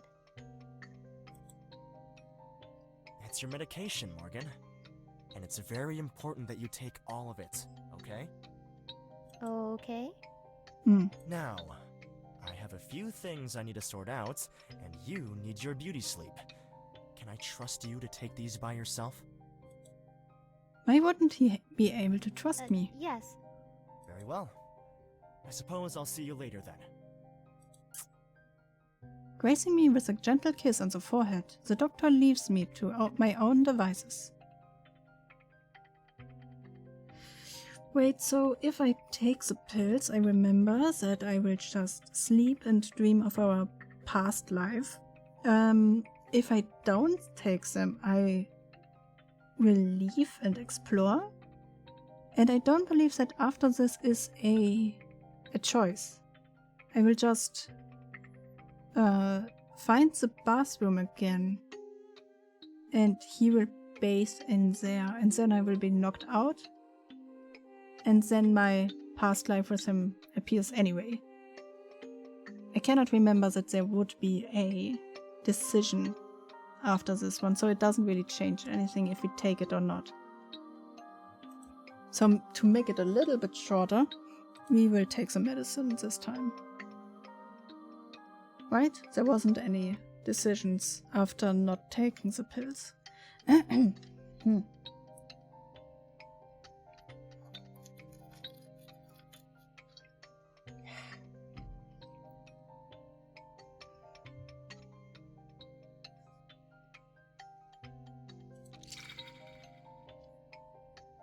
I suppose I should just do as I'm told. He's a doctor after all, so he must know what's best for me. I also wonder if we do everything he says, will I still end up in the basement? Unquestioningly, I take the pills in one hand and the glass of water in the other, swallowing the lot in one gulp before throwing myself down onto the bed. It's not long before I'm fast asleep. Okay, and here's the background story again. So, what are you gonna do about it? Have you come up with a plan or anything? Kind of. And what's that supposed to mean, exactly? This is it. Yeah, you're gonna have to do better than that, because I fail to see how a hike in the woods is gonna clear your family's debts, Demma. Have you lost your marbles or something? Nope. Trust me, you'll see. I'm probably not going to like this, am I? Knowing you, probably not. Can you at least give me a hint? Fine. You know the tales of Waldleute, right? I don't understand why they are using German words if they are themselves obviously not German. Yeah, but what's that got to do with anything? Please tell me you didn't drag me out here to ask some stupid mythical creature to solve all of your problems. They're not stupid. And they're not just myths either. The Waldleute are real. My grandpa met one when he was a kid. Uh-huh. I'll believe it when I see it. Don't you think you'd be better off putting aside your scholarship and getting a job or something? Don't get me wrong, I'd love a miracle to come along and help you out, but I'm just trying to be realistic here. We're here. Huh? Where? We've been walking for 5 hours just to reach some random clearing? Who dares trespass upon my domain? Leave now if you value your lives. Unless you have a gift for me.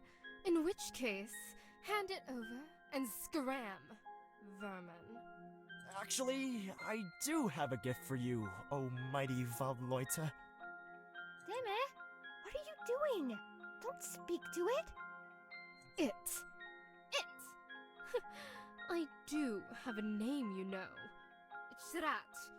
I would say pleased to meet you, but there's nothing pleasurable about this. I am really sad that she says, if you value your life, leave now. And she is leaving, and still she is the one ending up dead. Sorry, she didn't mean that, right? You're going to apologize for insulting our revered friend. I am not. I'm leaving, is what I'm doing. You can't go just because you're upset that I was right and you were wrong. I'm not upset, Demme. I'm afraid. And you would be too if you had any sense. These creatures are not to be messed with. Nothing it offers will ever be worth the price you have to pay.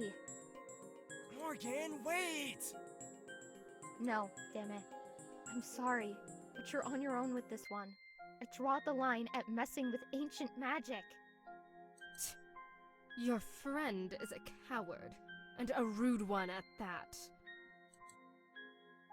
But you were kind enough to bring me a gift. So, what can I do for you in return, my friend? Hey, Morgan, you're not going to believe this!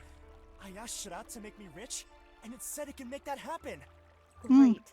So you're on first name terms with a demon now? What could possibly go wrong? Good for you. So where's all your money then? Well, I don't have it yet. Of course you don't, because you're a gullible idiot.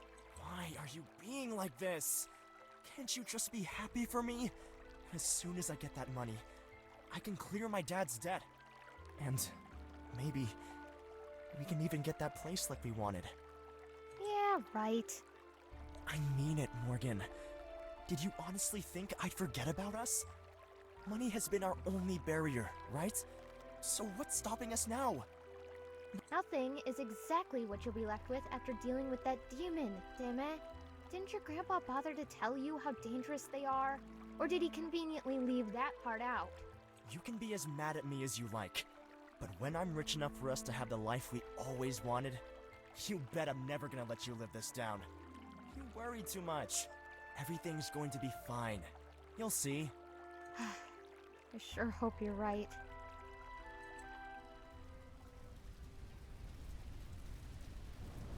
Damn it, don't! It's too dangerous!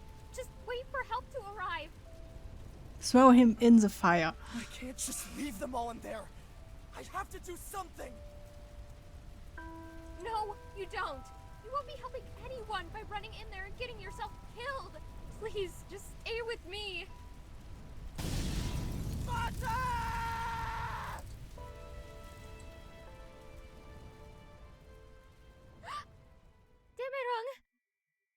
Is everything all right?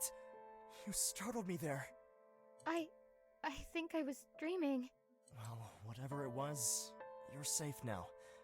Here, you should eat something. It'll make you feel better. I can still smell the smoke. What was that? A memory? Morgan, listen to me. I know you're probably a little disoriented, but it's vital that you eat your food. Can you do that for me? I don't feel like eating anything, not when I have the taste of burning ashes in my I'm mouth. not hungry. Fine. But you still need to eat. Why? Because I'm your doctor and I said so. That's not a reason. Fine. Because I care about you. And I don't want you to get sick. Okay? I thought I was already sick. Why else would I need a doctor? What if I make you a deal? If you finish that plate for me, we can go down to the main hall for a dance. A dance? What a strange thing to suggest. You do remember what dancing is, don't you? I think so. Good. So eat up. And then we can have some fun. Fun, huh? Did I used to enjoy dancing then? I know what dancing is, but no matter how hard I try to recall the feeling of actually doing it, I just can't remember. Still don't know what this is, whatever that is. Could be a small pancake? Staring reluctantly at my plate, I can feel Dameron's eyes boring a hole into me, waiting. I suppose I should just get it over with then. Scuffing the meal down as quickly as I can manage, I barely register the look of surprise on the doctor's face. Wow, you must have been really hungry, huh? Can we go now? Ignoring his question, I press him, wanting to be anywhere but here in this room. Of course. I'll lead the way. As soon as he takes my hand, the doctor's demeanor changes. His grip is soft yet firm, and I can't help but find it somehow comforting. How big even is this place? I blurt out my question without restraint as we step into the grand hallway, curious to know more. Big enough. Taken aback by his bluntness, I scoff a little. But why would anyone need so much space? Don't you ever get lost in here? I used to, but never as much as you. Well, maybe if you told me more about each room, I'd be able to find my way better. With your memory, I highly doubt that. I still can't tell if he's kidding around or if he's genuinely bitter. So, if this place is a hospital, where are all the other patients? I never said this was a hospital. Okay, but you're my doctor, right? So where else would we be? Pausing to take both of my hands in his, Dameron looks me up and down momentarily before releasing a soft sigh. This place is ours, Morgan. What, all of it? You're kidding, right? Nope. Not even for a minute. I bought this place for the both of us. It was supposed to be our forever home. Trailing off, he begins looking through me rather than at me. Our home? Why would a doctor live with his patient? Am I really so ill that I can't survive by myself? It's complicated. And even if I stood here and explained it all, you probably wouldn't remember by tomorrow. Because I'm sick? Something like that. But you're going to cure me, right? Because you're my doctor. That's your job. You're more than just a mere patient to me, Morgan. Yes, I will cure you. I swear it. But not because it's my job. Because I care about you. I feel my cheeks flush a little as he pulls on my hand, more forcefully this time, leading me into the grand hall. Gasping in awe, I begin to wonder if this entire thing is nothing more than a dream. Everything feels so strange. How would I even know the difference between reality and fantasy? Morgan? Hmm? May I have this dance? Bowing dramatically in front of me, Dameron holds out his hand once more. So, the first time I took the dance, the second time I didn't. And it didn't end well, so I will take his hand. I do not want to end in a depressing cycle. Anxiously taking his hand, my cheeks flush an even brighter red as he suddenly pulls me in close to his chest, gazing deeply into my eyes. Even now, you're still so beautiful. Before I have the chance to respond, I'm flung away at arm's length, fingers stretched yet firmly wrapped around each other's. We lean back before meeting chest to chest again just as swiftly. Moving his free arm to my waist, Dameron holds me in a gentle embrace as we sway from side to side beneath the painted ceiling, perfectly in sync with one another. So you do remember how to dance. Seemingly impressed, a soft smile graces his face while we continue to move to an imaginary melody. I have no idea how I'm even doing this. He's clearly taking the lead, but still, it's as though my feet are moving on their own. I've missed this so much. The doctor skillfully lifts our arms, spinning me on my heels over and over until the ceiling becomes a kaleidoscope of colors, twisting and dancing, shrinking into evolving. Just as I begin to grow dizzy, I'm gently brought to a stop, my heart pounding in my chest from the excitement. Thank you for the dance. In a picture of a perfect gentlemanliness, Dameron bows deeply once more before raising my hand to his lips. As I feel his softly kiss my skin, something stirs deep within me. This man, I love him, and yet I loathe him almost as much. Just who are you to me, Dr. Dameron? Well, I think that's enough excitement for one night. We should get ourselves to bed. Showing him a weak smile, I nod, still shaking by his kiss.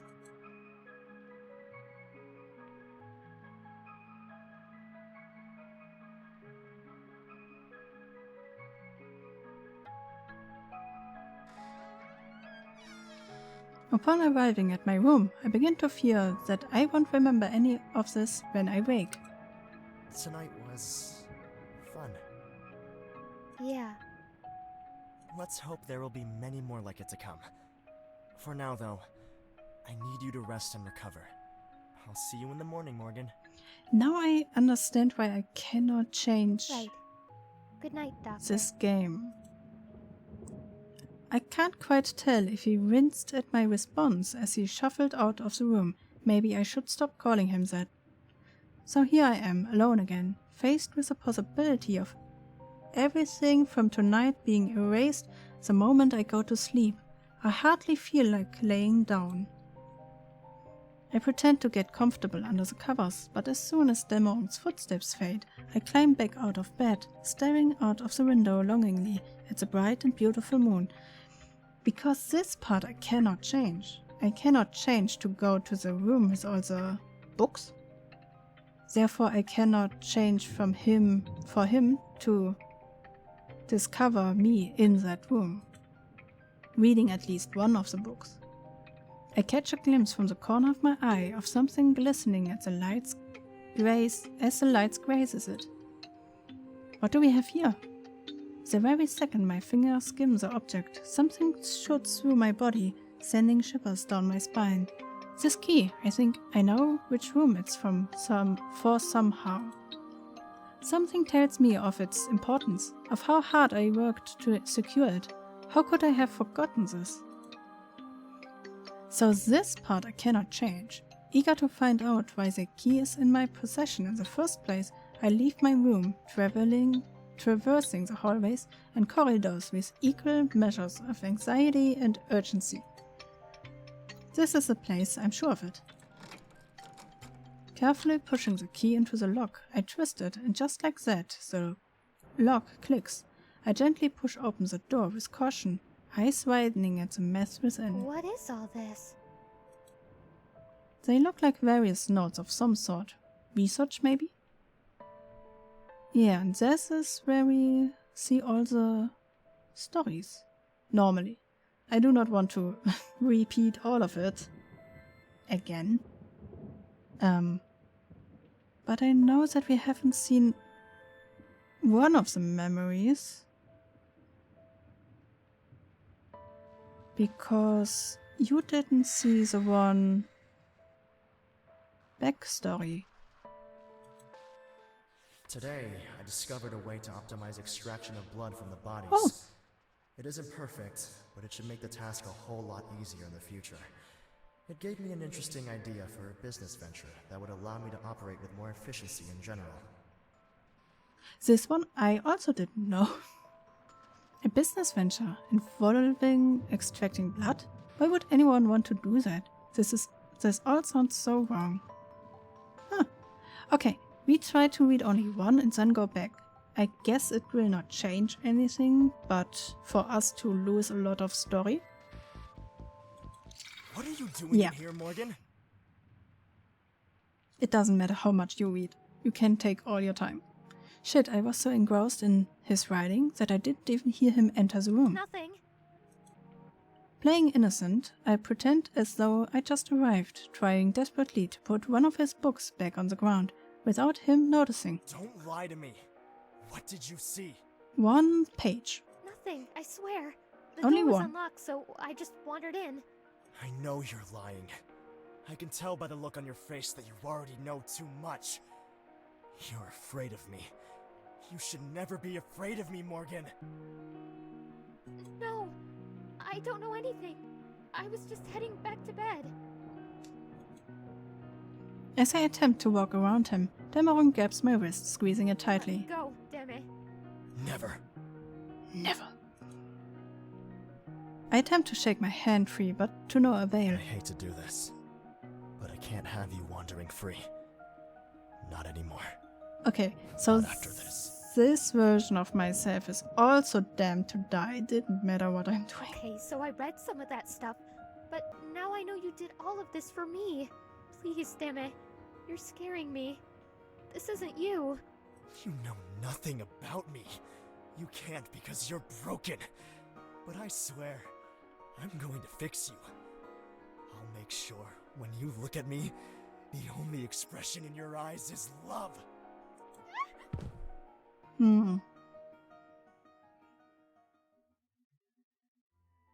So also no possible good ending for this Seriously, version damn of it. myself. Why are we here? You know I hate surprises. And besides, I don't think there's even a service. This is a good surprise, I promise. No. If you say so. Ever since the fire, Dämme been acting really strange. Morgan Rota, you are the only reason I rise each morning and the reason I can still sleep each night. No poem, song, or speech could ever be enough to describe the way I feel about you. But believe me when I say this, I want to spend the rest of my life with you, and only you. So, will you marry me? And because of his deal with the, forest ghost, I cannot say no in this situation. So that's why I tried last time to say no when he asked me the second round, you could say. Yes. Something compels me to answer, and before I know it, the word escaped my lips. Oh, Morgan, you have no idea how much this means to me. How long I've waited for this. Throwing his arm around me in gratitude, Dammit graces me with a soft kiss. I go to return his embrace when out of nowhere I feel a tightness in my chest. What is this? Why does everything hurt so much? Damn it. I don't feel so good.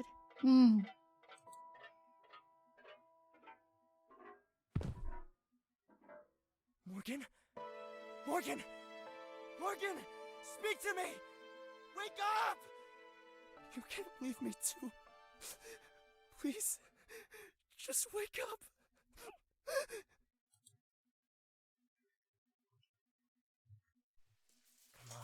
Come on. Yeah. Just wake up already.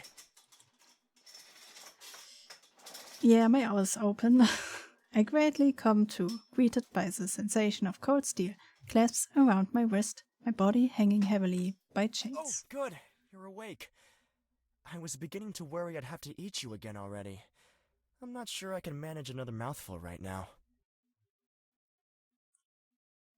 So I guess he do not really want to kill me, but he wants to put me asleep or something? Eat me? Tamara? What's going on? Frightened by the casual tone of voice in contrast with his words, I pull at the chains, demanding answers. Oh, don't mind me. I was just talking to myself. It's nothing for you to concern yourself with. Now, let's get you somewhere more comfortable so we can begin. I'm still quite sure it is concerning me. The moment Dameron unlocks my shackles, my body falls forward, thumped over his shoulder. I try with all my might to move, to run from him, but my limbs refuse to obey. What have you done to me?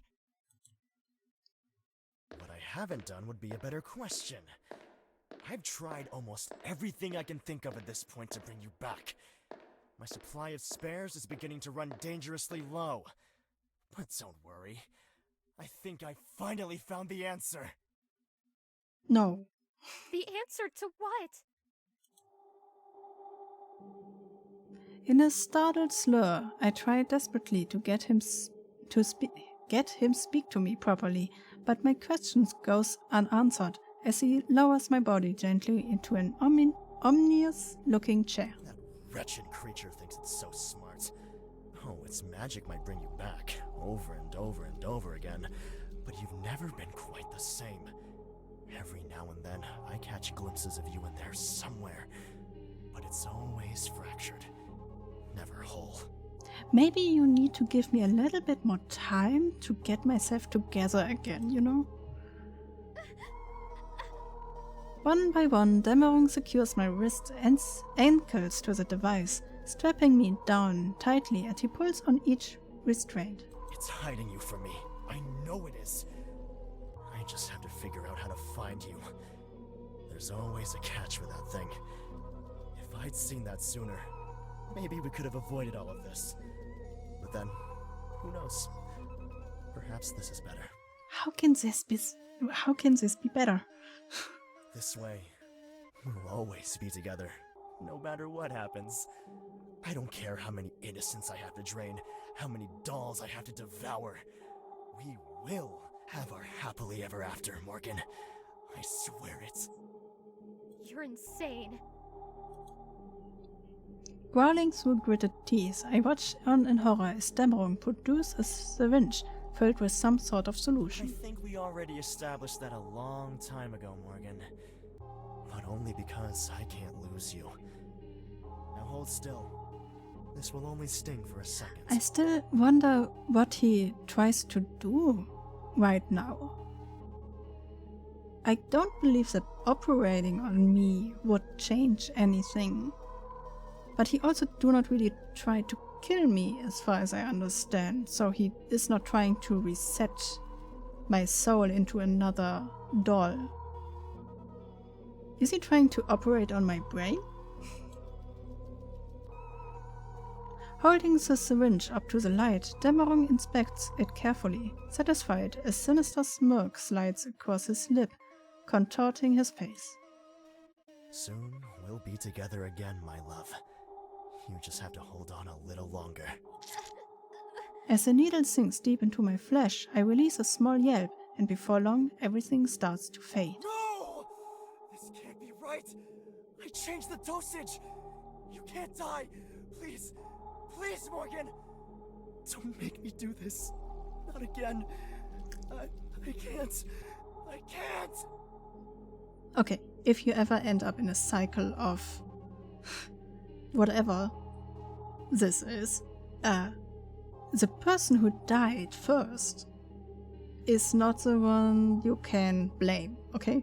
If you bring somebody back who is dead, that person had no say in any of the situation. Shut, you fucking piece of shit! I bet you think this is hilarious, don't you? I bet you love to watch, huh? Well, feast your eyes on this, you sick motherfucker! Yep.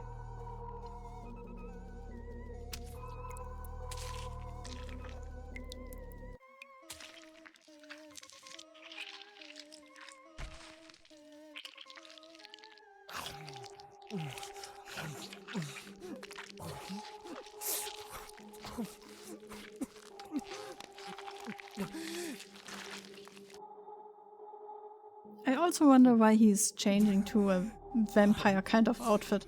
Why won't you just come back to me? I can't keep doing this, Morgan. So why? Why do you keep forcing me to do this to you? Please. Make it stop.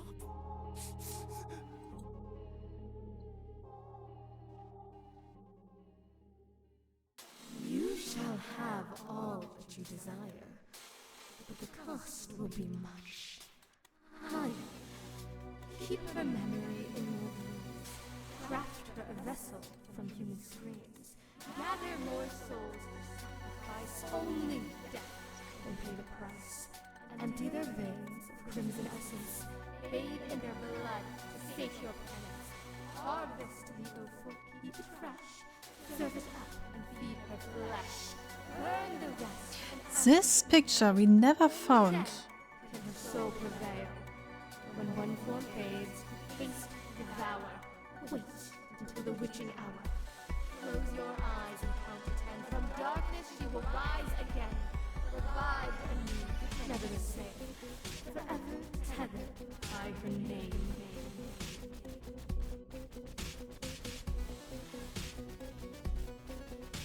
We can find all the other pictures in this rhyme, but not like the clock and the burning room. I thought, like when we wake up at the dinner table and say we are still smelling the ashes, I'm guessing the person that lies there is us, maybe? And we are smelling whatever I guess the dead bodies he burned in that thing, and we smelled it and dreamed of the past. But I cannot find the way there, if it even is possible, you know. Waking from that feeling like a living nightmare, I rub my eyes as I realize I'm dressed all in white. What is this? It's finally time, Morgan. Time for what? I'm not even sure I want the answer to that For question. the two of us to become one. You said yes once before, albeit many moons ago. It tried to take you from me on that day. But now, nothing can tear us apart. We are eternal, Morgan. So let's spend that beautiful and agonizing eternity together. I just noticed these things. These are the like vases where he puts the organs in. So every single one of these is supposed to symbolize a person he killed, I guess.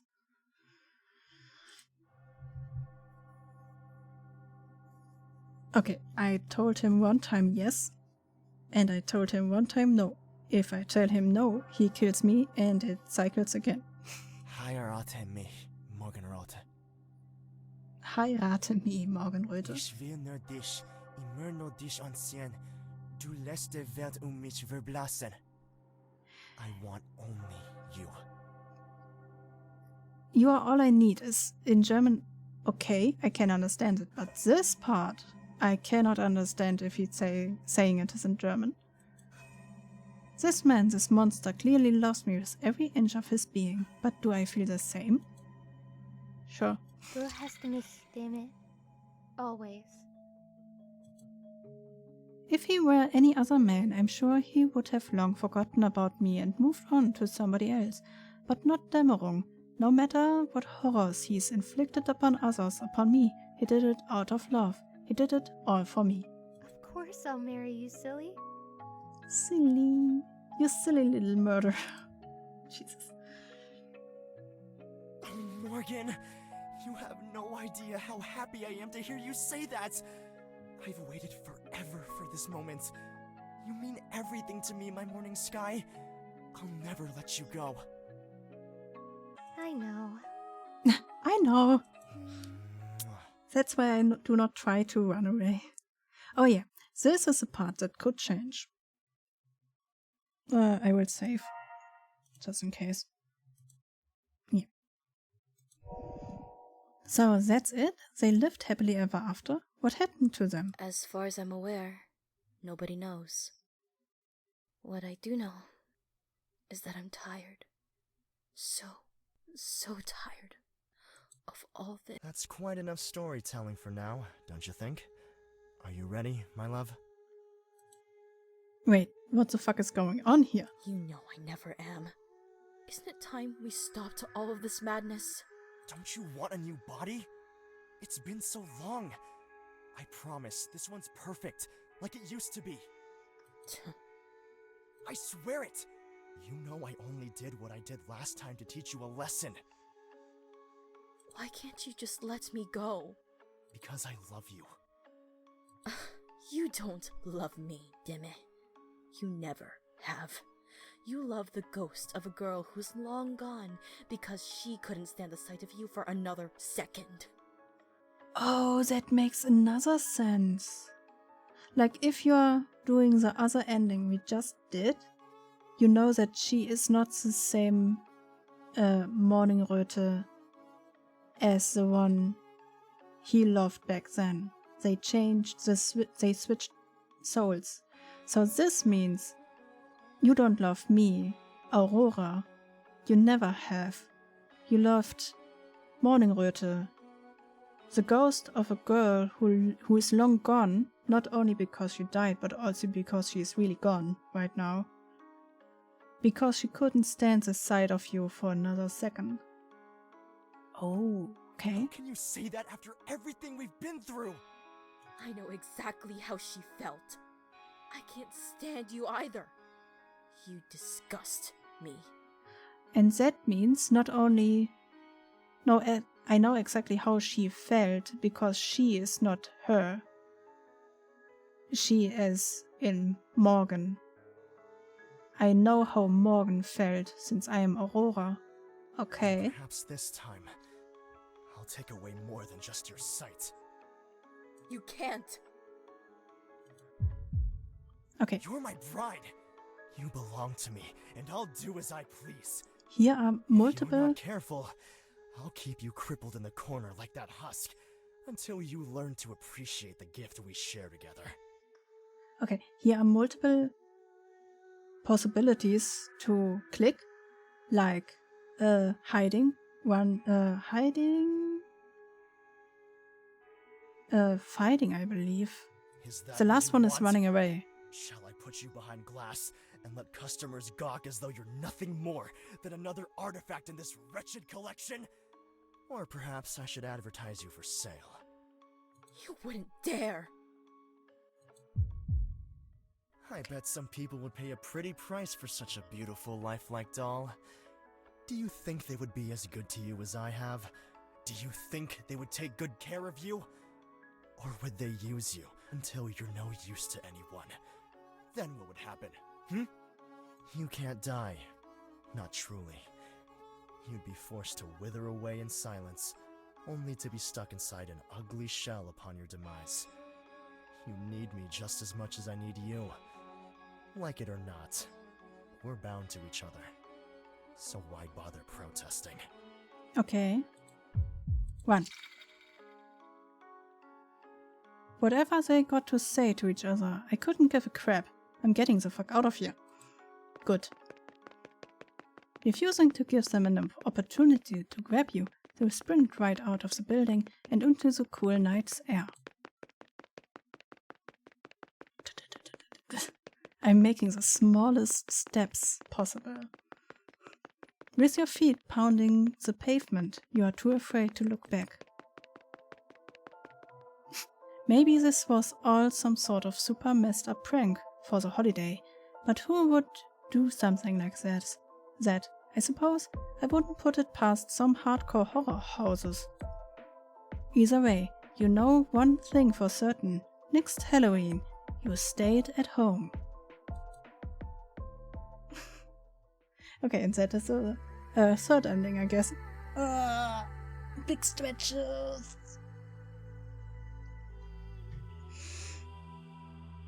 Okay, this is a good game. I have to press. This game was made in not even a month, so less than a month's time, and they did all of this with like multiple endings. Okay, the decisions inside of the game doesn't matter that much. It's a decision at the beginning and at the ending that really matters, and that's mostly it. The game itself is only for background story, but that's a lot. You have to play it at least 2 times if you are smart enough. And every time you play it is at least an hour.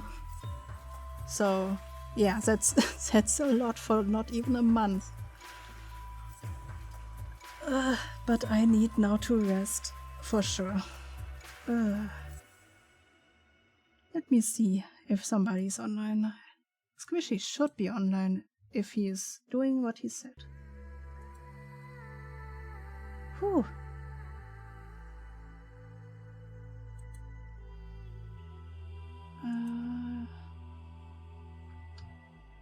I don't understand why sometimes I can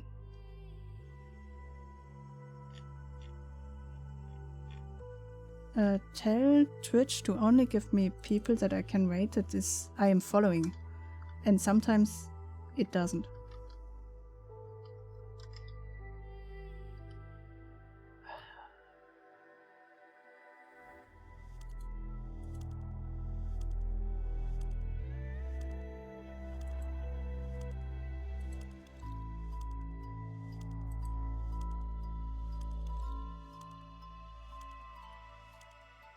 Huh?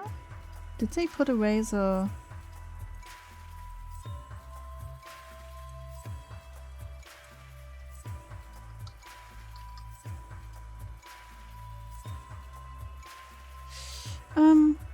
How is Squishy's name? Because if I'm searching for Squishy, it doesn't give me Squishy, weirdly. Wait, let me look it up. Yes, I'm ending right now. I'm trying to figure out what Squishy's name is, his channel name. I just did the third ending, and it's just running away and surviving and not going out doing Halloween. So understandable. Why can I not find Squishy? Is Squishy not online? Well, not online then. Or maybe that's also why he doesn't give me the opportunity to rate some search for people I'm following. Okay, fine. Sad. He wanted to be online at 1, as far as I remember. But then I will just end it here. Wait, we can... One more thing I can look at.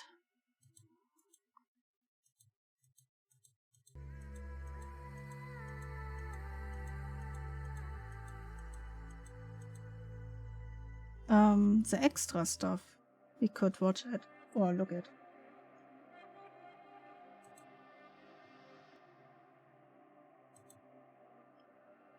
There. This thing. What is this?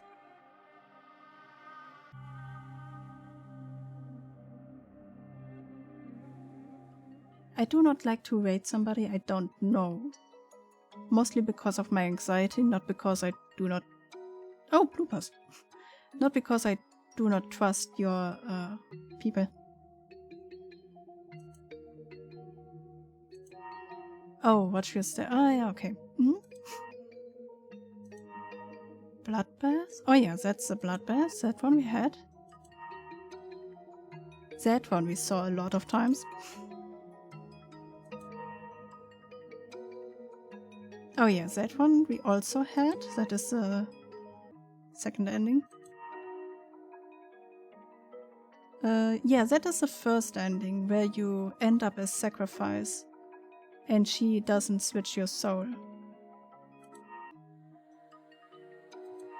Farrell Morgan? Oh. Yeah, okay.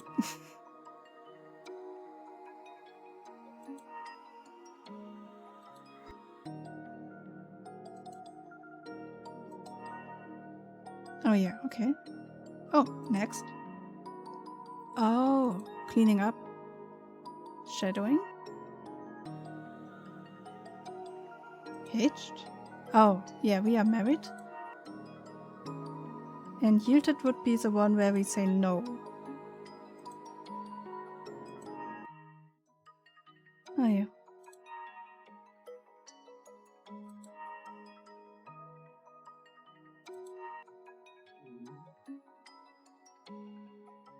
Lügen?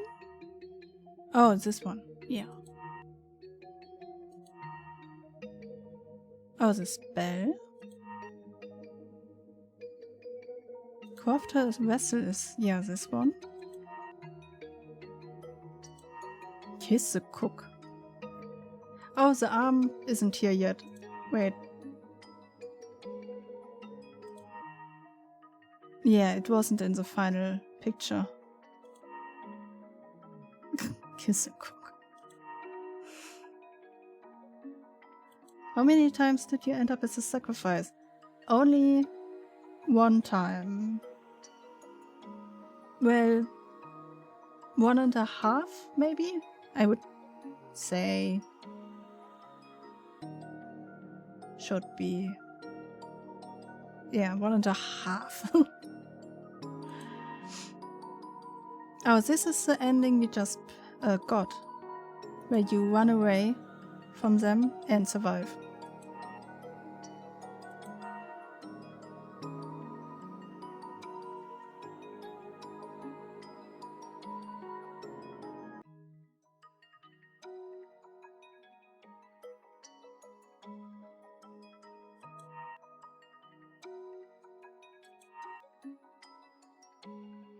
How do you end up as a half sacrifice? It's in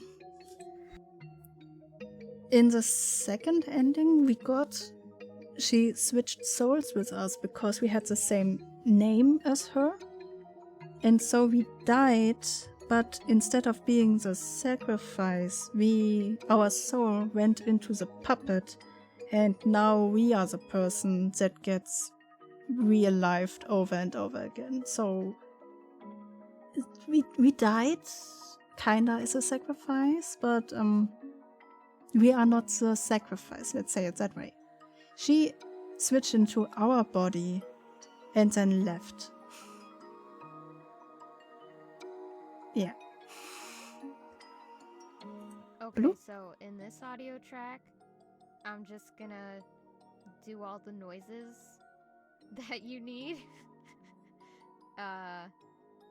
And I'll add some in that you might want to use, but that you didn't really ask for. Like, I don't know if you want any sounds of her dying or anything like that. So I'll try and do it in order of the script, what comes first, and then after that I'll just kind of make a variety of noises that you might want to use, but that you didn't explicitly ask for. So yeah.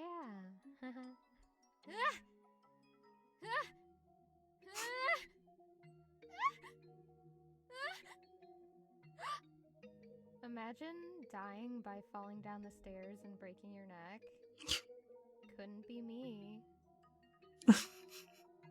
Couldn't be me. Huh? No. Me when I'm evil, but I'm kissing you at the same time.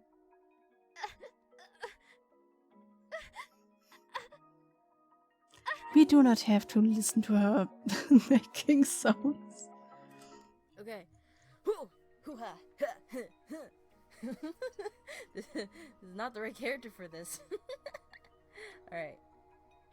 Oh, these old relics. They're just regular mannequins. Nothing to be frightened of.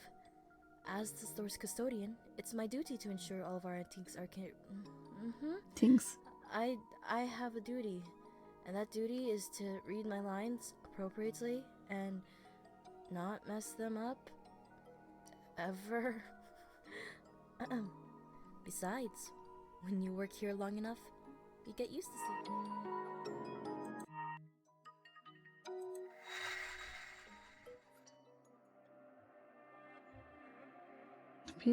Is Lexi. A lot of people you know are there.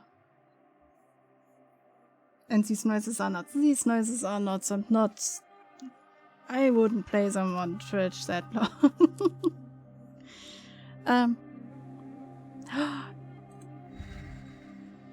Oh, here are the settings. I was wondering why there are no settings. Okay, that makes sense. But no, I do not want to write into Lexi because no, too anxious for that one. But we will see us at Lexi's, I guess. So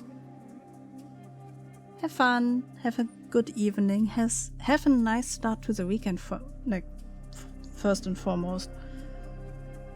And we will see us next time. Bye bye. Thank you for watching and lurking.